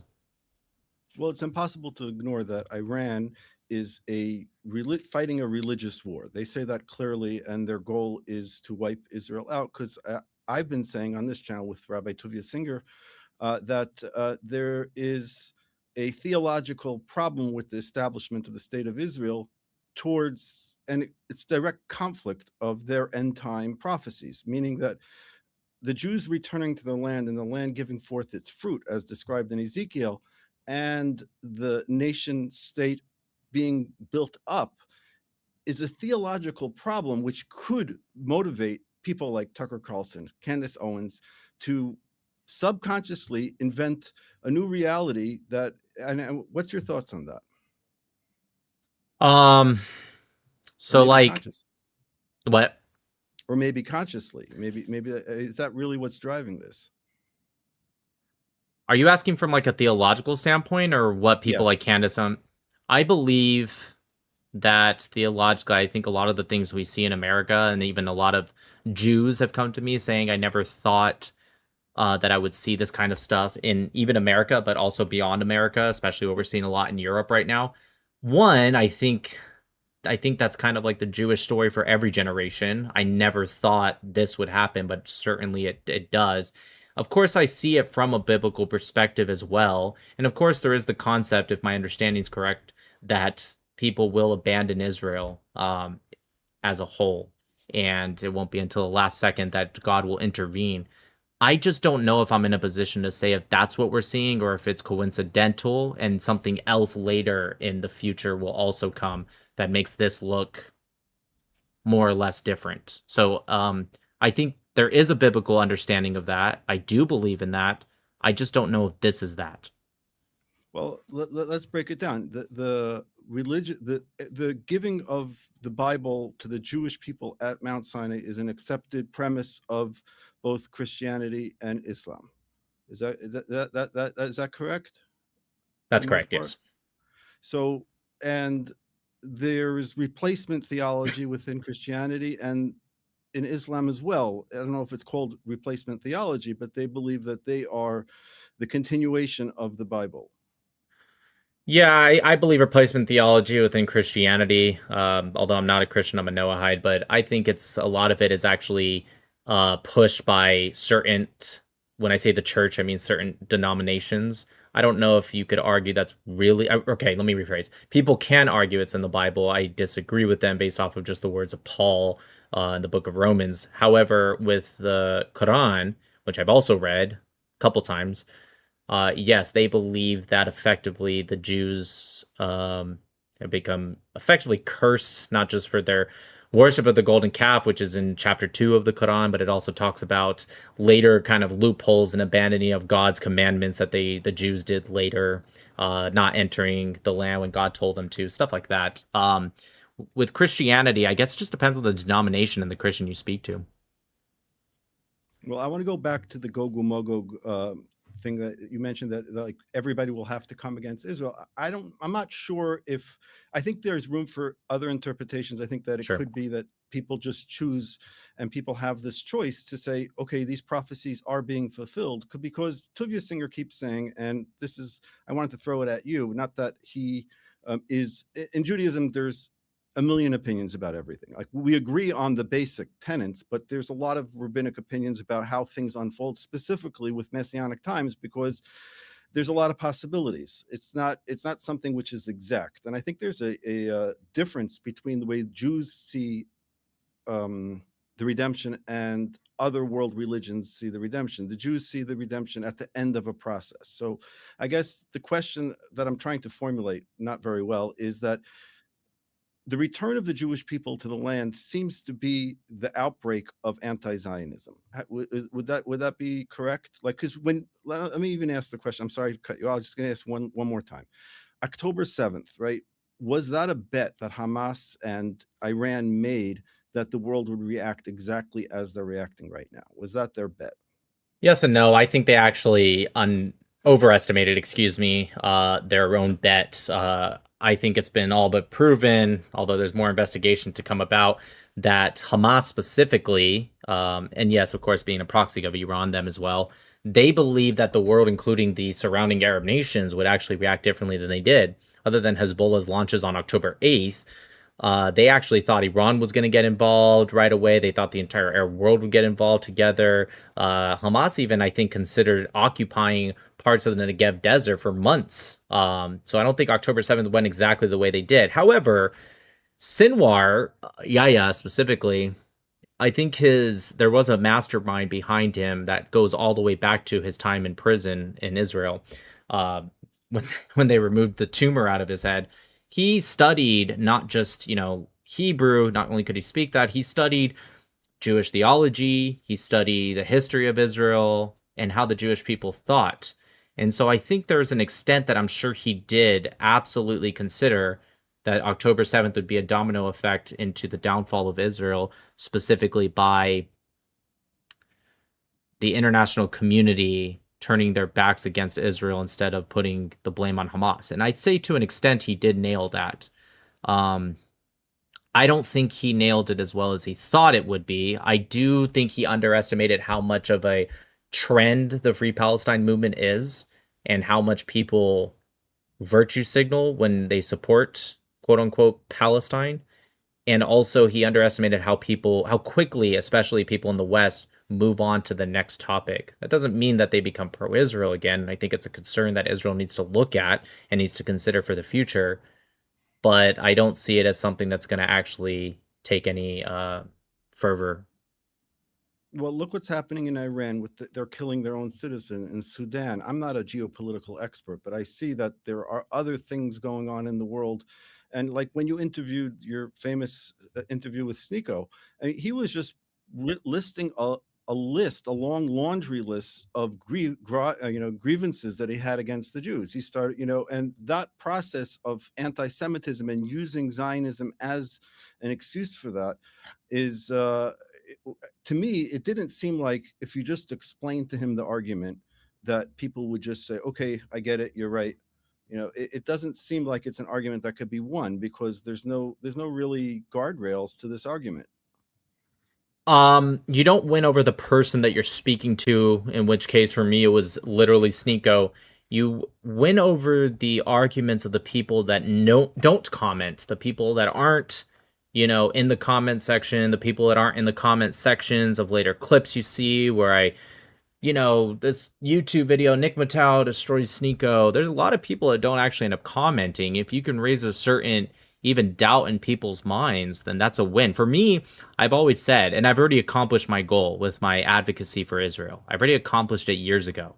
I told myself if I can just change one person's mind, everything after that's a bonus. And I have. Since October 7th alone, I've been advocating for Israel for 5.5 years now. But even since October 7th, I've had about 36 people come up to me who were, I'm not talking about people who are like kind of on the fence. These are people that were very pro-Palestinian. Some of them used to even come up and argue with me on a daily, that are now pro-Israel.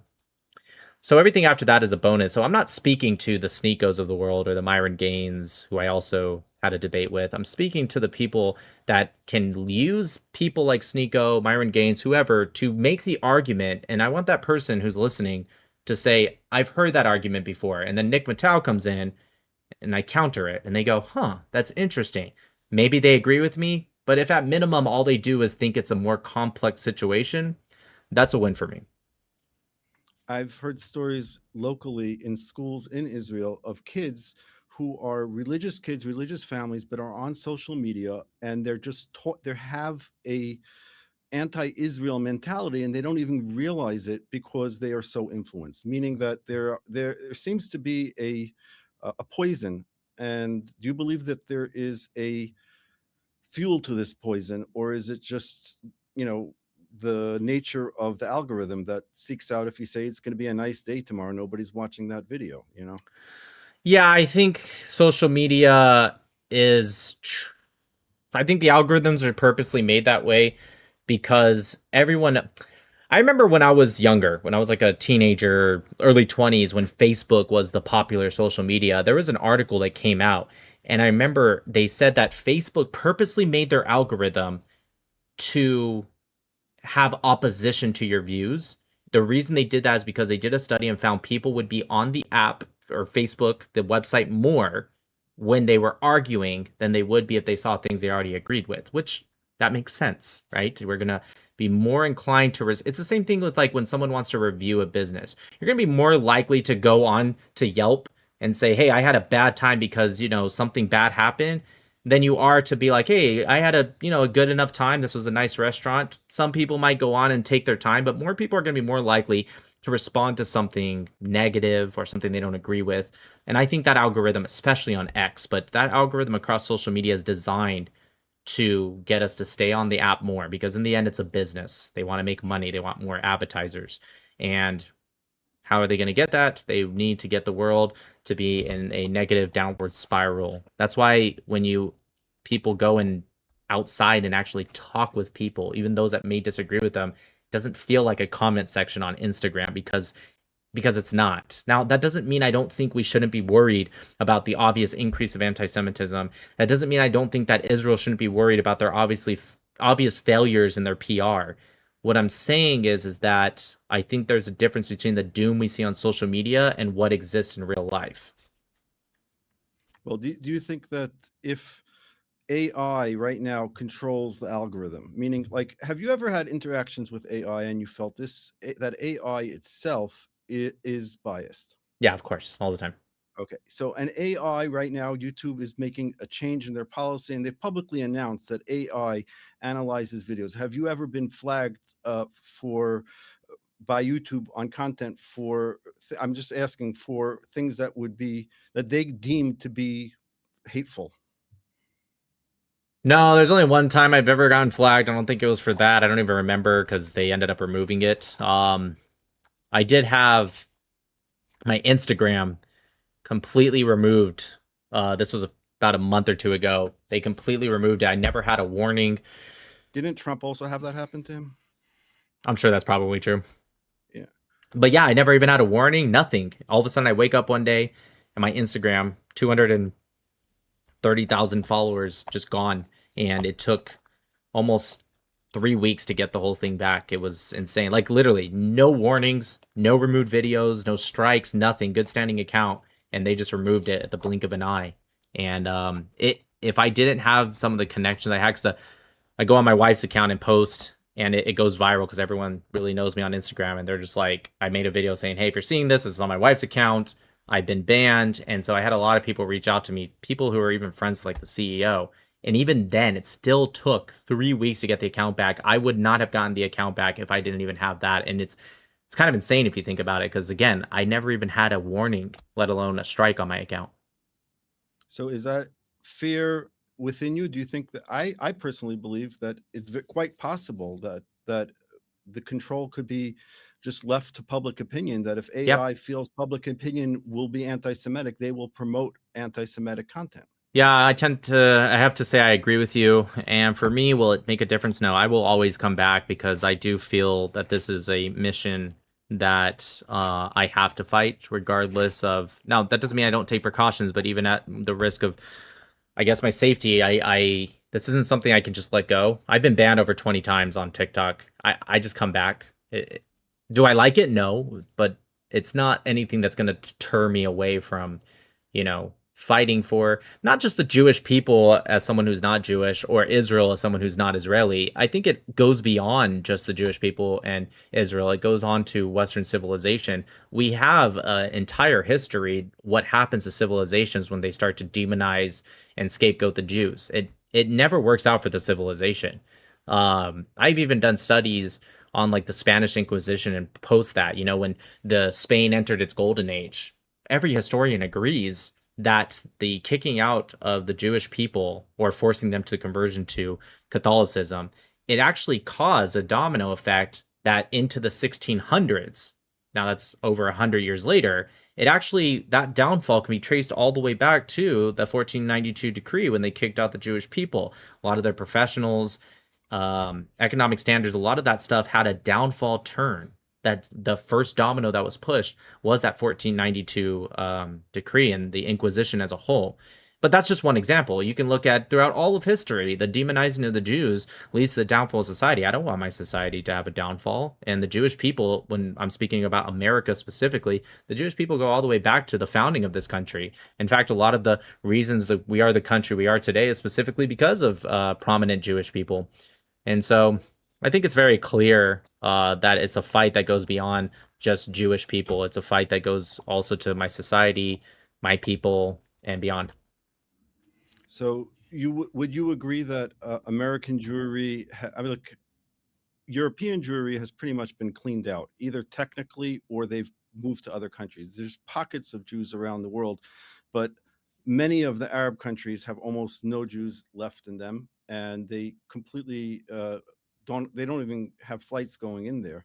So how do you see from history, and you probably know history much better than I do, how do you see the American future for American Jewry? I mean, are they going to start migrating more towards Israel? Because half the Jews have already come to Israel. The biggest pockets on the East Coast, I think. I think that depends on how America decides to wake up or not. If we don't learn from the faults of Europe, and just to be frank and direct with you, I'm talking about the invasion of cultures that are antithetical to the West, Islamist cultures, and stuff like that. Europe ignored that warning sign a long time ago, and we're seeing the downfall of that. If America decides to do the same, I don't know what they will do. Maybe people can look at Europe and say we shouldn't have that happen here.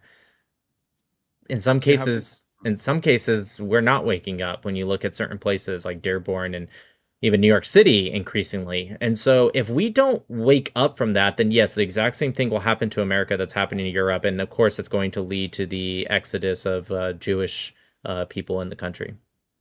I heard you had early on the show, you were saying that Jews shouldn't vote, so we lose the Democratic vote. So, like, how did Mamdani? That wasn't me. That was my friend, actually, the guy that's up there. Funny. And but like, how did Mamdani get elected? I mean, he is a Shia 12er Muslim. That means he believes in the Mahdi crawling out of the well.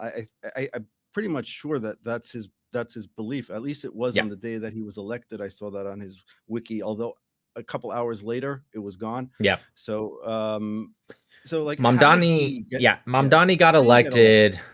He got elected because unfortunately people care, and this includes some Jews, to be honest, a lot of Jews actually, for that matter. People care a little bit more about their left-wing ideology and politics than they do about their own people or their own country. And unfortunately, like what is famously said, if America ever falls, it's going to be from the inside. It's never going to be from the outside. That's the only answer I have for you. Well, I really got to thank you for all your support that you have for the truth. I wouldn't say Israel, because I think you're supporting the truth. I think that the truth of the matter is very clear to people who, once you're here, once you see what's going on, I don't think there's an army in the world that is as just. And Israel is super, super sensitive to this topic because we have been exiled and we have been tortured and we have gone through a Holocaust. Like, you know, there were other people who were in the Holocaust. It wasn't just Jews, but I think if you take the collective history of the Jewish people, we have been persecuted in every place we've ever been because we didn't have a land. And now that we have a land, we're being persecuted once again because we're being accused of the very crimes that were done to us. And the hypocrisy of this is either the guy's nuts or like, what's really driving this? I think that really gets back to my first question, is like, what is anti-Semitism today, now that it's not just the Jews, now it's the land? So what is this? Anti-Semitism takes on the form that it needs to thrive. The Jewish people are a big target in society because the Jewish people, especially for her size, are an incredible force for the world. I mean, the Jewish people, when you ask people who don't know anything about the Jewish demographic in the world, you ask them how many Jews are in the world, you get 1 billion, 500 million, right? It's because of the impact the Jewish people have in the world, which of course is a testament to the Torah, right? The Torah speaking of them being a light amongst the nations. I think there's a lot of things in the Torah that, interestingly enough, we could actually find the answers to why the world is one way or the other when we just actually, calm down a little bit and actually read the Torah. It's incredible how much the Torah actually knows. And so when you look at the Jewish people's impact on the world, it makes sense why you'd want to attack them if you have a nefarious feeling towards the West. It's what I would do if I was anti-Western and I wanted to get rid of it. Now, to answer your question, what's pushing it? When you look at things like the Muslim Brotherhood's 100-year plan, right? We're about halfway through that. The 100-year plan with the Muslim Brotherhood is not classic jihad. It's specifically jihad, the struggle of the Muslim people, right, to actually infiltrate and attack the politics and the universities and the schools. You can't tell me it's a big coincidence that you see groups like CARE, who forefronted and pushed for Mamdani to get in office, amongst other groups. You have NIAC, right? These are all Islamist organizations. CARE in 2 states that I know of, I think it's only 2 right now, Florida and Texas, is labeled as a terrorist organization. This should be a federal mandate. CARE should be absolutely wiped out and labeled as a terrorist organization. They were an unindicted co-conspirator in the Holy Land Foundation in 2008, where they found that pro-Palestinian organizations that were getting funding for humanitarian aid, well, it turns out it was actually going to terrorist organizations. And CARE was an unindicted co-conspirator in that case. Why haven't we looked more into that as the federal government? NIAC, you have other people funding Tucker Carlson to start podcasts like Malik, right? And then you have, of course, Qatar.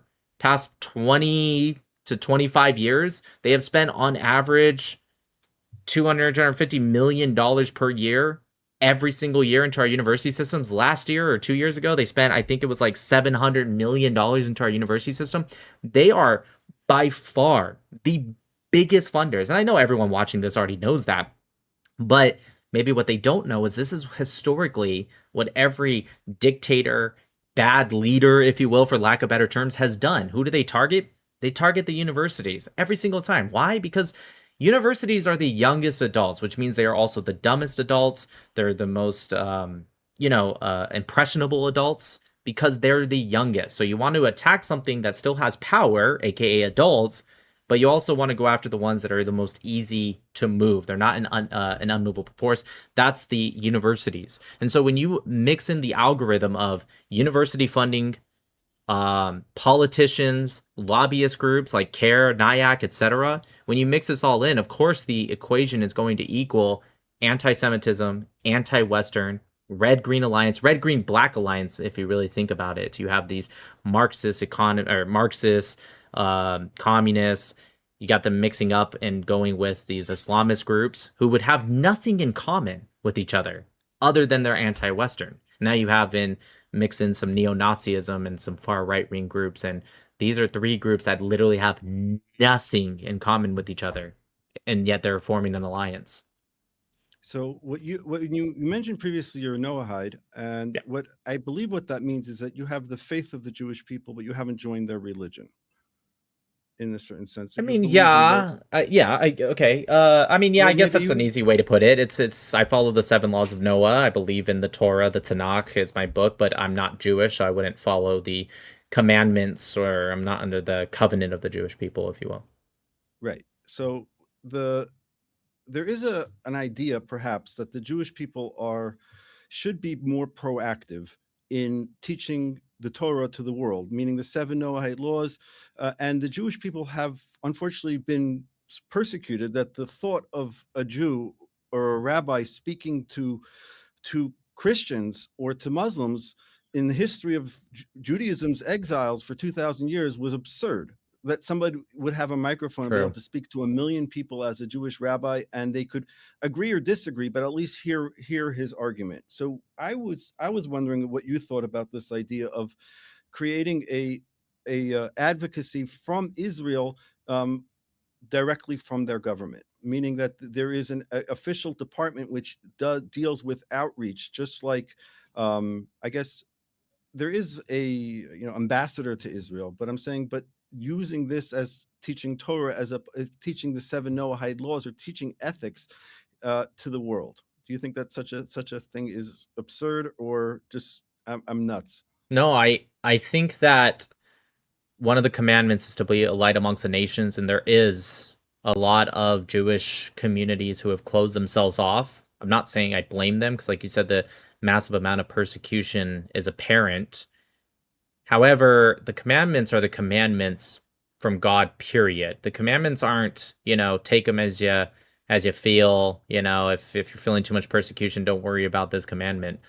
Now, there's also a lot of great religious organizations than the Jewish people, like Chabad, who I know have definitely, they helped me, even though they knew I was a Gentile. And this was before I was even really doing advocacy. And I got to tell you, Chabad, they helped me when I was in Hawaii and I was a United States Navy sailor. I went into this this building, because I saw this little Hanukkah, little tiny one at the corner of a window. And I walked in just out of curiosity, because at this point I was starting to learn about, the Jewish people in Israel, but I wasn't popular enough anyone would have known me.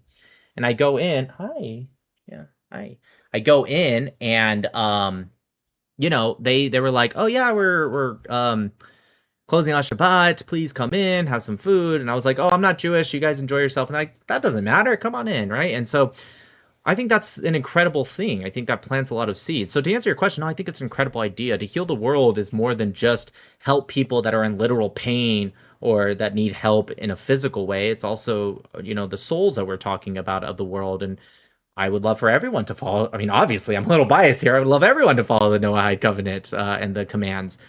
So I think it's a great idea. I would say start, for me to be a light amongst the world. A light is strongest in the darkest areas, right? A little candle, if I were to light it right now, you wouldn't be able to see it. But if I was in pitch black, a little candle actually can make a very big difference in a pitch black room. And so I would start with the souls, if you will, those that probably need it the most. So maybe like those that aren't religious, that by any means they don't believe in God. If their heart is still open, I'd say start with people like that before maybe this idea of like trying to preach to, like you said, Christians or Muslims. But I do understand your point about how in history, especially, the idea of like, yeah, rabbis preaching to Christians or even Muslims. Yeah, I see your point. I don't think that would be possible in history.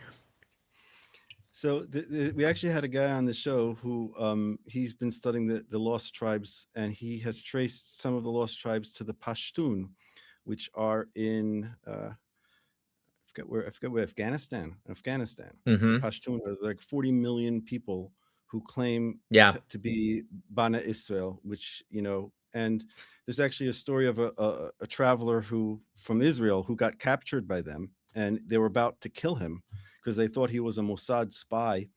And just before I don't know what they thought he was, but he said Shema Yisrael, and they said, "Oh, you're Jewish," and they gave him a hug, they gave him food, and they let him go. And they said, we also consider ourselves children of Israel. So right. And he started a program which actually is bringing what it does is 14,000 communities and cities over there that have already established an ID with his site, who claim to be, all of these people claim to be Jews. Now they claim and this is not new information. I mean, it may be to a lot of people listening, but this is a reality.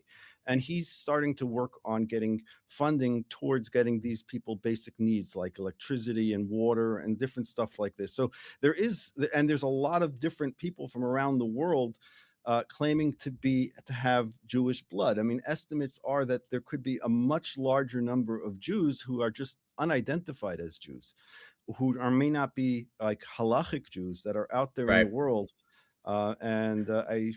I know Rudy Rockman is doing a lot of this work as well. Yes. Yeah. The Lost Tribe. They were never lost. I think he has a 6-part series that he's working on. It didn't come out yet. Yeah. He talks about it. That's one of my brothers. Me and him talk a lot. I would say, yeah, I think it's an incredible aspect, even if you find information on the way, whether it goes this way or that way, because it's kind of like the idea of put on your mask first before helping others, right? The Jewish people make up one soul, right? All Jewish people make up one. And that's throughout all of time, right? Because I believe in reincarnation and the completion of the 613 mitzvot throughout our lives, well, the Jewish people's lives as one soul, but also as non-Jews, we have a certain part of our own mission. And so you can't particularly be a strong light amongst the nations if your soul is fractured. And so, yeah, I support that 100%. Even if, let's say, in your search you find out that maybe they're not who you thought they were, they are, it doesn't matter. I think it's definitely worth exploring. Well, Israel's definitely in the time right now that we have the possibility of this happening. This has never been the case, that Israel has both the wealth and the political power and the financial power in order. And I would just end with this question: is like, what do you think Israel's biggest failing is right now?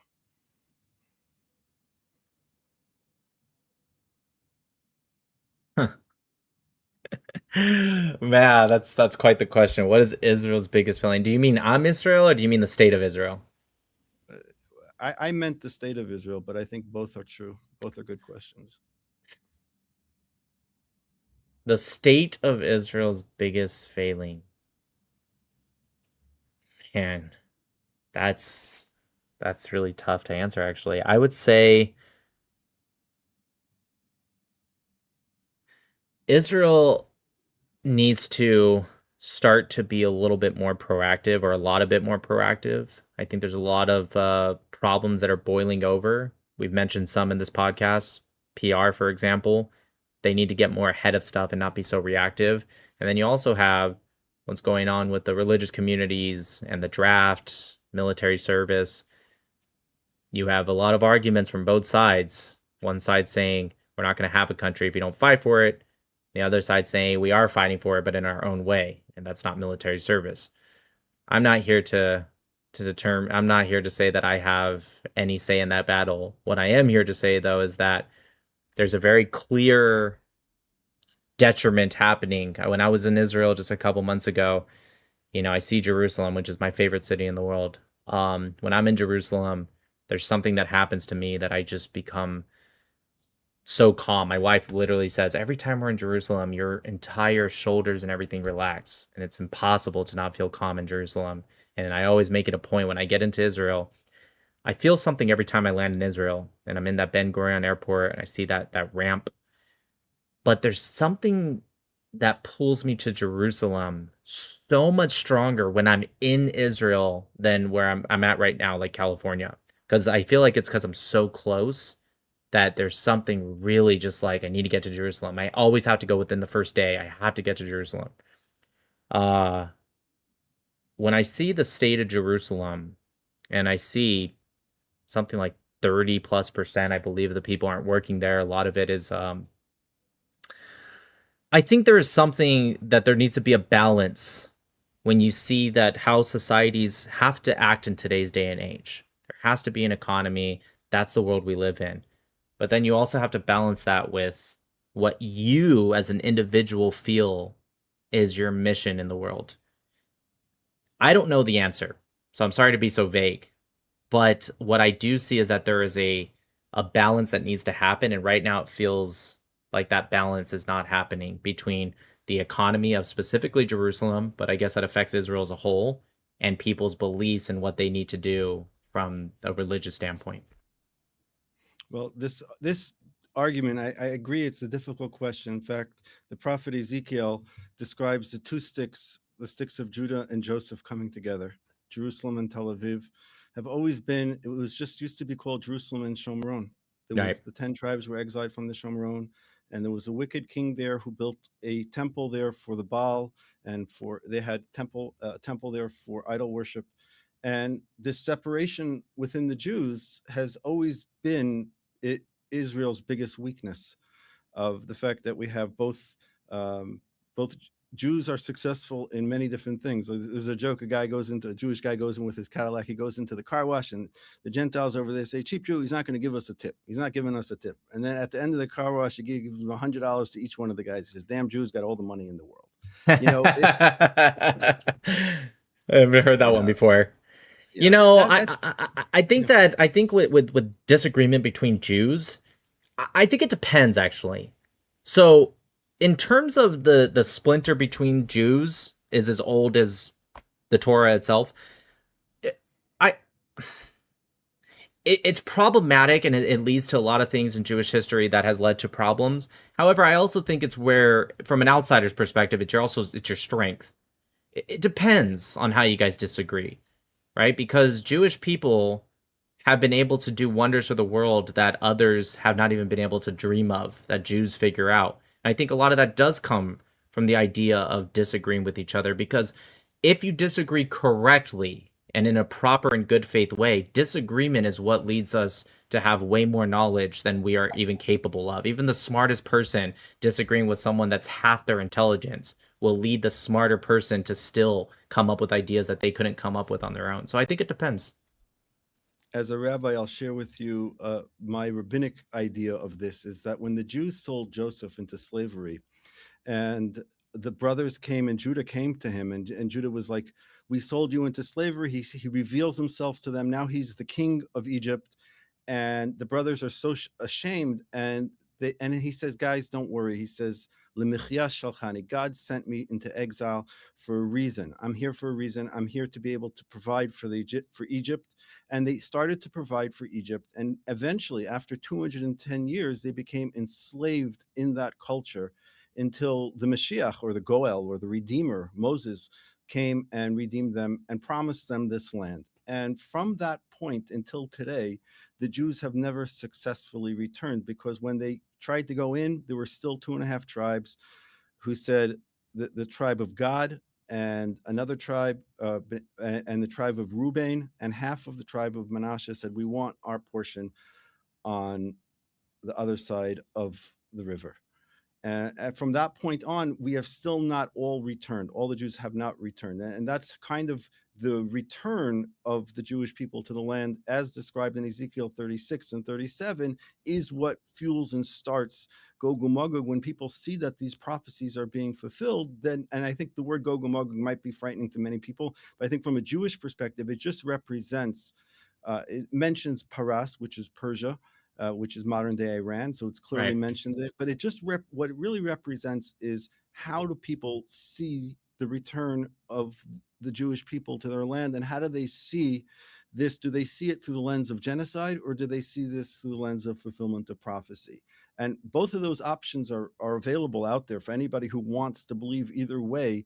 There's, I mean, while I agree with your arguments, some people are not convinced. They still want to believe, because in the age of social media, you can really just believe everything. So that's what I say. That's my understanding from a rabbinic point of view. I will just caveat that there are many rabbis who would disagree with me. I'm just giving you my opinion. Oh, really? Rabbis disagreeing with each other? I've never heard that before. Yeah. Nothing anybody rabbi tells you is absolute, except for.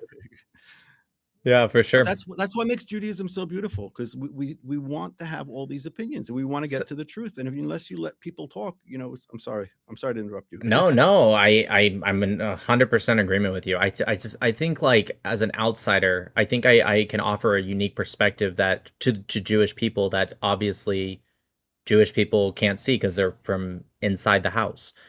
And when I look at what a lot of people, when they do appreciate Jewish people from an outside point of view, from the Gentiles, a lot of the times they appreciate, hey, Jews are very successful people. Jews are very smart. Jews create a lot of this technology and that antibiotic and this and that.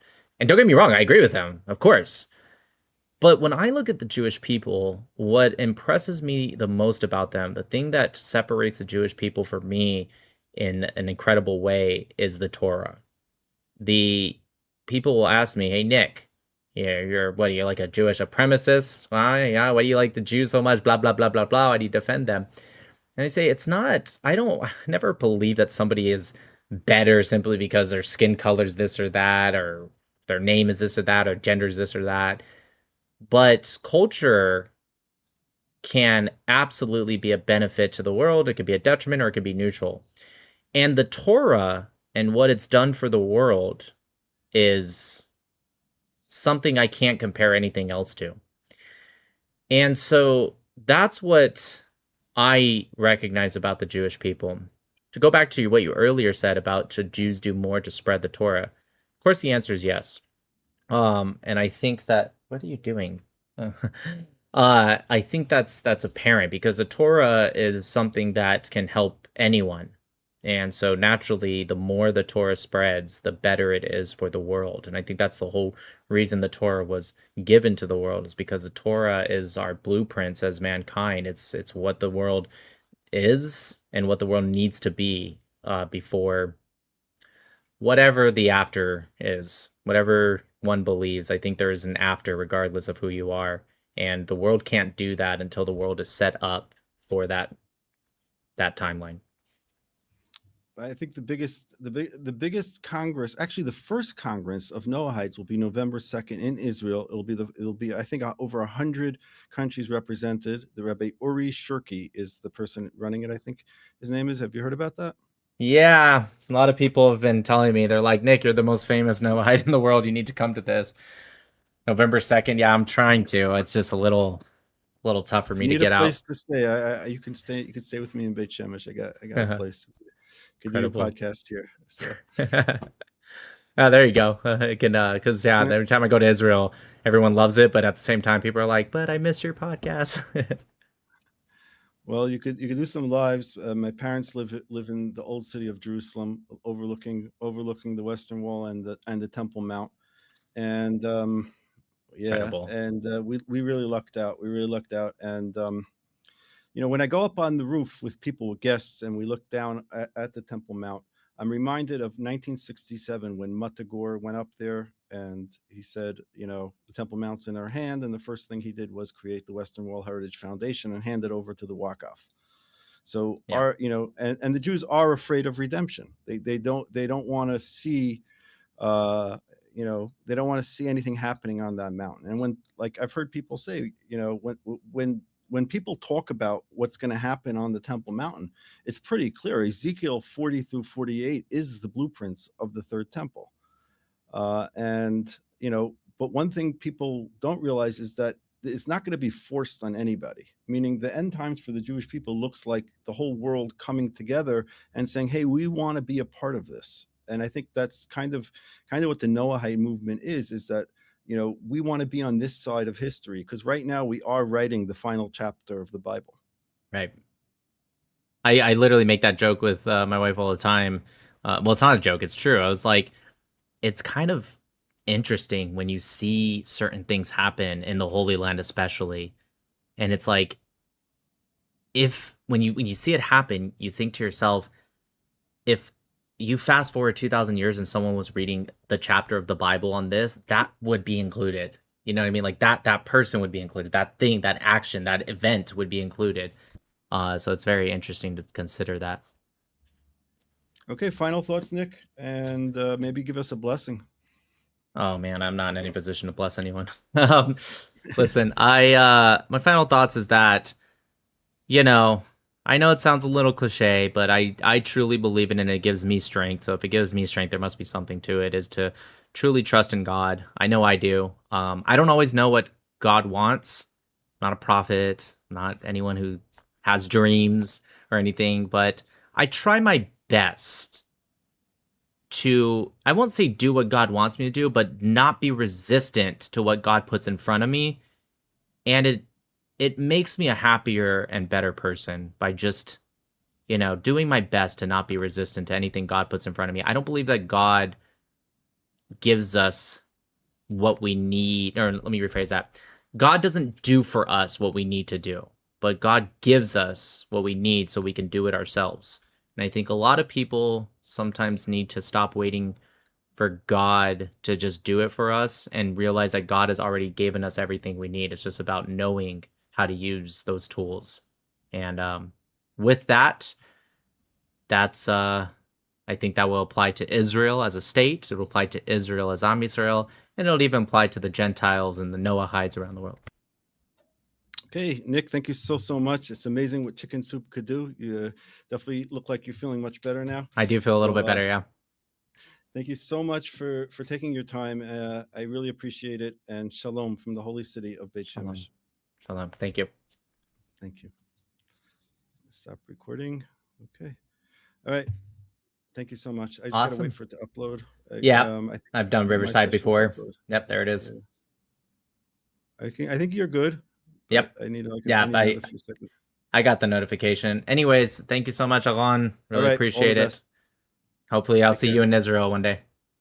Definitely. Look me up. Thank you. Bye-bye. Okay. Fun.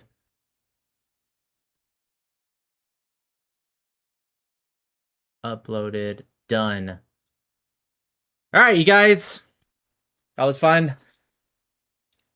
Kind of liked doing the whole, staying live while also doing the podcast. Next time I have podcasts, I'm going to ask them if they don't mind if I stay live. It's fun. So great to watch the podcast in real time. Yeah, it's cool. All right, you guys. Let me catch up with these super chats, and then we're going to end the live. Appreciate you guys joining me for that discussion. Let's see. All right, last super chat. Bob says, did you see the UK booklet for Asylum Seekers? I did read that. I did not see it. Let me see if I can find something on that.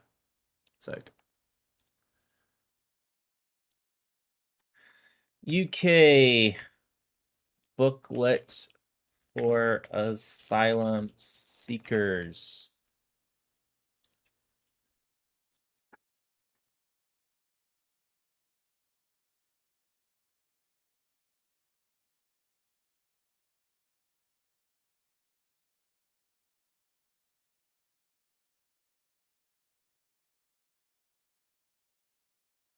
Is it this right here? The Home Office is now using your tax money to print guides for asylum seekers, asking them not to rape or sexually harass people, including partners and children. Oh, you know what? I did hear about this, actually. The document tells people arriving in the UK after fleeing other countries that women are allowed to earn their own money and make their own decisions about their lives. That's crazy. In the UK, both people must say yes to sex. This is called consent. Jesus Christ. That's insane, bro. Yesterday, I don't know whether you saw this, the UK Home Office decided it was going to release a booklet giving guidance to asylum seekers on acceptable and unacceptable behavior in the UK. Oh, well, that'll fix it. That'll fix it. That consent's required for sex, that women have equal rights, that sexual harassment is unacceptable, including for partners and children, and that female genital mutilation is not allowed. Oh, God. This was a 9-page booklet that got released by the UK Home Office yesterday. It's everywhere. Dude. And it's got these warnings partway through it that say things like, this may affect your asylum status, whether or not this is part of an understanding that you have arrived here with. This is an important part of British law and our culture, and this is something that you cannot do. Female genital mutilation is not allowed. Sexual harassment inside of the home or outside. Women have equal rights. Consent is something that's important. It is, and that's what I mean. The idea that you could just write it down on paper and give it to them, well, that's it. Solved it. Well, the idea that we're going to do this in retrospect. It's like, now that you're here, here is a piece of paper that hopefully undoes something, which if you've put this together and put it out on the Home Office website, and this is everywhere on X, if you've decided to do this, it is evidently a big enough problem that you need to really turn the taps on with it. It's like, dude, how is it that this is not done before people arrive in a country? Like, is this not the sort of thing that you need to be doing like proactively, not retroactively? I think they just wanted to get as many people in as possible, and now they're trying to mitigate. I feel like Joe Rogan, you know, I like his podcast. He brings on good guests. I feel like Joe Rogan is someone who doesn't actually know anything, doesn't know what he's talking about. He just kind of like, he hears what they say, and he just kind of, he makes these statements that sometimes I even agree with them, but I feel like he just kind of makes these statements that's just like, yeah, you know, he just is like, yeah, exactly. Like, maybe that's what makes him a good podcast guy, though. You know, he knows just the little amount to where the person he's interviewing can say all this stuff. Anyways, no Zen with these types, please, Nick. Thanks, Whipster. Roar says, are we watching the early formation of 2 competing security blocks? Turkey, Pakistan, Saudi, Egypt versus Israel, India, Greece, Cyprus, UAE. Good question. Whipster, he's dug a hole. Bob says, look at the book before you get off. Yep. Anders says, I saw your series on the Muslim Brotherhood on a separate YouTube channel. Have you thought of posting that series on this channel or making a new one? It's great and should be viewed by everyone. I have no idea what you're talking about. I didn't even know there was a video of me on YouTube about the Muslim Brotherhood. Agi says, how can we tackle the biggest enemy if we, the people, mainstream media, programming strategies, when we are aware of it, and the reminder of there should be consequences for misleading? Thank you, Nick. Appreciate it. Appreciate it. He acts stupid on purpose too, though. Yeah, I think you're right.